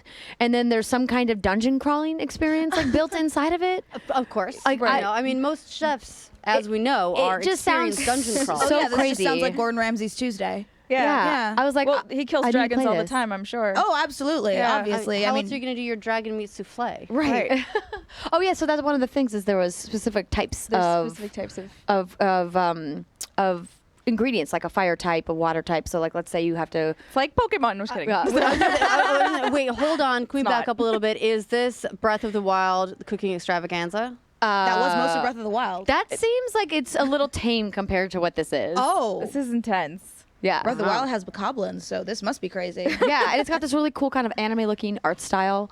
And it's made by a really small 3-person team based in Chicago, and nice. It looks really cool. But there's a lot of really cool indie titles that are being shown off here. We a little bit earlier got to take a look at Minute. We got to take a look at Tunic. Looks super cute. Obviously, during the ID at Xbox montage that they ran during the Xbox press conference, there were some that looked absolutely amazing. Artful Escape looks like it's going to be really cool. Ooblets. Yes. I know Carboni loves Ooblets. Ooblets E3 2017. Ooblets Game of Show. Carboni's turned me into an Ooblets freak now. I'm just on the same Did you level. get to play it? Not yet, but I got to see how freaking cute it is. It's really fun. It does have that kind of Pokemon element to it because you're like collecting the Ooblets and you have to level them up and then they battle each other. But the exploration in the, like this little world that they've created, and it's a husband and wife team that have made this game, and I got to meet them at GDC earlier this year and talk to them about the way that they've created, because she does like all the art and he does all like the programming, and it's just too much cute to handle. That's so teamwork right That is there. Cute teamwork. And so you guys, you've recently launched a new podcast. Yes. What's Good Gaming? Tell me more about that. So What's Good Games launched in May, and we are 4 here weeks at old. our first E3. Just it'll be our 5th episode for E3, which is crazy. We were like, was this the right call launching right before E3? When you've got all this planning to do to get ready for the event anyway. Exactly. Tell I mean, me you guys about know it. how it is. There's so much logistics behind the scenes to get content out to the viewers and the readers and the people who listen to your show. It's just been a really incredible experience. I've known these girls for such a long time, and when we talked about getting together and making something, we didn't hesitate to jump into it. Both feet first. Well, plus it's kind of nice too. You can set aside like this time every week and be like, this time I know I can nerd about all this stuff. Like I've got my crew. We're gonna talk about everything together. It's almost like it's nice. It's making content, but it's also something that is just really enjoyable to set time aside to do. Yeah, and it's sort of just basically like hang out with some friends. So you just get dedicated friend time every week. Exactly. So that's always nice. That's so nice. It's like professionalizing friend time. Right. Exactly. That's how you do it. Well, and I didn't really ever stream a lot, and so Steimer has really kind of like showed me the way of this is how you stream. Because most of the streams that I do are shows like this, where you're doing more interview style, and it's game demos, things like that. But doing like these Let's Plays with our audience and having them react, in the chat with us has been really fun. Yeah, streaming has become really cool too. It's neat to see that as we get, into the future, which we live in the future now officially. Yeah. That there are tools available to everyone. Anyone can broadcast at any time and like pull in the different game feeds and get like the voice chat, the integration, and do real-time broadcasts with people. And this is something that if you try to explain to someone in, say, the 80s, they would think that obviously it was impossible sci-fi. Exactly. We actually streamed this week. Yeah, we streamed did. at the Rare booth. Well, not the Rare booth. We streamed at the Xbox booth at the Rare Sea of Thieves kiosks. We were streaming for them. Yeah, so they're featuring awesome. Mixer. I mean, it was on stage at their press conference, and so inside the Xbox booth, they have live Mixer stations because their big thing is co-op streaming, and it's like they're the first ones to really kind of talk about having people all stream together. And so, what a perfect way to do it: 4-player co-op. Sea of Thieves is there. Have you guys gotten a chance to play it yet? Not to play it. We saw a little bit earlier in our show. Both Sea of Thieves and Skull and Bones have come on, so we've got kind of like a pirate off this year, which is cool. Although I imagine with one releasing before the other, we'll see how it ends up going up. But it was interesting to see the different approaches that they're taking to the sort of pirate genre. That Sea of Thieves is. I'm very happy to see the sort of sense of humor, the sort of like cheeky British irreverence that I've honestly been missing. Like Fable, for example, that was my favorite elements of the Fable franchise, and so I've been missing it a little bit. There are games, lots of British games with a sense of humor, but this is one that struck me very much in that vein, and so it's looking awesome. Does it play as cute? Cute's maybe not the right word, but it's whimsical, maybe. I think it depends on who you're playing with. Yeah, and us. Yeah, we were a mess, but it was Did you sink your ship? Somebody else sank our ship. So we were on a quest to go find treasure. Yep. Steimer was leading us to an island. We docked our ship, and while the ship was like anchored on the next to the island, we were like running around looking for this cave. Yep. Someone just starts shooting cannonballs at our ship. Rude. It was defenseless. So were you marooned? Well, I mean, the demo ended before we had to figure out. I was like, how to get off the island. guys, leave the ship. We need to find the treasure. It doesn't matter. We can fix the ship. But no, there was half of us were running off to fix the ship. The other half were trying to find the treasure. We didn't quite never make it. know. We would have made it on the When the island. full game comes out, you guys know, don't leave your ship alone. Yeah, you've learned somebody needs to be there. I guess we could leave somebody behind on the ship. Isn't that what they did on the demo on stage? Someone had to stay behind. But then you're also, it's like you're playing games with your friends and you're like, all right, go find the treasure. It's tough because I was the one who had to drive most of the time to steer the ship. And when you're steering, the sail blocks most of your view. You can really only look at the compass and the wheel, and like that was it. And I was like, all right, guys. It takes teamwork for sure to make the boats work because you have people you have to go actually manually put the sails up and down. You can adjust the way they're tilted too, which we didn't touch because that's too complicated. We're not sailors. But then you have to raise the anchor. I was getting drunk. You can get drunk. Yes, I'm in. Which is the best. Yeah, you just go to it's grog. I think is what they call it. Which pirate is that pirate like term. Monkey Island. Bad version of rum? I feel like I'm trying, like rum just seems moonshine like rum. Yeah, it just seems like the shittiest possible version of rum. It's called grog. Grog. I guess when you're it on a terrible. boat, it doesn't really matter what you have. You just take it. Take what you got. But when you get drunk, it's really hard to control your character. You just kind of like, woo! You just fall over the ship. It's great. All right, well, so where can people check out What's Good Games? Where can they listen to this podcast? Well, the best place to check out everything we're doing is on patreon.com/whatsgoodgames. But we have a Twitter account and Instagram. If you go to our website, whatsgoodgames.com, you can find links to all of our different sites. We're on YouTube, of course, youtube.com/whatsgoodgames. You can check out our videos there. And it's on iTunes as well. Great. Well, thank you both so much for coming by. It's good to have a little bit of a catch up. We actually have a couple of Nintendo titles coming up. Next, we're going to be seeing Pokken Tournament. So check out a trailer for that. And then you're going to see some live gameplay. Live.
Hey, Anthony. Hey, Mika. How are you doing? I'm great. Are you internally screaming? I am. Why are you internally screaming, Because Mika? I love Pokemon a lot. We got Joel here with us from the Nintendo Treehouse. Welcome, sir. Hi, guys. And we want to talk about this new and improved Pokken Tournament. It is new and improved. It's Pokken Tournament Deluxe, and it is a new deluxe version of the Wii U version that was released last year. But this one is for the Switch. And one of the great things they've done is optimize it for Switch performance. And first thing, they've added 5 new fighters, 4 from the Japanese arcade. So we have Darkrai, Krogunk, Empoleon, and Scizor. And then there's also a new Pokemon that's exclusive to the Switch version that's Decidueye. And Decidueye was one of the starter Pokemon from Pokemon Sun and Pokemon Moon. Some other things that they've done is they've optimized it for the Switch platform, so you're able to undock it when you're playing it at home and then go on the road. You can play on a park bench anywhere you go. If you meet somebody else with a Switch in Pokken Tournament Deluxe, you can battle them local wireless, or if you just meet some friends, you can set up a tabletop mode, pop off the Joy-Cons, and then play right there. Put everything on the Switch. Right? Just put everything on the 2K17. Switch. It makes everything so much We've got easier. Daniel and Sarah from the Treehouse playing live as well, so this is not B-roll. You are seeing everything live as they play. Everything is being put on the table. I'm sure there's some pink slips involved. There's some crazy bets going on the side. Definitely. Who's going to win? It's Hopefully crazy. Sarah will House take it easy on keys, Daniel. children. There's a lot of weird wedding rings. There's a lot of weird stuff going on. Deeds to houses. The underground Pokken betting scene is like, it's Out of dark. this world. It's dark. So tell us a little bit about what we're seeing with Decidueye especially. Okay, well, Decidueye is a new fighter that they added, and one of the great things about Decidueye is his aerial game is pretty awesome. He can float up in the air, do a lot of aerial attacks, which makes him really highly maneuverable and his high agility, which makes him hard to like pin down. Where Scizor here is one of the new Pokemon also. He's more of a straight to your face, beat you up and whatnot. And one of the great things about Pokken Tournament Deluxe is that it switches between 2 different modes. It starts off as an arena fighter where you can roll around in 3D kind of realm and skirmish with your friends, and then you can switch it up into dual phase, where you can actually go to a classic 2D fighter and deal it out. So you're switching. Part of the strategy of the game is switching between the two. And they've also added a new support pair. So there's support Pokemon that you can bring out, like little buddies to help you. And Poplio is one of the new support and adds a special ability to you where if you use him, he gives you double jump. So you can jump even twice opposed to the single jumps that usual people have. So it's not necessarily always something like a Litten where it comes out and actually is like an assistive attack. It can be something like a passive ability. Yeah, and that's how you use. That's another layer of the onion. So the support Pokemon will either straight out attack your opponent, or they'll disrupt your opponent, debuff them, their defense, their speed. It makes them easier to hit, or they will enhance your abilities too. Decidueye right here just did their Synergy Burst move. That's so cool! It's like inspired from the Z moves from Pokemon Sun and Moon. And Scizor, when he boosts up, you can see he changes, and he does more like his Mega Evolution from Pokemon X and Pokemon Y. So it's a little bit of column A, a little bit of column B, and yeah. A lot of these Synergy Burst attacks are really over the top. Looks so good on the Switch. I also do like that you brought in either the Z moves or the Ultra Pokemon. It just it is a callback to fans who play not just Pokken Tournament, but the other Pokemon games too. Yes, yeah, and that's one of the cool things about this is if you were a core series fan, you can see all these moves that that these characters pull off. They're like, okay, I recognize that Hyper Beam, like Mewtwo's Hyper Beam, right. or Pikachu does Iron Tail or Thunder Shock or Thunder. And seeing those in like these brilliant 3D rendered colors is pretty awesome. Wait, so who's who? Who's playing as who? Of course Sarah's clean. Of course Sarah's wrecking shop. Sarah's come and done every demo and just wrecks shop. That's her job. She comes in and she gets things done. Wow! You jinxed it. Came it. back. You jinxed I put it. too much pressure on her. Yeah. Anthony, why you gotta do that? I don't know. Why can't she perform under pressure? Ooh. Why is it all on me? Ooh. Why is it all on me? I wasn't holding the controller. Be kind. Sarah, we love you. Don't go. I want to talk about some of the team battles that are happening here. The 3-on-3 mode. Tell us a little bit about that. 3-on-3 was kind of inspired from your Pokemon Party from the core series, where you develop a team of 3 fighters. So you and your opponent get 3 fighters, and then whoever. And then you duke it out, and whoever is the last man standing or the last Pokemon standing wins. And so I battled against my cohort, and he mopped me up with just one of his guys. He had a sliver of health left, but went through my whole team. And so it's a worst feeling. It worst is. feeling. I had to go back to the dojo and practice a little bit more. Yeah. Also, this is Shadow Mewtwo? Yeah. This is Shadow Mewtwo. He's badass looking. I Shadow just Mewtwo- gotta say. Yeah. Shadow Mewtwo was a character that was only unlocked with a amiibo card from the Wii U version, and for the Switch version, you were able to play with them right out of the box. So this is a lot like the Mario Kart 8 Deluxe, where everything that was previously a special unlock or an unlock that required a lot of effort, you've kind of opened that stuff up from go. Yep, and they're all available from the get-go. So right out of the box, you can play it. Are we gonna get? Oh. Whoa. Yeah. That was. Sarah came back. Sarah came back.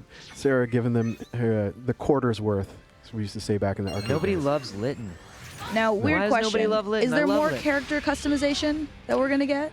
The character customization is more for your avatar, so Yes. your online avatar. Yes. And there is partial amiibo functionality where if you use amiibos, they'll unlock exclusive costumes for your avatar. So, and some of the costumes that they have are kind of crazy.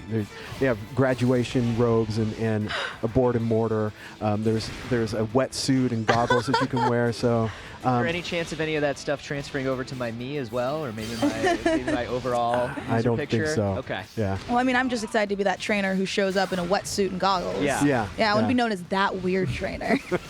With all fire type. Yeah, exactly. They're Just like, really mess with people's heads from go. oh, I see. She's gonna be definitely like a water. okay. I'm confused. I chose the wrong Pokemon. She's gonna be a roster of just Dark Mewtwo. That's it. That's all I'm gonna be. And then throw in a feather boa just to really throw them off. Oh, absolutely. Yeah. See, I like the way this guy thinks. He gets Yeah. me. He gets me. Yeah. Yeah. Man, I just want to get my hands on this game. It looks so much fun. So is. Oh, Mika gets to play. Mika's about to get wrecked. I guarantee you. So one of the great things about this is that this game is really accessible, where most of the moves are a direction and a button press, Right. like Smash Brothers. So it's really accessible, but there are different layers to it. So and frame counting and whatnot that you can get really deep into it. Mika, of course, surprising no one, chooses Pikachu Libre. And one thing about the support Pokemon is the more powerful support power that they have, the longer it will take to charge. So there's kind of a game within a game where you want to start out with a fast charging support to be able to use it right off the bat. Oh, I love Mystery Carnival. This stage is awesome. So Y and B is throw. Y and B is throw. Y and B is your throw. All right. X and A are counters. So counters will block an incoming attack. X and send A. it out. All right. All right. Left button is support. Left your button is support. All Pokemon. right.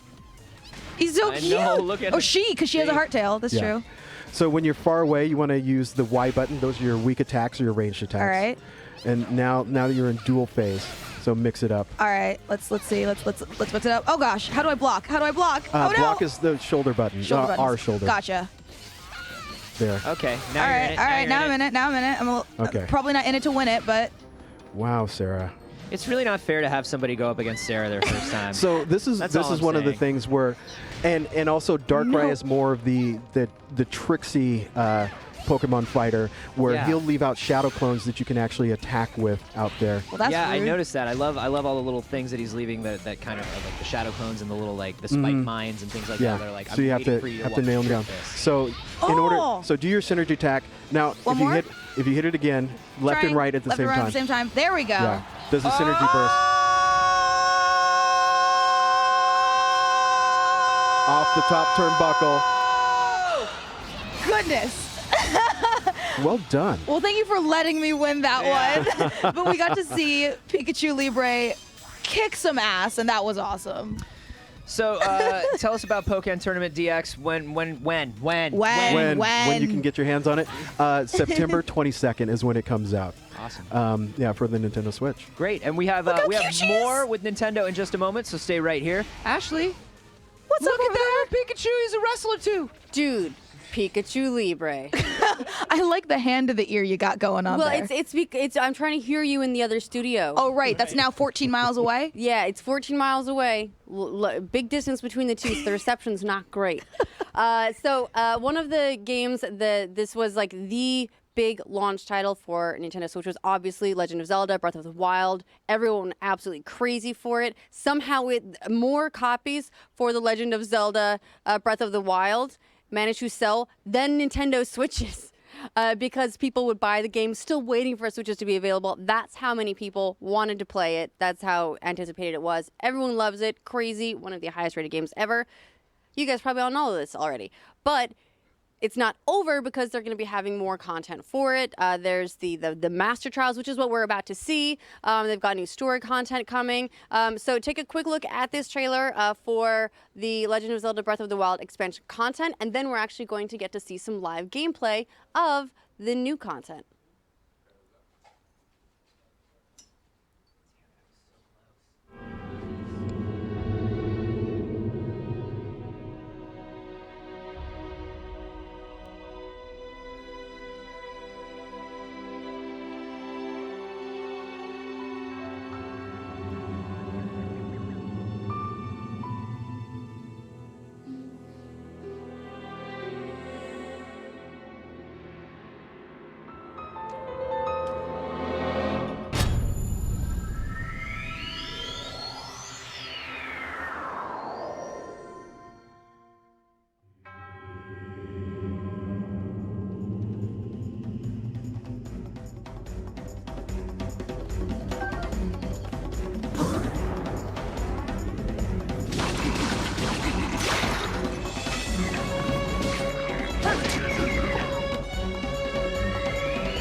All right, well, we're back. A little bit of a last-minute shuffle. Everybody's trying to watch all the content before running out on stage. We're joined by Daniel from Nintendo here. Hello. We're going to be talking about a little sleeper hit. You may or may not have heard of it. It's a new, I know. People aren't, it's kind of, we're trying to make it popular now. Yeah. We're trying to get it up there. Legend of Zelda, Breath of the Wild. Yes. We got our first look at DLC. Yes. Here. The first pack. The first DLC pack. Yes, the first Master Trials. And we're all super excited. I think, I'm not lying when I say this is one of my favorite video games ever. Yeah. Yep. Same. I kind of intentionally tried to ignore all the hype leading up to the launch, and then when it came out, I was just absolutely blown away. Yeah. I finished the game, and it's still like a go-to.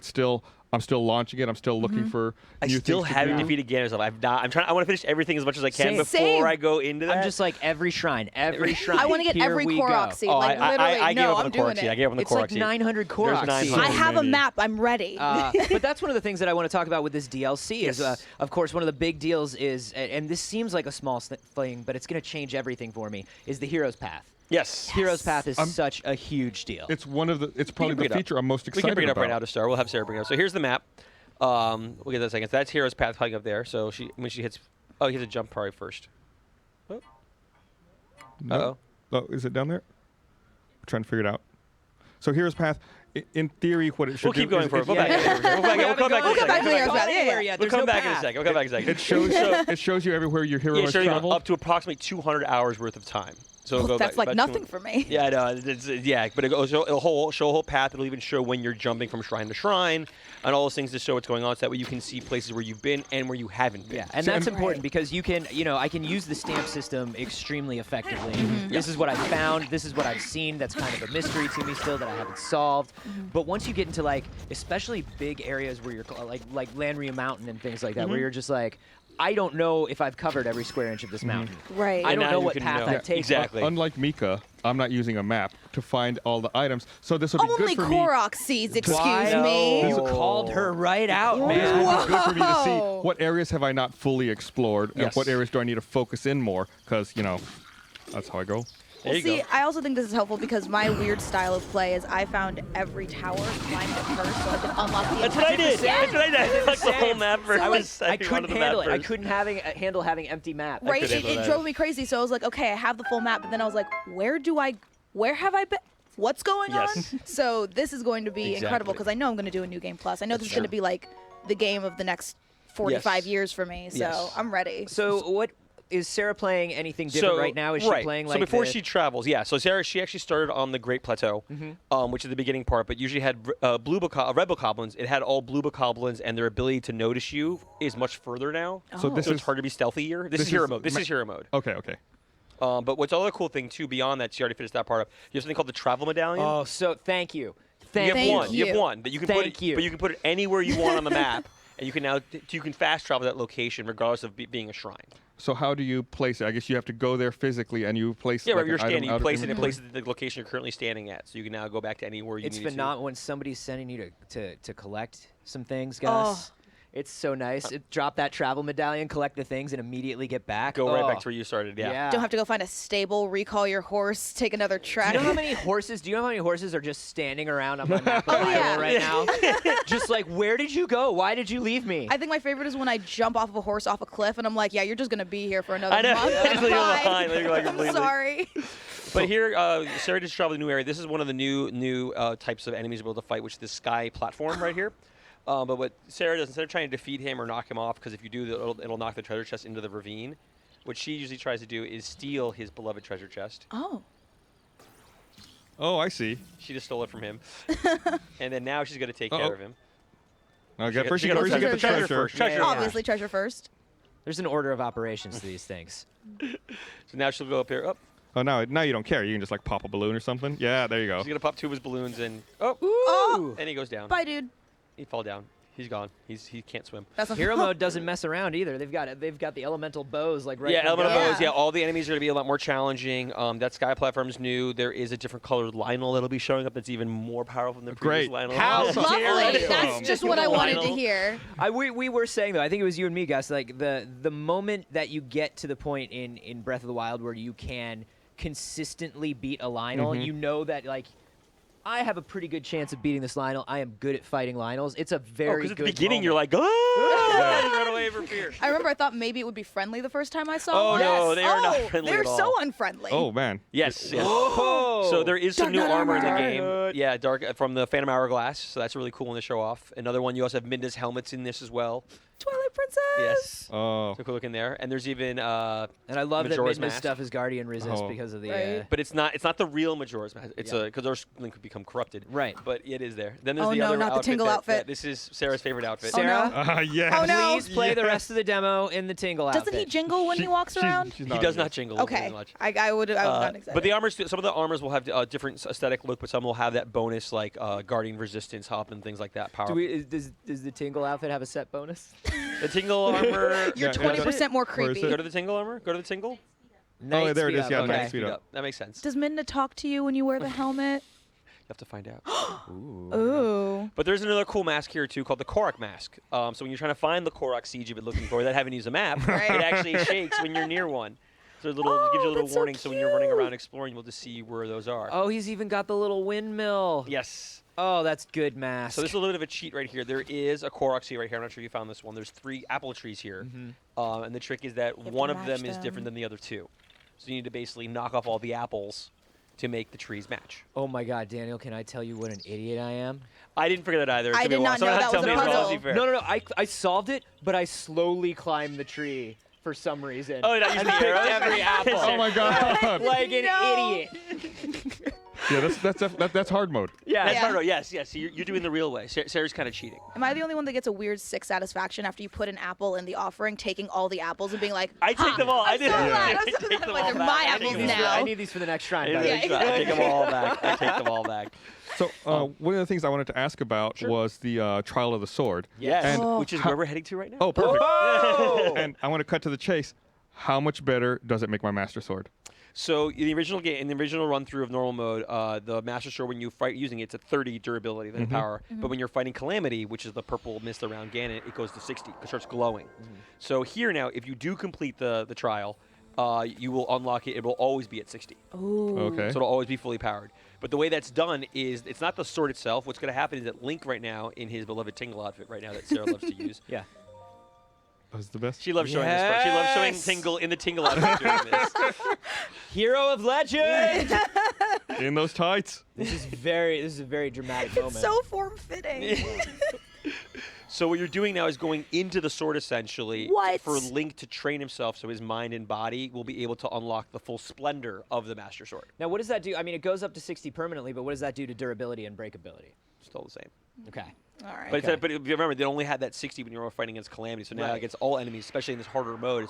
And the Sword Master is a more durable sword than the other, is a pretty durable sword compared to the other weapons as well. Also, we have to give Naked Link his. But that's the trick, Proper though. When screen you go time. into the trial, you lose all your armor, you lose all your food, you lose all your weapons. This is very like Eventide. Yeah, that's Yeah. it makes me think of Eventide Island, which was probably one of my favorite parts I love of the that part of game. it. I really enjoyed it. It frustrated me, and I enjoyed it the whole time. I think the best part is I accidentally stumbled upon it. I had no clue what it was, and I was just like, "What? What's going? where's my all stuff? my stuff? Oh, what's same. happening?" I was just, it was one of those moments where I was like, "Can I glide there?" Yeah. Because I was up on a really high, and I was like, "Can I glide there?" And I glided there. I was like, "Oh, I'm an idiot. I made this what mistake. have I done? Oh, I'm I in this shouldn't for the have long haul." Yep. So as you went here, you have no weapons. So and I guess you're fighting against Blue Book Common. There are 45 rooms you have to go through to complete it. What? Yeah, and they're hard. It's not all just about enemies. There is a mix of enemies, new puzzles, things along those lines as well. I think the trailer shows some of them off. But And so the rooms are considered. I noticed the rooms are considered shrines. They have shrine names. Kind of, yeah. They have a shrine name to each of them. Like the beginning, it's the trial, if you want to put it that way. It's more that Do trial. do we get anything for completion of each room? It's all the rooms. Yeah, it's to be all the rooms. You get to go to the You next get to room. go- Sarah. You get to go to the next room. Will we be picking up armor, or are we just screwed, or are we You'll gonna have have go to through see? it. You'll have to go through All yourself. right, I mean, all right. myself have only gotten through the first 4 rooms. Oh. I've only tried it a couple times. I haven't tried too much yet. But right now, Sarah's trying to get in here, sneak around before these guys grab all these weapons they've got around them. So. I saw using the bomb as a distraction. Uh-oh. They all got weapons. Uh-oh. She got a shield, though. Sarah doesn't mess around. Sarah doesn't mess around though. Oh, he Nice. The other thing I forgot to mention too in hero mode, if you notice, see how their meters are glowing above their health? Yeah. Their health recovers. So you can't just do your little kind of cheese mode, like drop bombs, run away, drop bombs, run away. How'd you know that's my cheese mode? Because I've used it myself. So Does our health recover differently? So is it like after we eat, does it automatically fill up again, or is it? no, you only all she has right now is the steak she stole from their fire and 2 eggs. And 2 eggs. But right when you eat it, it's like It gives you like a half heart. Oh, Yeah. lovely. It's That's not a lot. Not a lot. So how does death work? Like if you died, you restart the a very room you're deep on, question, or do you restart all of them, or how does that Restart the work? trial. Restart the entire trial. Are you? Oh, that's eventide. We're in We'll get super more information about that eventide too, but right yeah, now. there may or may not be checkpoints, but as of now, yeah, it's more just a straight Okay. run through all the rooms as best you can. Oh my God, that's terrifying. I feel like as I progress, I'm just gonna be like shaking out of Yes. nervousness. Yes, it's going to be a challenge in that regard from there. And that's it. You've taken out one of them, right, Sarah? No, none of them are taken out. No, she said no. She's not no. taking any out. So I mean, I'm looking at just this first room, and I'm thinking about the fact that there are 45 rooms in these master trials. This is a considerable chunk of game. Yeah, that's the point. Yeah, I mean, That's what you want to make people happy for. That's the whole point. You got Yeah. 2 DLC packs coming. This is the first one. The second one being the Champions Ballad, which will be all we know is it has something to do with the champion from the Divine. well, that's Beast. all we know. You know. You more, must know Daniel. more about it. You probably know a lot about it, Daniel. We'll see. Yeah. We'll see.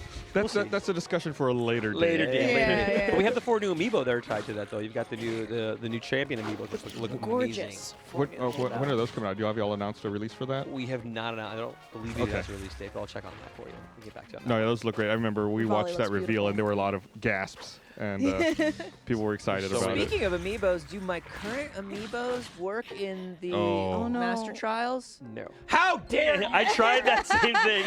That was my first thought when I first. I'm like, oh, can I use let's use that. And I'll be able to. I was like, I could just put a wolf in here and maybe I'm good. Maybe I'm good. No, the amiibo function, the amiibo rune function is not available when you're doing that. Gotcha. Well, It's this like looks, you just want to see us cry. Yes, it's meant to be painfully difficult and challenging for sure. Do we, after playing through in hard mode, will we see anything new in the endings? Will we see any new memories, anything new along the way? We'll have to check in it terms out. of story? But you can play the hero mode from the very beginning of the game. So Okay. let's say you've not gotten your Switch yet, and you haven't beaten the game yet. You can jump into hero mode off the bat if you want to and take the challenge. So, do we have a release date yet for this? This is DLC? June 30th. June 30th is this one. The second Oh, one does like not in have 2 a- weeks? Like, No. Yes. Oh, that's so soon. I have so many shrines to finish before then. Yes, Daniel. but you can play it before. You don't have to actually beat the whole game Yeah. to go to that mode. But I want to. Okay, well, I know what I'm doing on my flight to Japan. Thank you. Yeah.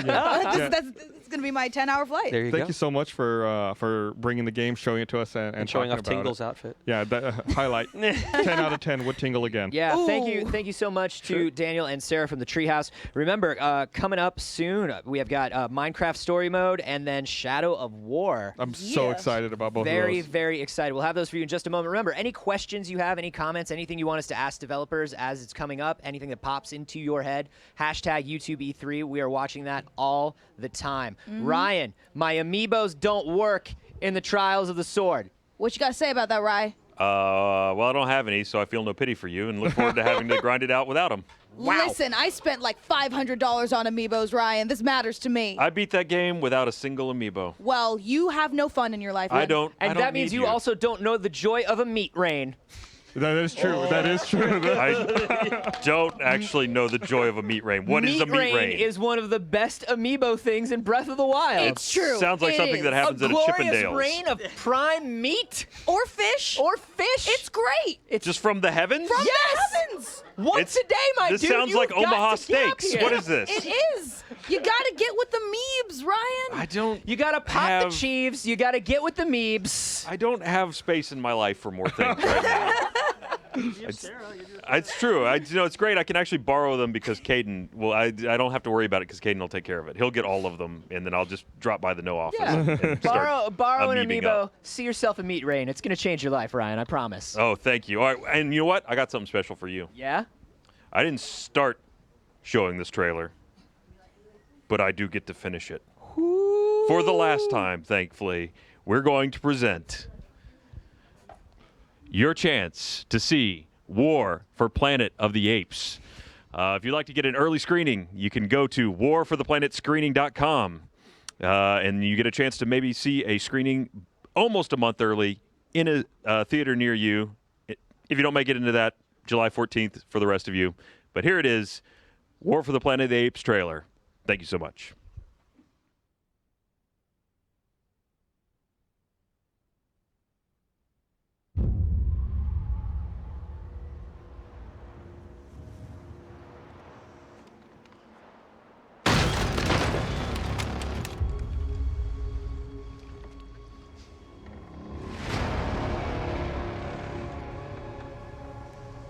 Who is child?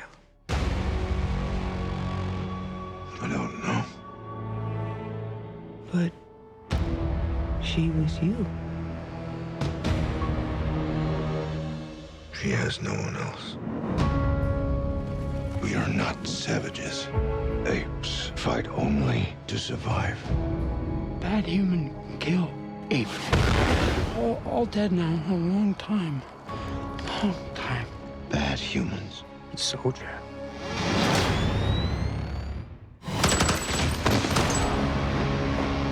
Years from now, your children will ask you, what did you do in the greatest war? And you can tell them, I fought to protect this world. We created them. But now,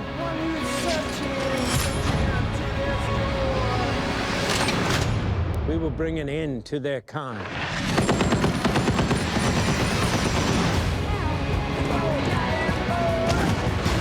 No mercy, no peace. This is war. Apes together, strong. You are impressive. You're smart as hell.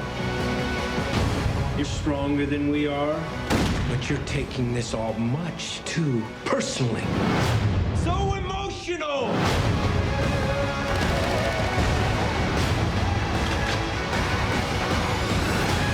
I did not start this war.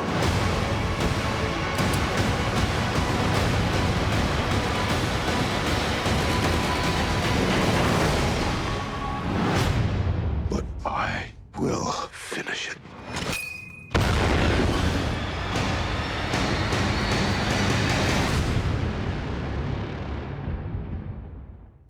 Hey everyone, welcome back to our YouTube E3 coverage. It's Gus and Ryan here, and we're joined by Job and Catherine. Hello. Hello. And we're going to be talking about Minecraft Story Mode. Season 2. Season 2. And Dose. I think before we dive into our chat, I'm told we have a little demo here that you just released. It's like brand new. This is really fresh. We haven't released a trailer of Story Mode Season 2. We're still working on it at Telltale.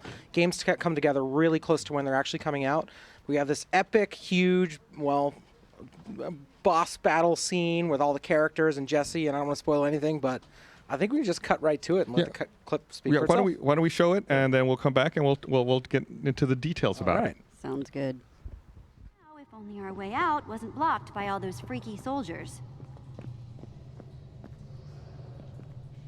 Perhaps they went away? I'm guessing no.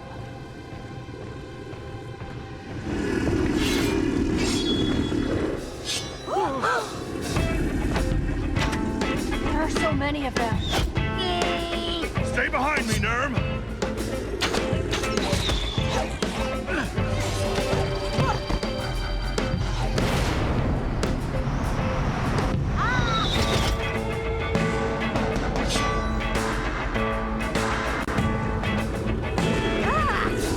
Worst statues ever.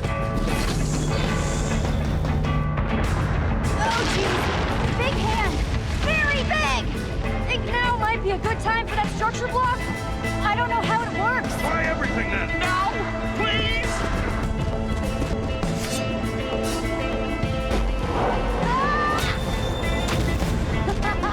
Oh, man.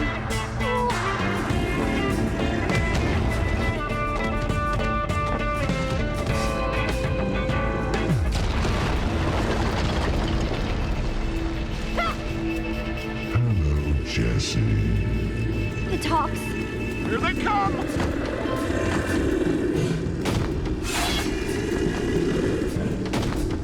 Come on! I'll show you what we did to our enemies in Pergaga! Still behind me, Nerm? Get ready, you guys! Think you're all cool because of how tall you are, huh? Proud of how tall you are?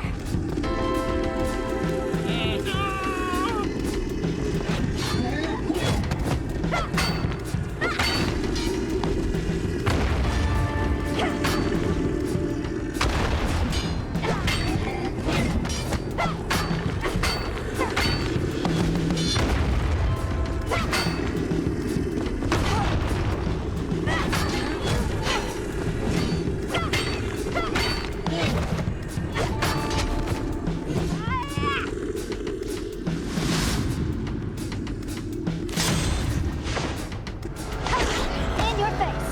Whew. Metaphor.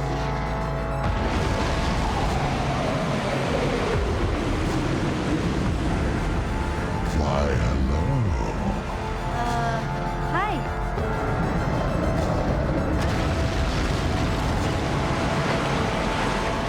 Whoa, too close. Stand still.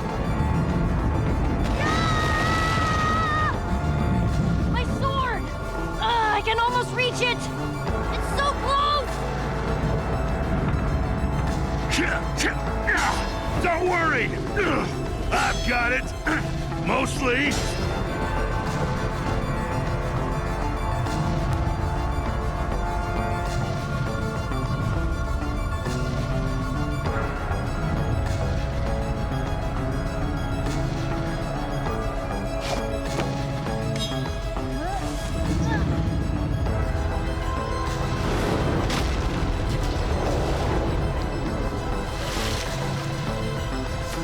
Whoa! Close call.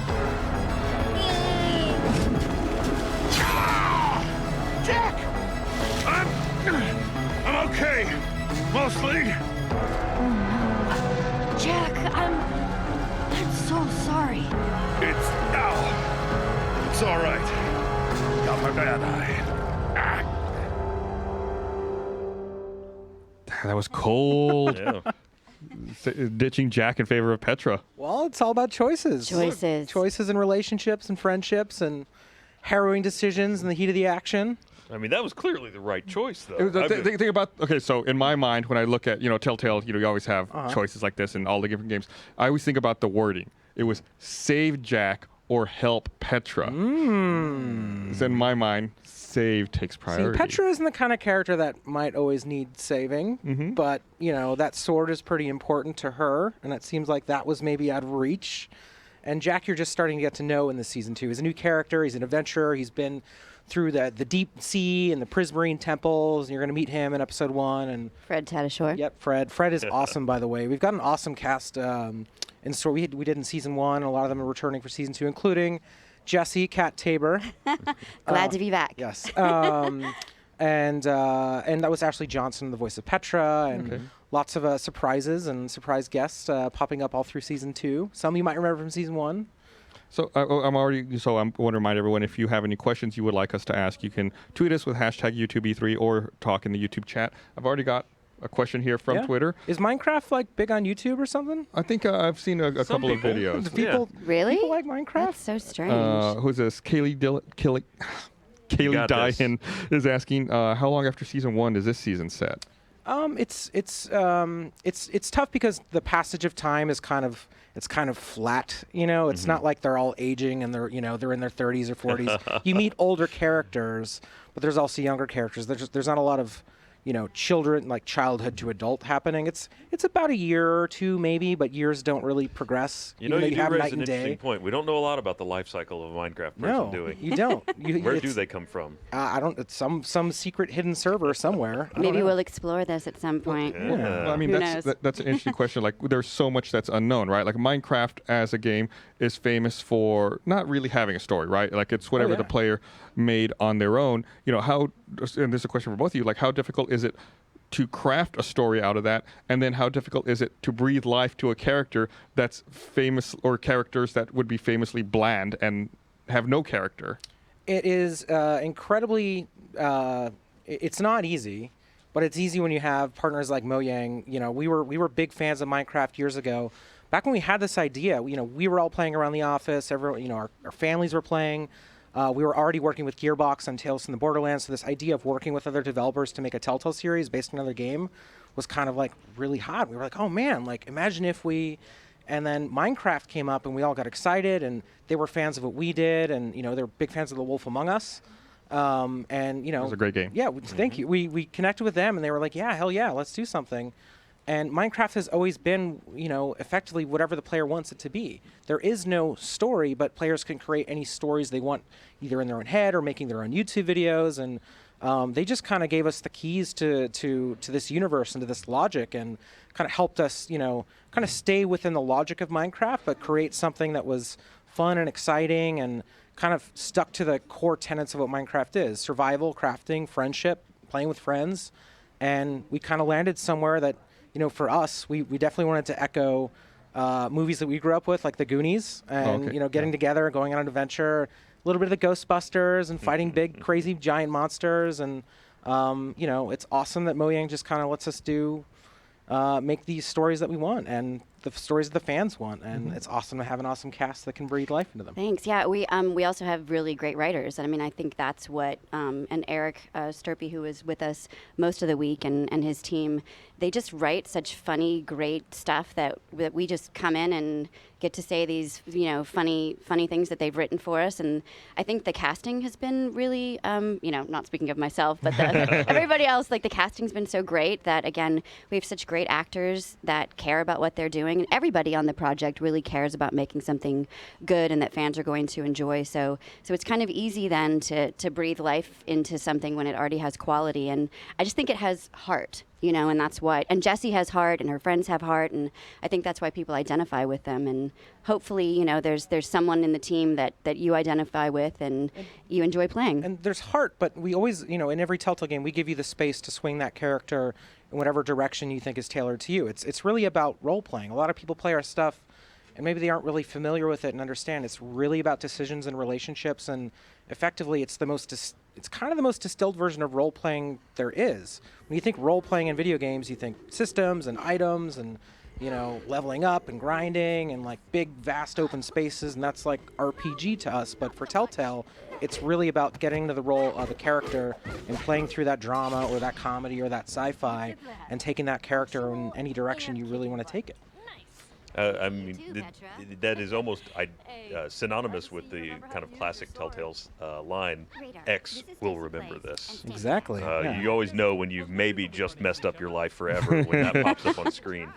I mean, and in that thread, Telltale has never really shied away from, you know, having fun with the properties, but also not being afraid of, you know, dark stuff can happen. Oh, yeah. Well, I think I would assume that a lot of this audience maybe have already played Season 1, but there was, I'll refrain from the name, there was a very beloved and oh, the internet's hot. Well-remembered four-legged friend that maybe didn't make it. I'm still devastated, by the way. I pretty much still bring this up in every session. We still get letters. I'll just say we still get letters about Ruben, and every day we'll get like hand-drawn pictures of Ruben and hashtag when will he respawn? Yes, it's very, you know. I'm fighting for it to this day. It's something that, you know, it's having that level of responsibility as a developer, where, you know, a lot of people that came into Telltale, you know, after sort of the Sam and Max era and came in around Walking Dead and played something like that and cried and had this deeply emotional experience and learned about loss and responsibility. That was something we were kind of teaching to a mature audience. And with Minecraft, having, you know, a story where effectively someone that you cared about or someone that you loved maybe wasn't going to make it, and we knew that was going to, you know, be played by so many people in a younger audience and people just coming into the Telltale experience, it was kind of important to kind of help that lesson be learned, that it was kind of like an Old Yeller moment, you know. We all kind of grew up with that, and there's something that you can learn and take away from our stories, and that's important. It's a huge responsibility. I'm not saying no one will ever come back. I'm not saying it's a permanent thing. It is Minecraft. I will say we have a llama in Season 2. So easily replaced. Come on. No, it's, you know, it's there's a lot to learn in our stories, and it's awesome to have that connection with our audience. Well, what can people expect tonally from Season 2? More about friendship, I would say. Yeah, more about friendship, and and also just like different sort of life arcs. Also, they've been off and they've saved the world, and now they're living their lives, and it's kind of then about the choices of like, do you continue adventuring? Do you continue what you have been doing? And as friends change, do the friendships change? And how do you keep those together? And so there's a lot of that, and then there's a lot of really great new characters too, like we were talking about. Again, llama. I'll just say this again. Look, our hearts may be not ready to be repaired quite yet, but yes, I'm willing to go out on a limb for a cute enough llama. Okay. Ruben cannot be replaced. One of the things I wanted to ask about was crowd play. Yes. And the way that you all approach interaction when people are playing and streaming, and having a large crowd that can affect the game. Like, how important is that to the story? Super. It was kind of a passion project for us of having this sort of audience-driven narrative. We originally would get together with Walking Dead Season 1, and a lot of us as kids playing adventure games in front of the computer, have brothers and sisters, mom and dad, watch where we're pointing and clicking, decide what to say. But we would get together with Walking Dead, and we'd have the cast and crew over, Melissa Hutchison, our voice of Clementine, Adam Harrington. We'd all yell at the screen and decide what to do. That eventually became, what if we did this with our fans? We found out our fans did this in the living room. We got together in Texas, actually, with Gearbox at the Alamo Draft House. Our first crowd play was with Tales from the Borderlands. That scaled up. We kept doing that. We did that with you at the Cinerama Dome. Which was so much fun. Yeah, 2 years ago in Hollywood. 1,000 fans showed up. We're all yelling. Last year, we launched a new platform integration called Crowdplay with Batman. It's also in Walking Dead: A New Frontier. It will be in Minecraft Story Mode Season 2, where anyone who's playing the game can control the core character's movements. But as the rest of the living room sits on the couch and is watching the TV, log in from your cell phone or your iPad, and the audience can control the narrative. Scaling that up a whole other level, we're working with the guys at Mixer, formerly known as Beam, the guys at Microsoft, on their streaming service. You can actually key in to the game, and the audience watching the live stream can control the core streamer's narrative. Now, does that integration help kind of reduce the latency between streamer and audience? Yeah, so I'll just say this. With other streaming services, there's about a 10, 12-second delay. With Mixer, there's no latency, so it's that instantaneous. Really? Okay. You don't have to stop and wait for your audience to integrate. So I don't want to step on any of our partners' toes here, but check it out on Mixer first. In the future, it'll come to other platforms, we hope. And we hope to do more big events. RTX is coming up. Yeah. A couple weeks. Couple weeks, 2 or 3 weeks away. Maybe we could do something there. I don't know. Fans, if you want us to do something there, let us know. How can they let you know? Via social media platforms? Via social media. Follow us at Telltale Games on Twitter. Just shout at us and shout at you guys and shout at Kat. I know some of the cast at Cat Tabor. I know some of the cast would love to do stuff like that too. It would be a really fun experience for us to actually get to play with some fans. Yeah, and maybe stream it at the same time. Who knows? Yeah, that'd be cool. I'm actually intrigued. I didn't realize the latency was so low on It is, that platform. and we only give players, 3 to 5 seconds per decision, so we can't stop and wait. It would break the experience if we waited for the audience to all decide what to say. So that zero latency integration is important. But also, it's still great to get together in a room, whether it's a living room or a big theater, and have that energy. We do that at PAX with Borderlands and Batman, and I think we'll keep doing that for years to come. We hope. We love doing it. I actually tried out the crowd integration was also in Guardians of the Galaxy. Yes, right? yes, it's in Guardians. Yeah, so are there still going to be the multiple modes of that? Because there were the pure audience pick the decision. There was the present it to the streamer and let them still have ultimate control as well. Yeah, we'll always have at least those two options, and maybe more options to come. So we're just kind of at the ground floor of the feature, and always looking for feedback from our fans and from the audience. If you have ideas, let us know. If there's things you want to see, let us know. Shout at Telltale Games and let us know what you think about Crowdplay. Yeah, great. So when does the new season drop? When does it drop? July 11th. July 11th. Minecraft Story Mode Season 2, Episode 1. Great. Thank you. 5. Thank you so much. 1 of 5. 1 of 5. Okay, great. Thank you so much for stopping by and chatting with us about the game. And we're going to kick it over to the side stage with who's over there, Mika and Anthony. Hey, Anthony. What the hell is Minecraft? It's a thing where you craft and you mine, Anthony. Oh my God. No, not ringing any bells. Not ringing any bells. Slow Never heard of it. zoom in. Yeah. Curb Your Enthusiasm theme, and we're out. But want to know something fantastic that I just did with technology? Yeah. I just wrote a whole text by scribbling it on my Apple Watch. Sounds highly inefficient. I know, it was awful. It's because I was too lazy to go get my phone right off camera. Mika, we are just moments away. Moments from? From Shadow of War. Oh. Yeah. Yeah.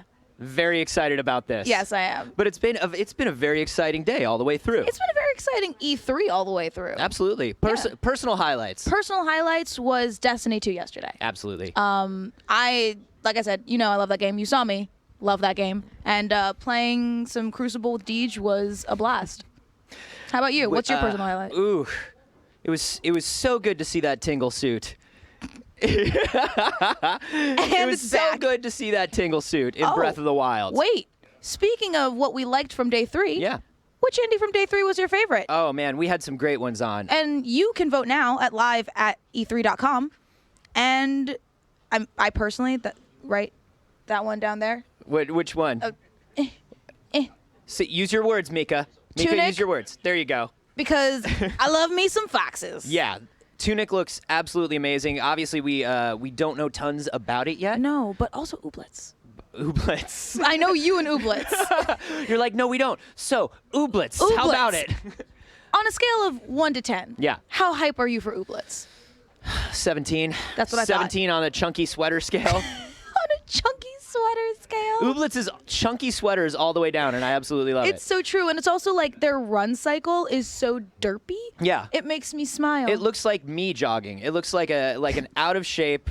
Like I have to jog right now. I don't want to. Oh, but I'm Anthony, is going that to. you jogging? It's a normal human jog, I think, Mika. No, I think that's just a you What, does thing. everybody look like a beautiful gazelle when they run, Mika? I think they do. Have you not seen incredibly photogenic marathon guy? Remember he was grinning? He was but like he's literally a marathon guy.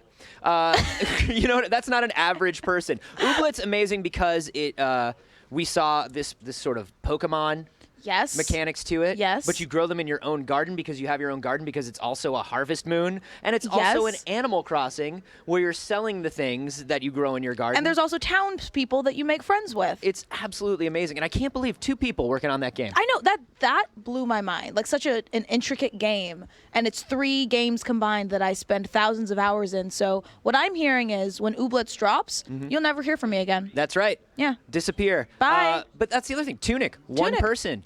Primarily one person and then a sound team. You know what I mean? That's crazy to me. That's engineering at its finest. We live in the future, like Ashley said.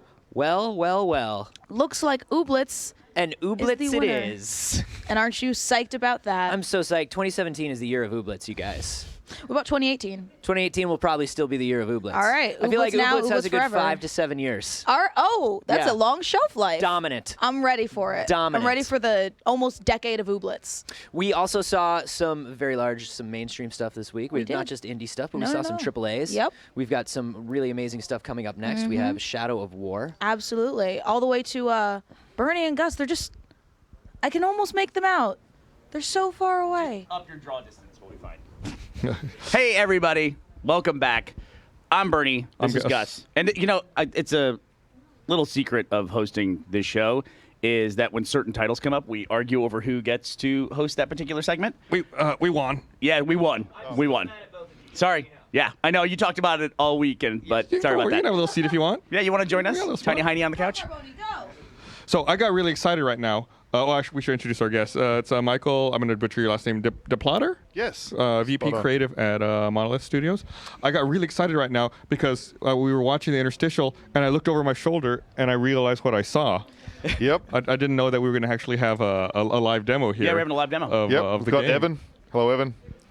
But Evan's off camera. He's just play the game. Just play the game, Evan. I just want to say that Shadow of Mordor we absolutely loved. When we had our end of the year wrap up for the Rooster Teeth podcast, I was pushing for it hard for Game of the Year. I had a blast doing it. And there's so many mechanics in the game that I normally don't respond to. Like streaks and things like that is not something that they make me anxious. But in Shadow of Mordor, I absolutely loved mowing through a crowd of orcs. And where's the next one? Where's the next one? To get a streak. It was so beautiful to learn the layout of an orc stronghold and learn how to use that environment entirely to your advantage. And just the first time I got a streak over 100, I felt like a god. I felt like a god. You're unstoppable. So, and of course, the introduction of the Nemesis system was just so crazy innovative. It was just such an amazing addition to a game. I'm surprised every game doesn't have it now. Well, it's a like gameplay such a mechanic crucial I thing. didn't know I wanted because you gamified revenge, and I didn't know I wanted to experience revenge in a video game. I think people knew they wanted it in multiplayer. Right. So it's really, which is where people generally tend to have their strongest relationships and their deepest hatreds and their greatest feelings of vengeance and building that up. So it was really, how can we take that and make those, real world type relationships with real people, and how can we make your AI enemies in a game, hit those same emotional buttons and weave it into the story. And it worked so well because I made bad decisions as a player, even when I knew how to play the game. Like later in the game, if an orc or an uruk had killed me twice, and I finally caught up to him again, and then I get him down. And Celebrimbor's like, hey, we can recruit him to our side. I'm like, no, let's just stab him in the face. Not needed, thank you very much. So, I mean, what have you done to build on that between Shadow of Mordor and Shadow of War? Oh, wow, these guys are fighting it out in the pit fight here. That's pretty cool. Yeah. So much. So those sort of stories of making you love to hate these enemies. Ooh, brutal. Sorry. Live. So this guy who's just won in the pit fight there, he's going to level up. So now that's just one example of ways in which you can have your followers and you can train them and grow them and manipulate them, or even take two of your own followers and kind of pit them in a battle to the death against each other. So whoever wins is going to come out stronger. So the variety and leveling and traits and personalities and stories of all the orcs has just expanded. Yeah, because massively. this is sort of the flip side of the Nemesis system. We are now with Shadow of War really building up these commanders in this army. So tell us a little bit about what we're going to be doing with these commanders. Yeah, so two things that we wanted to take much, much further than Shadow of Mordor. One was building up your army, so the ability to dominate these really diverse characters and then still have them retain all of their personality and identity and still create stories with you. So now you can slot them as bodyguards, you can summon them in, they'll try and save you. Sometimes they'll betray you if you leave them to die, if you go and fight against one of their blood brothers and that's who they were sworn to protect, they'll turn on you. Ooh. So we get all of these new stories out of our followers, but we also wanted to give you a much more epic and meaningful goals for what to do when you actually do build that army. So now you can take that army and conquer these epic fortresses. We can have these huge Helm's Deep, Return of the King battles. Oh, yeah, that's great. And then use those commanders to defend and upgrade your fortresses to then defend against counterattacks. So, the goals in building your army are a lot stronger, as well as the stories and personalities that you meet along the way. It's such a huge expansion of that system. I love that beautiful gliding flip double jump we just saw. Well, because the world is so much bigger and there's so much more verticality, we had to really go back and review all of the movement. So we've invented this incredible innovation in video games. You can now double jump. Tell me more. So if you're jumping and you're in the air, you can press the button and jump again. It's amazing. We think everyone's going to be doing it. Yeah. So that's thanks to the power of the Wraith and Celebrimbor, but actually, everywhere through the movement. So Celebrimbor can give boosts to your movement and speed. We had that as you were running around before. Right. But now as you're climbing up every building, you can do that. So Evan just hovered in the air, because again, it's compulsory for every video game with a bow to now let you hover in the air. Yeah. But from that, you can actually shadow strike and use that to increase your mobility and kind of strike down to the ground in the middle of your enemies. Oh, the hairy. Oh, I love that. That's my nickname. He was attempting to draw out a war chief, but did he was able to draw out the war chief with the massacre? I don't know if he has yet, because I was talking about double jump, but he did get ambushed by the hairy there within this outpost as well. So he hasn't actually drawn out the war chief who's in charge of this outpost yet. He's got to kill 20 of these enemies. And if you've never played the series before, there are some really great moments of like that little kind of in-game miniature cutscene that takes place when you run in to a named character. And I love those moments because it's like, it almost reminds you like two guys outside of a bar, fronting off, taking their shirts off and going, you throw the first punch. I just love those moments, especially when you locate someone in the world that you've been hunting for. Right. And so many more of those moments now. Like, we've expanded the personalities of these guys. I didn't get to hear what the hairy had to say, but I'm sure it was something appropriately hairy. And the context in which they will jump out. So if he's a tracker, it's probably because he's been hunting you across Mordor. If it's a marksman, he's somewhere sniping at you. If it's someone who's cheated death and is hunting you, he's going to be speaking to revenge. So I love that trash talk. Yeah. Yeah, it's not just random trash talk. It's really going to relate to your personal story and relationship. Oh yeah, that's he has a particular hatred of the wraith that's inside you of Celebrimbor. So, is the main character still Talion and Celebrimbor? Yeah.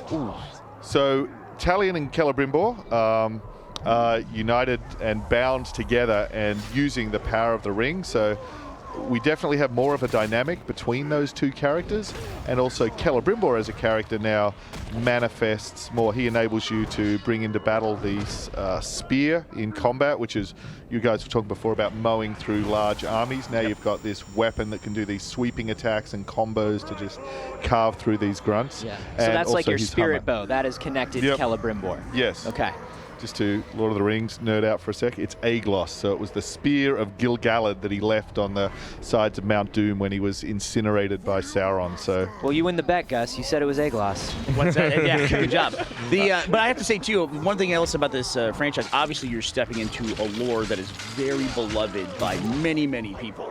And the story that you wrote was one that I was not familiar with Shadow of Mordor, telling the story of, Celebrimbor and the forging of the ring. That must have been a huge challenge to, step in for the writers and try to write another chapter of this. yeah, it's so exciting. It's striking that balance of telling an epic, standalone story that, has its own stakes, but fits within the known lore, and also brings in relatively unknown but fairly important parts of the lore, like Celebrimbor and his role in forging the rings, and the background of Sauron as a villain.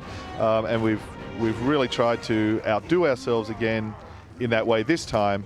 And a big area of focus is around the Nazgul and the Ringwraiths and their history and their connection to the Rings of Power, which of course is also a connection to Celebrimbor because he forged those rings, which were given to them. So kind of tying all these things together in a way that you can really be learning something sort of fresh and exciting in our story that also kind of docks into the known story of Lord of the Rings and lets you look at that in a new way as well. Does every writer have to have a copy of the Silmarillion on their desk, constant reference?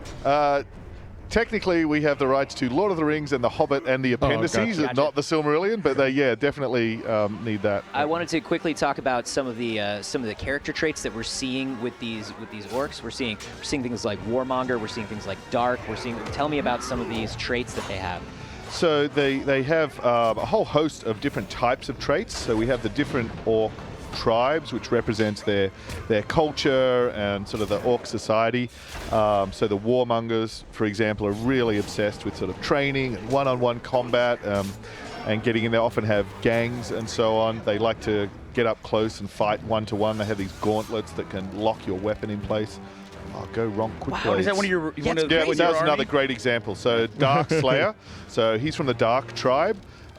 They're really fanatical worshippers of whoever it is, a faction side that they're on, whether it's the Dark Lord or the Bright Lord, and they also have these basically sacrificial daggers that he was able to just use then to take the head off his rival. So they have fatalities and brutalities. And it's amazing to see these, your commanders and their commanders in these strongholds now fighting alongside you as you're trying to complete these objectives. And the infighting is so much more of a part of the game. We really in Shadow of Mordor were able to focus on making on how do these orcs fight against you and build the combat system around that. But now we've really considered how does the infighting of all of these different classes work against each other. So, what happens when a marksman is against a combat master and so on, and all of those duels. So picking your army and optimizing who your bodyguard is depending on who you're going in against can make a real difference. So if you're facing someone with a fear of poison, then slotting someone who's got a poisoned weapon is going to be a really good choice. So the tactical element of the game is expanded a lot. The intel becomes so much more important now. Yep. I loved playing into those fears in the first game and watching people watching orcs get scared and run away. Yes. So we've talking about so many improvements and so many new features. Is there one that stands out to you? This is your new favorite thing in the game? I'm going to sort of cheat on that answer. That genuinely my favorite thing is whenever we playtest the game, which we're doing, constantly and on a pretty massive scale, and the question comes in and it's, what's your favorite or what's your most memorable thing? That's my favorite now. That's my new favorite. Yeah, that's it. No, But- he swapped his armor out before he did that. That was Celebrimbor popping out to kind of. No, but yeah. Oh, yes. But it looked like he was choosing between different armor class types. Yeah, so you can customize. There's the visual differences to your armor, and there's also the statistical differences. One of the favorite things about the armor now is that, so for example, we can see this gold upgrade for the ring here. Is that when you have epic or legendary enemies, and after you've killed them, you get this epic gear, there'll be a challenge on that, which will relate to the sort of, I guess, identity or personality of whoever you defeated. So if it was Ronk the Hairy and he's from the Feral tribe, you'll probably get a challenge about hunting down and killing beasts. And then when you do that, it'll unlock an additional trait, which might make your mount more powerful. But it also unlocks a little quote that's going to immortalize that particular orc or olog who died. So your gear system actually becomes this kind of wall of remembrance for all these personal stories you've created. Great. Sorry, I was just going to super quick get back to, my favorite thing is we ask 20 people what their favorite thing is and we get 20 answers. Oh, that's You know, is it riding drakes? Is it, massive epic fort battles? Is it some memorable orc that they had? Is it, it's the gear system? There's just so much variety in the game. It's cool. The spear, I mean, because it is from Celebrimbor, just like your spirit bow, I would imagine that's something that you can only use in a limited fashion, or can you bring that out at all times? You can bring that out at all times because, fortunately, Celebrimbor is a part of you, and he's key to your sort of death and resurrection at all times as well. But it's not something where like the spirit bow where you had to like kind of refill that meter. No, okay. it is just, it's basically it's a heavy attack on Okay. X, so if you hold down X to charge it up, and then you can double charge it and you can unleash combos as well. Oh, is that a double charge there? Yep. Oh, I love that. Look at that. So if you can help me understand something too about the Nemesis system, when we see the lineup there of all the orcs, I see a lot of them have blue circles around them and some with red circles. So they all still start off as enemies, and some of them are undiscovered as well still? Oh, absolutely. Yeah. So in that sense, it's the same. And Mordor is always alive, so you're always going to have new kind of orcs or ologs getting introduced into the hierarchy, and you still have the intel. So if you can either grab intel maybe from an enemy war tent or interrogating a worm, then that's going to give you the intel you need to go and take these guys down. I do want to point out we got a poll running right now. You can vote if you want at live@e3.com. We're asking our viewers right now what is the best new feature in Shadow of War, and right now building your army has a commanding lead. Yeah, I love it.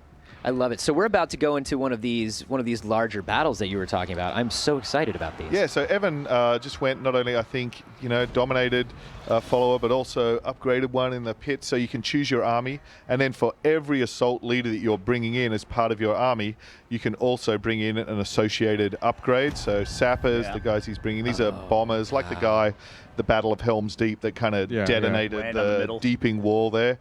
You can also bring in artillery, you can bring in drakes, so he's just checking and what we're going to be facing. And you've got all these slots side that you can upgrade to and unlock. So this all gets bigger as you go. Yes, and then even so we can bring in 4 assault leaders here, but as your army grows, you can bring in 5 or 6, and that's letting you bring in even more upgrades here. So these battles can get pretty intense.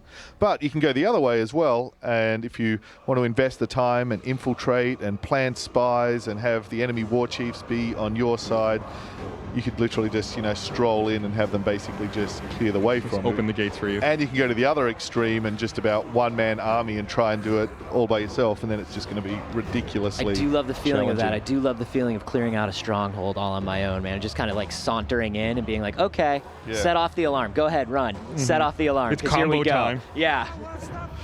And you've touched so far in the series, you've touched on humans, orcs, elves. Any plans to expand into other races of the... I mean, there's a dwarf hunter as well in the first one. Well, the hobbits and things like that. We have one hobbit if you count Gollum. Oh, right. Good point. Game. Yeah.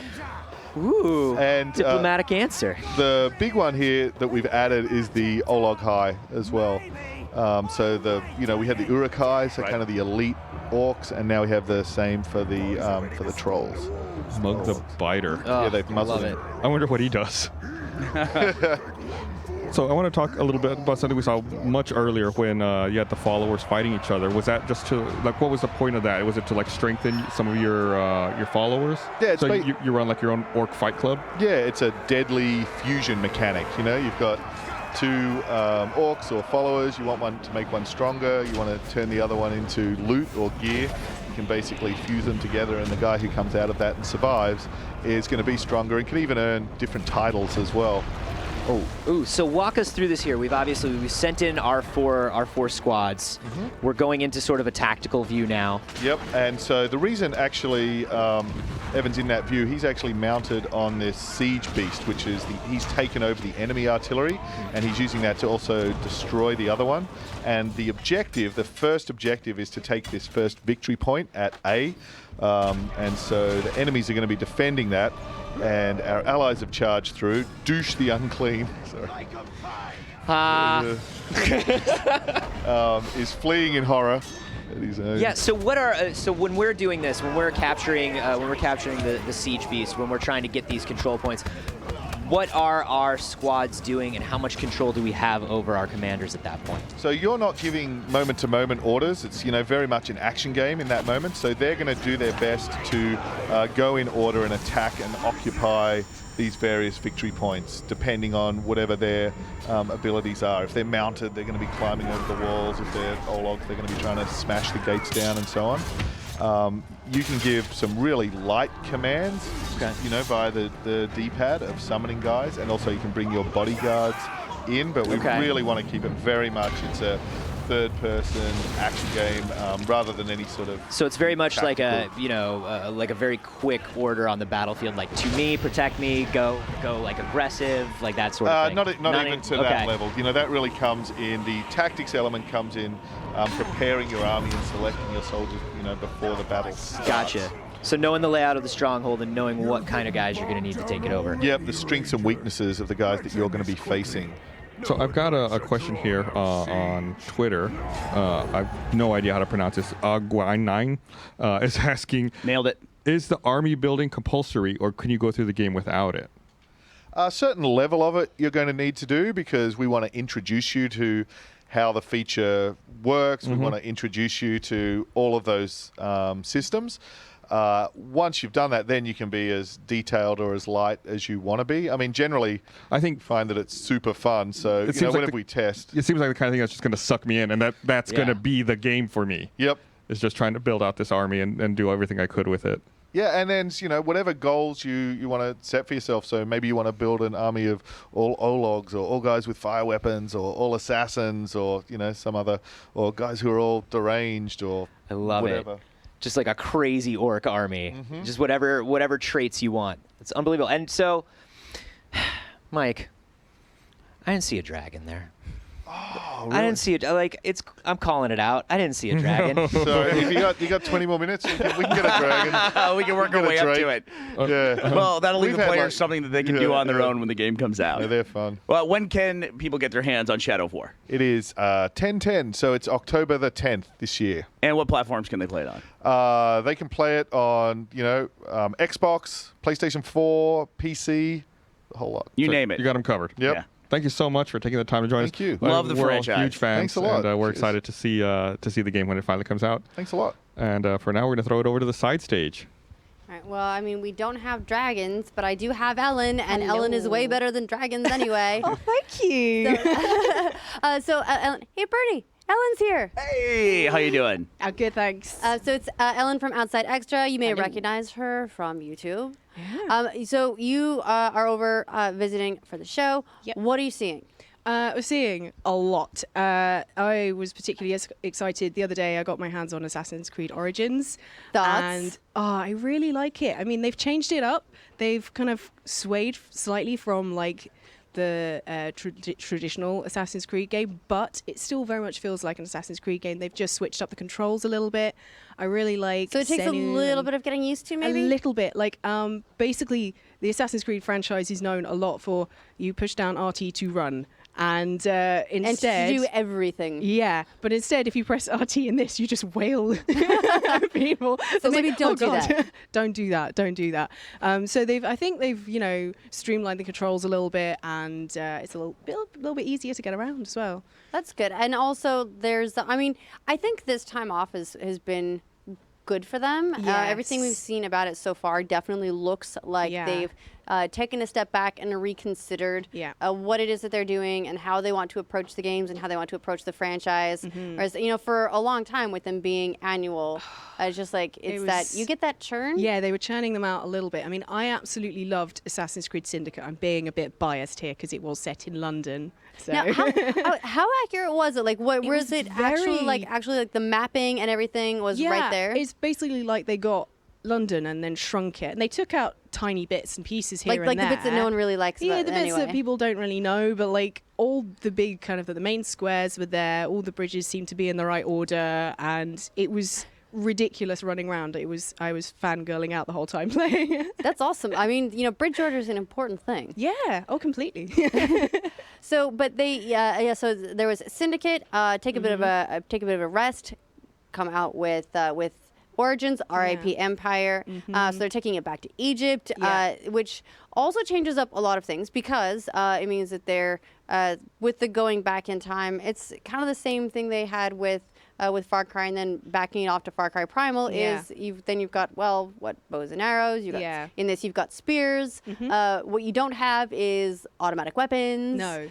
Or jeeps. No. So you're getting around differently. The city's there's not as much verticality for you. There's actually, I was quite pleased in one of the areas that they had you running around in the demo. There was a fair bit of climbing, and there was a bit more verticality. 'Cause for me, the one that I throw back to a lot, where it kind of lost that, is Assassin's Creed 3, because you had the frontier, everything was really flat and wide, and especially in the cities, New York, it was 3-story buildings, and that was it, and wide roads. So in this series they've gone back to a bit more of the architecture of the first game, so kind of like when you were running around Jerusalem and stuff like that. Everything's quite narrow and close together. It's very busy streets as well, so you're navigating the people, trying not to run into children, which I did all the time. And I'm sorry, who's trying not to run into children?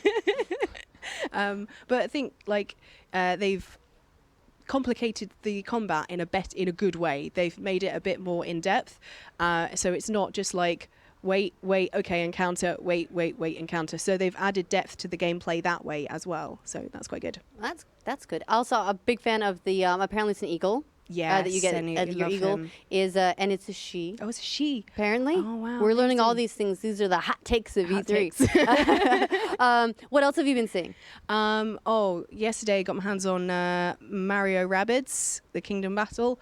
Were you surprised by that when they announced it? Completely. I was completely surprised. I kept thinking, based on the leaked artwork and everything, is not terribly compelling. Yeah. And then we saw the demonstration and figured out it's sort of Mario Rabbids, the XCOM game. Yeah. And suddenly it's right up there on my list of things that I need right now, and which is good since the release date's not far away. Yeah, I know, and I've got a Switch, so I can just imagine myself playing the hell out of it, on the bus or whatever. It's ridiculous fun. Rabbid Peach is our favorite outside extra. We absolutely love her. Just constant selfies. I was most worried about her from the artwork. Yeah. There's just the butt selfie thing. I was like, oh god, here we go.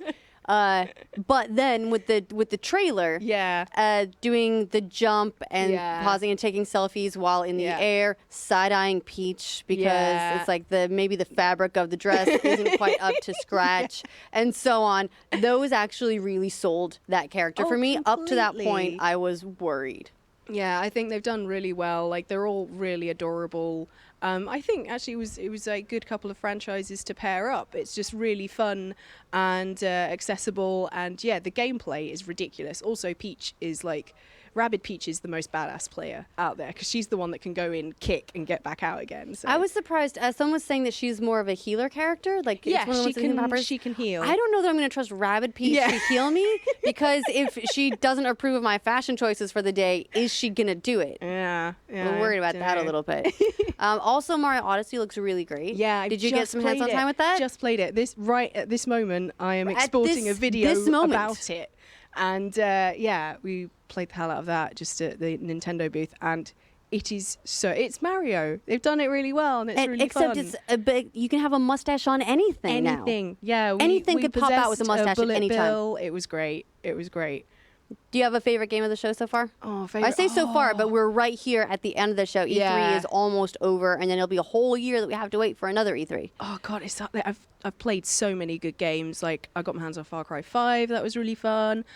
I do think I'm going to have to say Assassin's Creed Origins because I'm a little bit of a fan, and we did a Let's Play for Outside Xbox, and I was just squealing for about 90% of the video, getting very excited.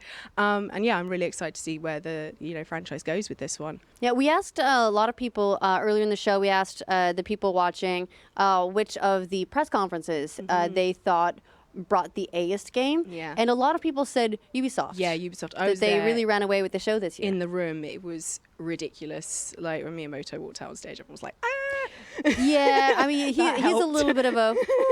Well, because the Ubisoft lounge where you kind of get a lot of hands-on with the games, they actually had the gun that he held, and I held it.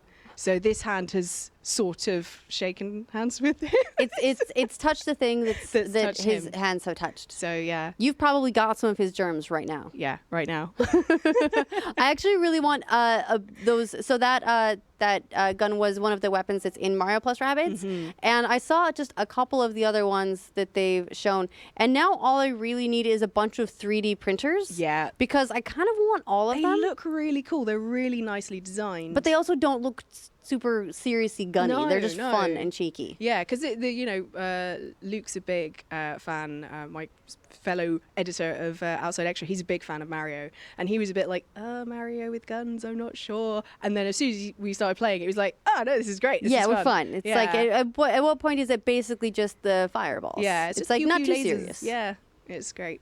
Yeah, I think we've been seeing. Have you seen any of the indie titles at the show? Not really got my hands on many of the indie titles, but there's been a lot of really cool stuff out there.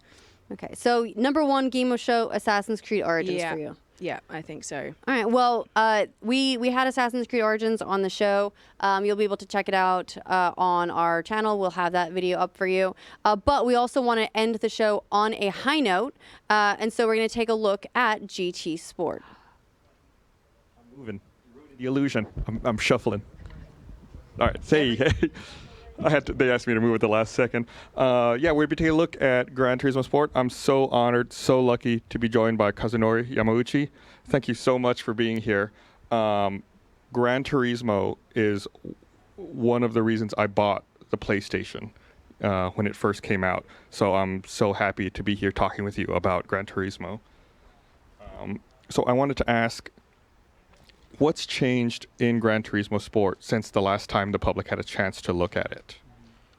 僕はもともとプレイステーションはグランツーリスモスポーツをグランツーリスモが当初やるために初めて買ったんで、本当にこうやって山内さんのお会いできてすごく光栄です。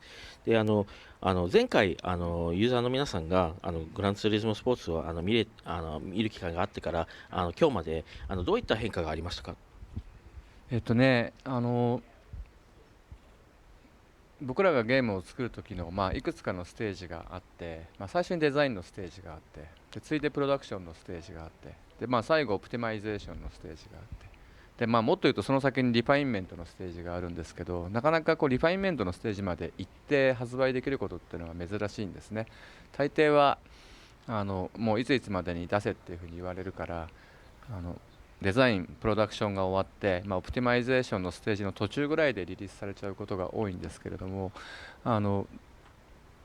前回 GT スポーツが、発表されてからね、これまでの間、僕らはもっぱらそのオプティマイゼーションとリファインメントのステージを進んでいて、今ちょうど最後のリファインメントのステージで、クオリティのカーブがぐーっと上がる、この辺にいるんですね。もうすぐプロダクションというか制作プロセスは終わるわけですけど、あらゆる点で進化してますね。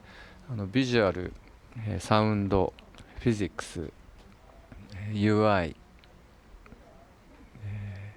ゲームデザイン、それら全てがおそらくこれまでのグランツーリスモシリーズの中で最も幅が広いフィーチャーが入っているし、最もクオリティが高いグランツーリスモになっていると思います。Okay. Yeah, so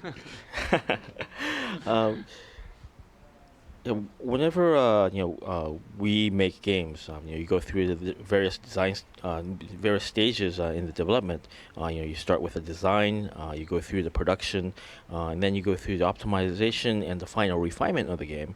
And that's where we're at right now. We're at the final refinement stage, and oftentimes, than not, you end up having to release the game sort of in the mid-process of optimization because you have these deadlines and you have the date that's set for you to release the game. But this time around, we've been able to actually take real time to really, take time to refine the game properly. So the curve of the quality of the game is really rising exponentially at this last final stage. It's and that involves really everything in the game, from everything in the visuals, the sound, the physics, the UI, the overall game design even, and the new Gran Turismo Sport has the most number of features in any of the games that we've released to date, and at the same time, we were, for this game, we were actually able to take the time to bring everything up to the best quality that we can. You mentioned sound, and I feel like there's been a lot of attention to the improved sound in the game. How much of a hurdle was that, or what did the team have to do to accomplish these things sound-wise? そのサウンドについていろいろ本当に良くなってきて結構な努力がされたと思うんですけどどういったチャレンジがそこにはあったんでしょうか。話すと長くなりますけれども。It's a long story. そうですね。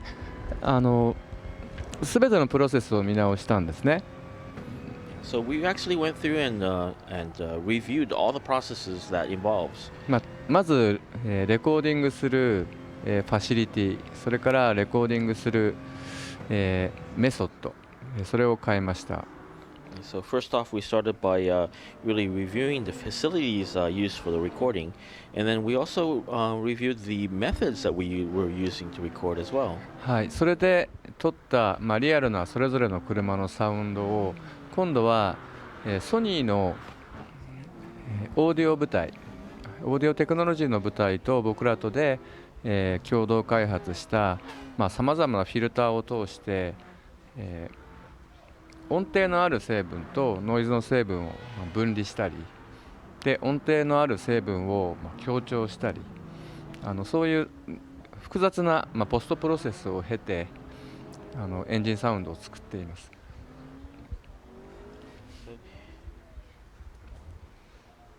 So in actually going through all those processes, you first start off with recording the sounds, and then the recorded sounds from the real cars were taken to the audio technology department of Sony, and together, with their collaboration, we went and did things like separate the volume from the noise, going through a lot of different post processing to maybe emphasize certain parts of that, to make it more enjoyable for the listener.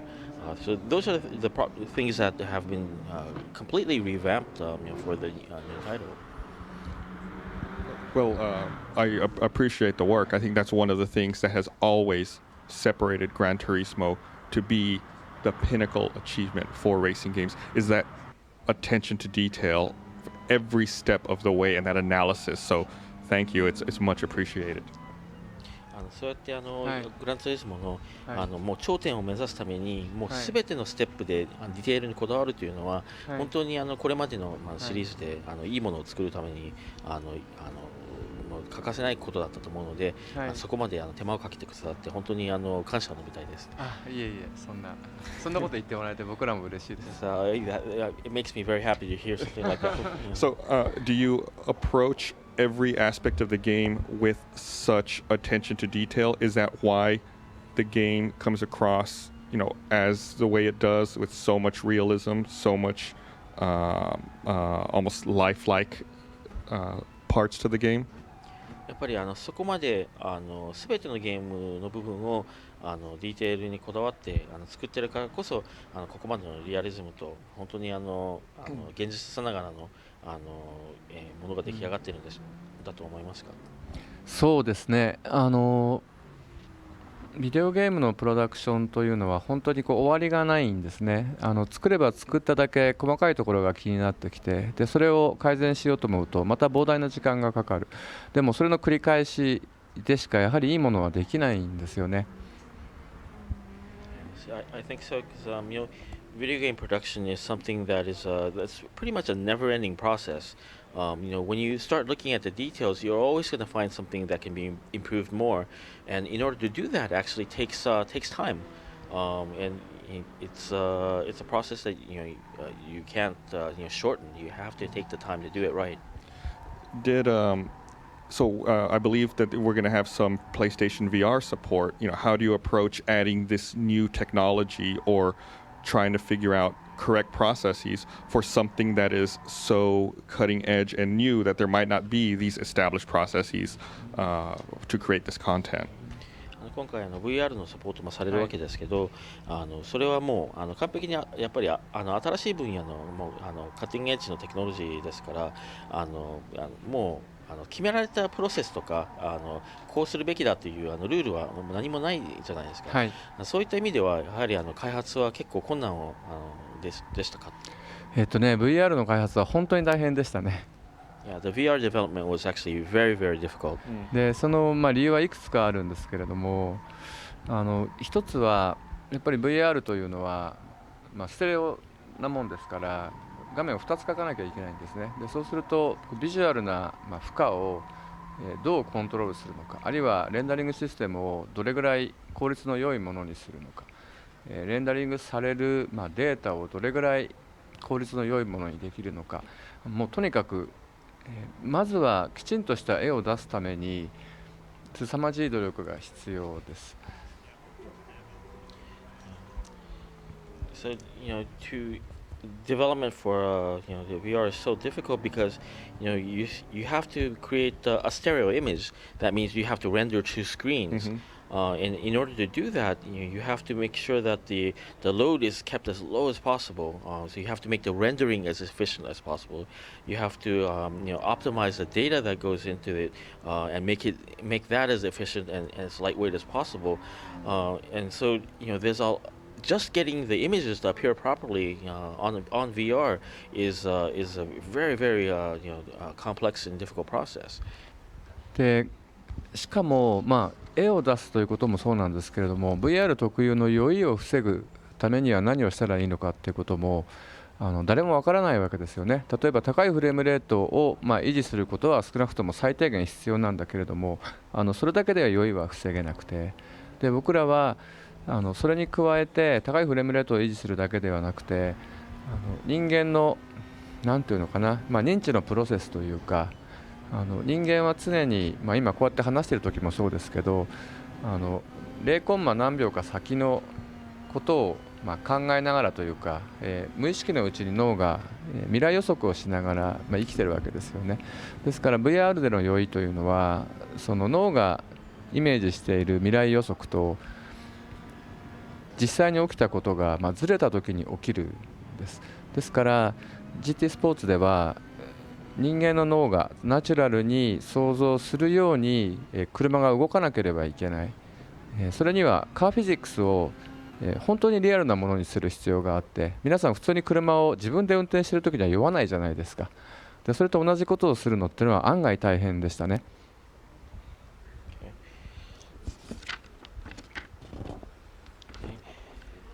And in addition to that, just the fact that creating the images in that dual screen is difficult. The VR also has the issue of making the player uncomfortable if it's arranged in the wrong way, and no one really has a cure-all solution for that. Of course, things like frame rate is very important. So we had to work to make sure that the high frame rate is always maintained. But we also found that it's actually important to make sure that the human cognition process is understood and compensated for properly. Because what happens is, when we're living our everyday lives, our brains sort of predicts a future, a few seconds or several milliseconds ahead. So your brain is already expecting something to happen or appear in a certain way in the next moment. But in VR, the discontent happens when the world around you moves in a way that your brain is not expecting, and that's where we had to actually make sure that the physics engine for Gran Turismo Sport acts exactly as it does in real life, because otherwise, your brain immediately picks up in several tenths of a second, something's wrong there, and you start feeling that discomfort. So actually going through and developing the process and finding the proper means to adjust the physics just right, it's a really difficult and really complex process throughout. No, that makes sense. What types of, are there any special types of VR modes for the game, or will the VR support just be playing all the normal modes of the game in virtual reality? そしたらVR モードというのは何かいくつかタイプがあるんでしょうか、それとももうゲームのすべてが VR で遊べるんですか？ゲームのすべてというわけにはやっぱりいかなくて、どうしても VR は通常のレンダリングに比べると負荷が高いもんですから、VR ドライブという専用のモードが入っていて、そのモードの中でワンオンワンのレースができるようになっています。で、すべての車はVR ドライブに対応していて、でトラックに関しては全部ではないですね。おそらく3分の1ぐらいのトラックが VR ドライブに対応しています。Yeah, so unfortunately we can't support the entire game content in VR, and it's really because, as I mentioned, the really high rendering loads that the system incurs on the game. But so there will be a dedicated VR drive mode in the game where you can run one-on-one races with a car. And all the cars in the game will be possible to use in that mode. But I think in terms of the tracks, it'll probably be about 1/3 of the tracks available in the game that will be compatible with that mode. Well, I can't wait to see how great it looks in virtual reality. VR のでもどんだけ素晴らしいものができたのかちょっと見るのが楽しみです。今会場で体験できますよ。Yeah, you can actually experience it on the show floor. We'll go right now. We're going to stop this. So I wanted to touch on, again, the attention to detail. Everyone's excited about the ability to earn a digital license with a global motorsport authority. So I want to learn more about the partnership with FIA and how did that come about? 世界の皆さんはゲームの中でデジタルライセンスが得られるということにもすごく注目されていて、みんな盛り上がってるんですけど、僕もそれについてちょっと知りたくて、オフィシャルなオーソリティからそういったライセンスをもらえるというのは FIA とどういったやり取りがあってそこまでたどり着いたんですか？ですね、そうですね、FIA は、これまで100年のモータースポーツを運営してきた団体ですよね。で、世界200を超える自動車クラブ、各国の自動車クラブの、言ってみれば、まとめる、統括する組織になるわけですけれども、リアルな本物のモータースポーツをやってる彼らが何よりも、モータースポーツの未来について心配していて、このまま、今確かにモータースポーツはあるけれども現に、このままのことを同じことを繰り返していてもおそらく未来はないっていうことを彼らが一番よく知っているんだと思うんですね。ですから今回グランツーリスモと FIA がパートナーシップを、結ぶきっかけになったのも僕らから FIA に働きかけたというよりは、FIA から僕らに対しての働きかけがあったんです。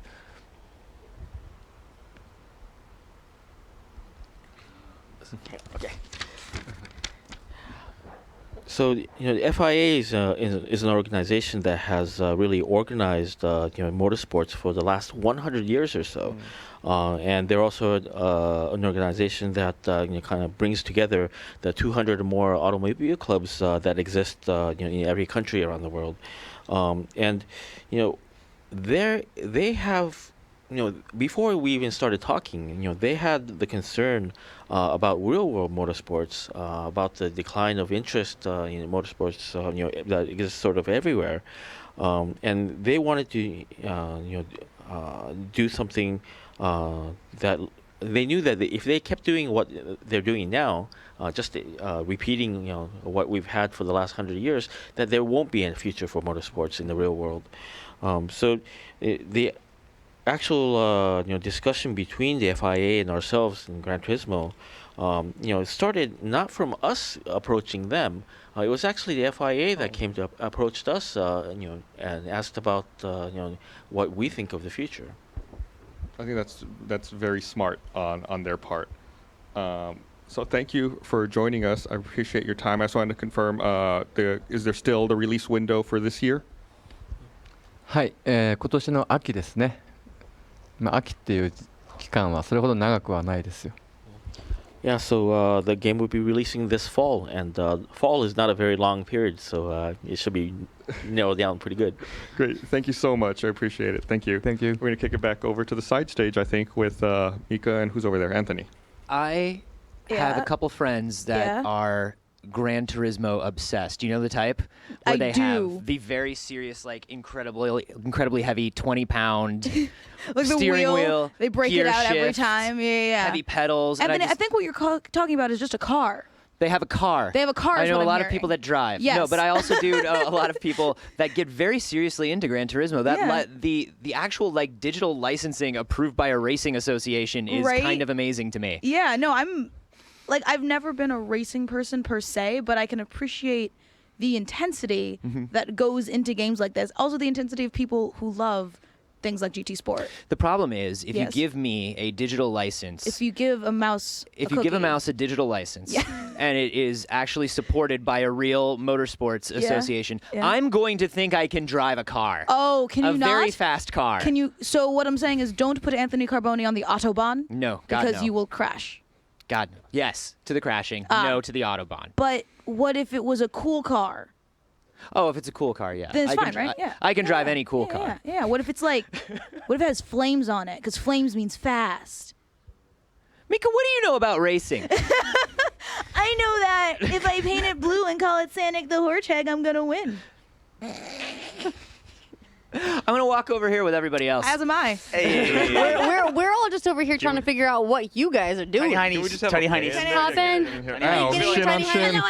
It's time to rip all the magic out of the set. Like that wood over there, side stage Did we do it? Yeah, not wood.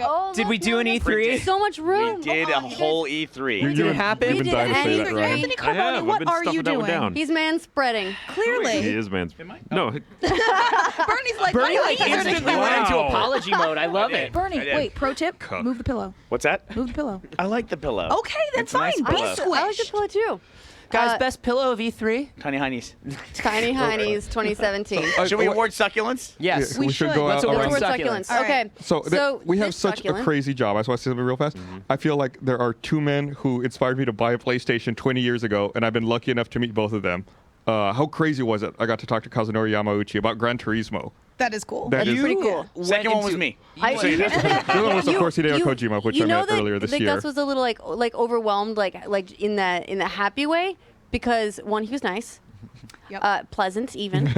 Like when Gus gets pleasant, it's a little bit crazy. He went into reverence mode. Yeah, it was really cool to see. Could you see the sparkly eyes? Did I have them going on? It was like an anime. It was beautiful. Just suddenly your eyes doubled in size and just got little rainbows, maybe like some mists here. How do we award succulents? Obviously best in show would be the last of them. Yeah. Sure. Okay, so should we lead up with should we do an indie, a succulent? Should we do it day by day of our own coverage? I like that. I like that. I give let's see. Anybody Which gotta run was a our best show? day? Yeah, we need. Number 3 is 2, number 2 is 1, number 1 is 3.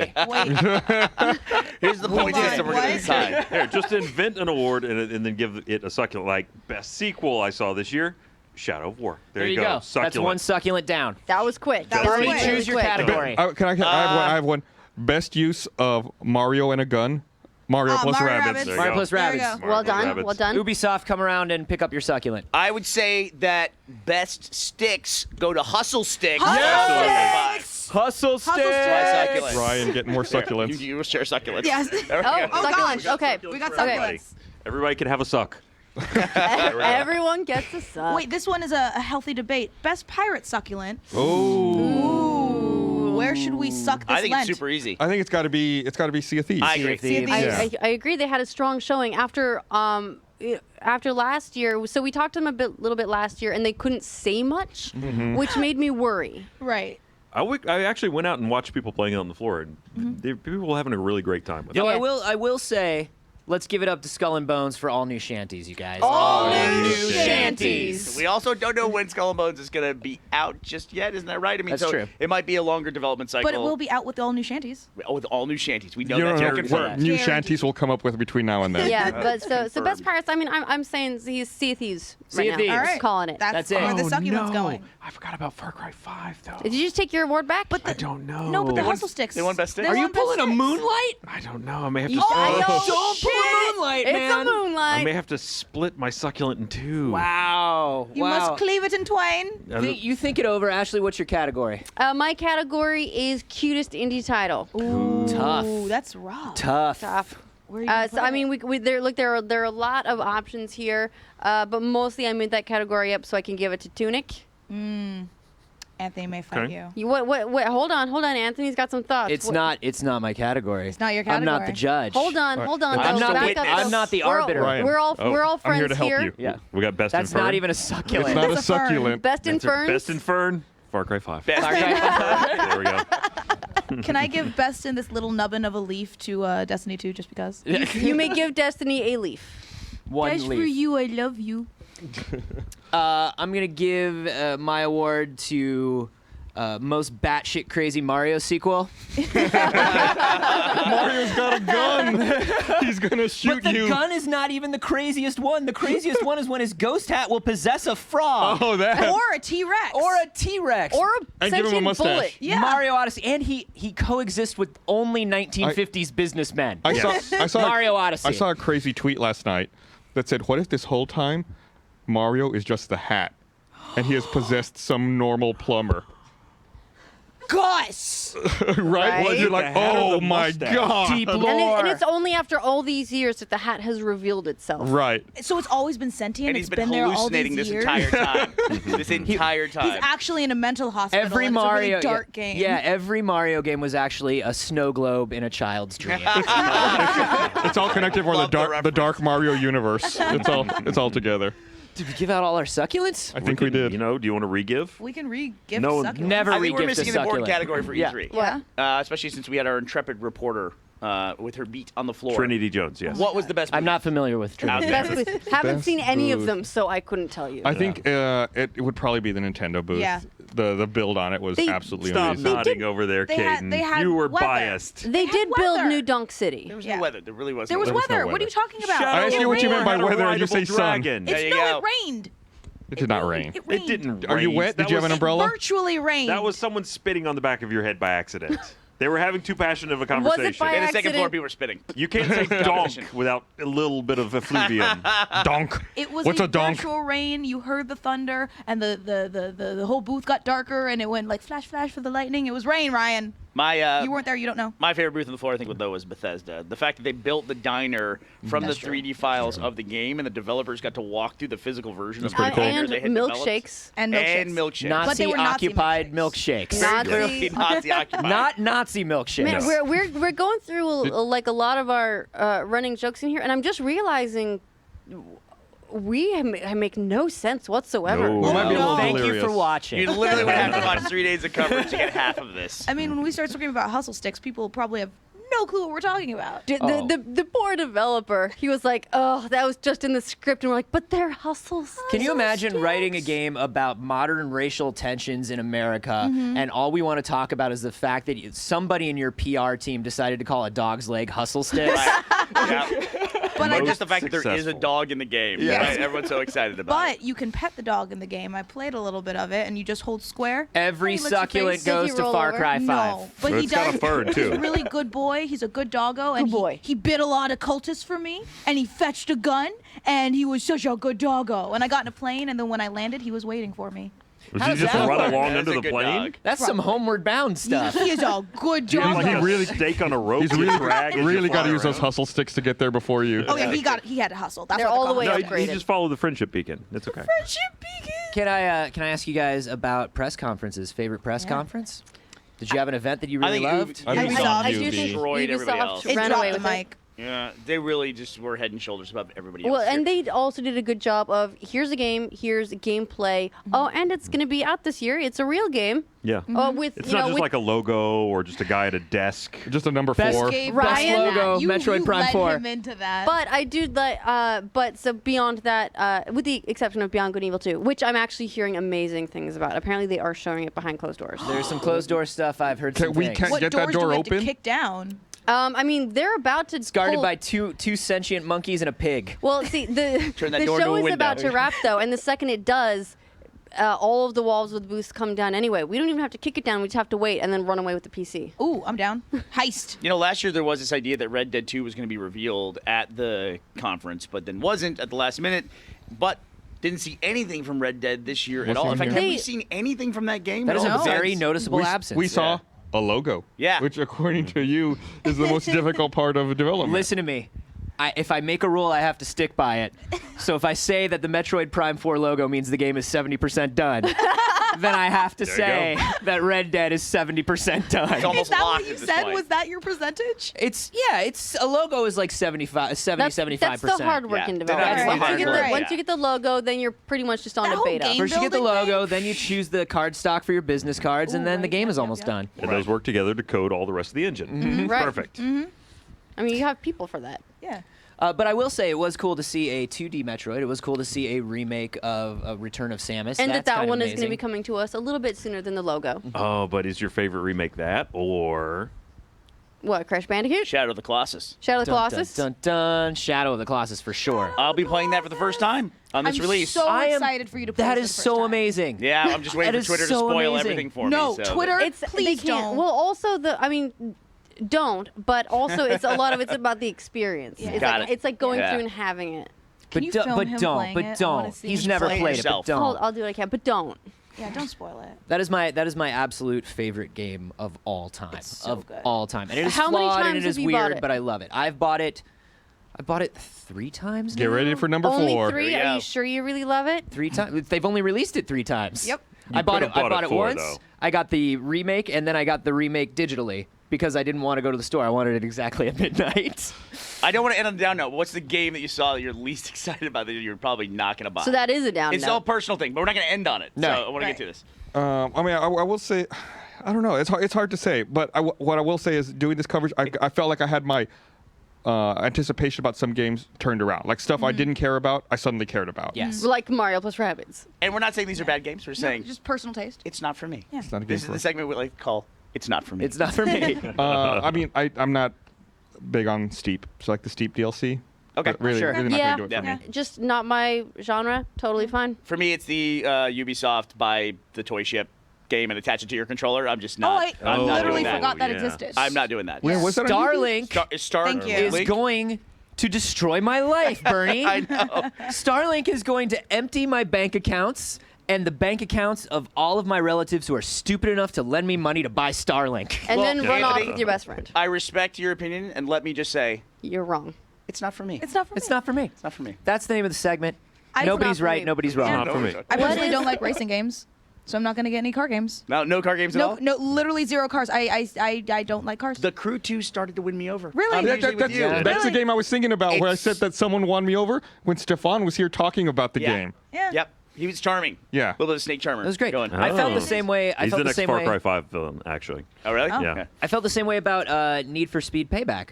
I kind of dipped out of Need for Speed a couple entries ago. I did love it, but I was always kind of like, I don't know that they're adding enough for me. I don't know that they're swapping it up enough for me.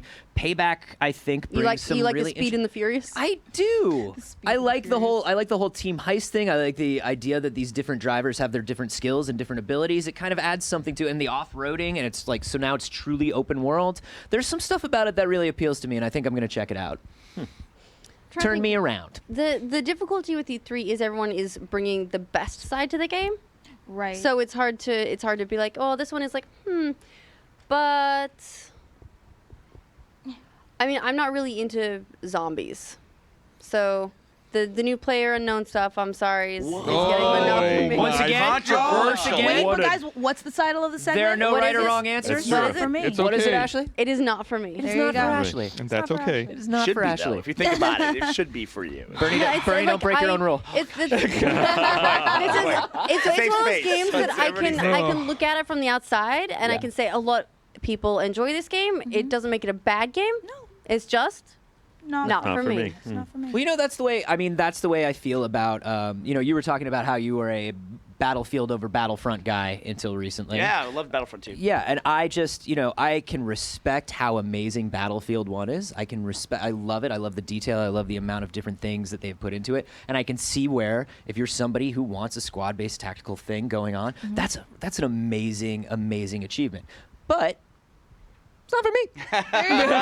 Not for him. I think my favorite moment of E3 might have been the division in the room when we were watching one of the PlayerUnknown's Battlegrounds update videos. And one was a 30-second video that was about vaulting, which is basically just leaping over a small picket fence. Yeah. Climbing, a guy climbed up onto the hood of a car. Yeah. And then jumping, and somebody jumped out of a window. And everyone's like, why would they make a whole video about that? Ryan watched and goes, this changes everything. I said the same thing. Once the guy jumped out the window, Ryan was like, that blew my mind. Yeah, it's all different now. Because that's life and death in that game. It is. Yeah, that is the you're in a difference house. between life and death. Yeah. Really excited to see what that does on the console. He says too. the new gun is hella powerful. Really? Yeah. Wow, Ryan Well, just said that's- hella voluntarily.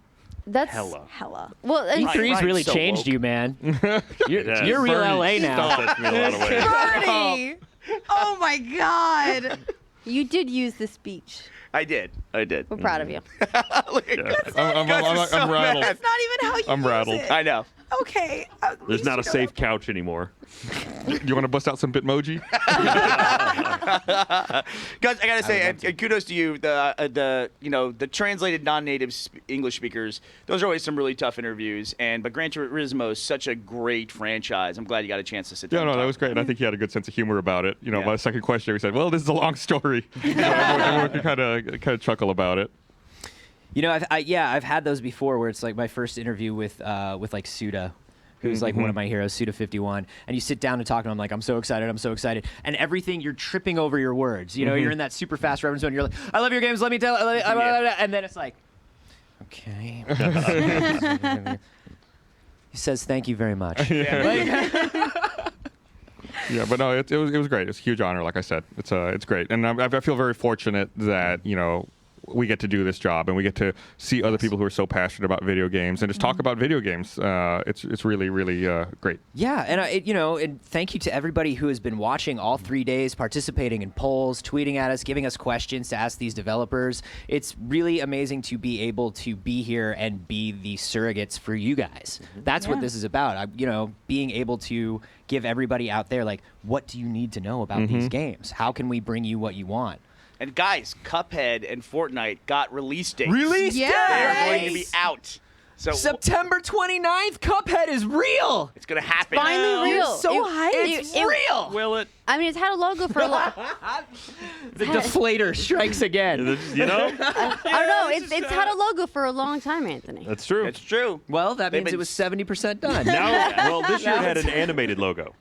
100%. There we go. There you Ship go. it. It's gold. What is the game that I think, at least, that could next fall into that territory? I do have a feeling that we might be seeing Sea of Thieves back again at E3 again next year. Really? It's a game that's going It's to got come one more out. year. It's got one more year. I feel like it too. They sang early 2018. I think we're going to see Sea of Thieves at E3 again next year. I really do. Maybe it'll have an E3 launch. Yeah, I think it'll release soon after that, but I think we'll get a reminder about it before it comes out. Right. Yep. All right, so I want to say a huge thank you to you guys. Everyone's been pulling long. I keep trying to drink my pint. No, put my the seconds gosh. away. Just go hand these out. Yeah, we'll go hand I these out. unfortunately have to roll bounce. I have to catch a plane. Yes, get on your plane. Get on your plane. Go, Mika, go. Bye, Mika. Bye. Wait, are you on my flight? No. I also that's right. also want to say a huge thanks to all of Look the how crew. fast she's moving. Yeah, She's can we so get? lit. Can we get? How about everyone get out here? The crew was here after I left, and they were here before I got here in the morning every day. In our extreme air conditioning. Yeah, everyone, making sure all the tech works, making sure the camera works, making sure we look good, writing so we don't look like idiots up here. Appreciate it. Every step of the way. There's so many people. You have no idea. There are way more people behind that camera than there are in front of it. Absolutely. Yeah. In fact, when the developers from Monolith showed up here, they brought a PC with a build of their game they've been working on forever, and they had like 5-10 minutes to set it up and make sure it worked. And I was like, that's not gonna be a problem. They got this. We got care this. of it. Yeah. So. Big thanks to you guys. Thank you guys for watching. We'll have a video, all of these, the videos, the demos, the interviews, they will be on the No YouTube channel, so you'll be able to catch them if you missed them, which you didn't because you're here. But everyone else will be, so tell a friend. Hashtag tell a friend. Hashtag tell a friend. Hashtag tell a friend. And huge shout out as well to YouTube for putting this all together for us, and to War for Planet of the Apes for sponsoring and YouTube making made this us all their possible. logo. We were the YouTube YouTube logo. You guys, for do 3 you know? days. There's only one way to celebrate that, and that's with a royalty-free beat. Bye. Bye, everybody. See you next year.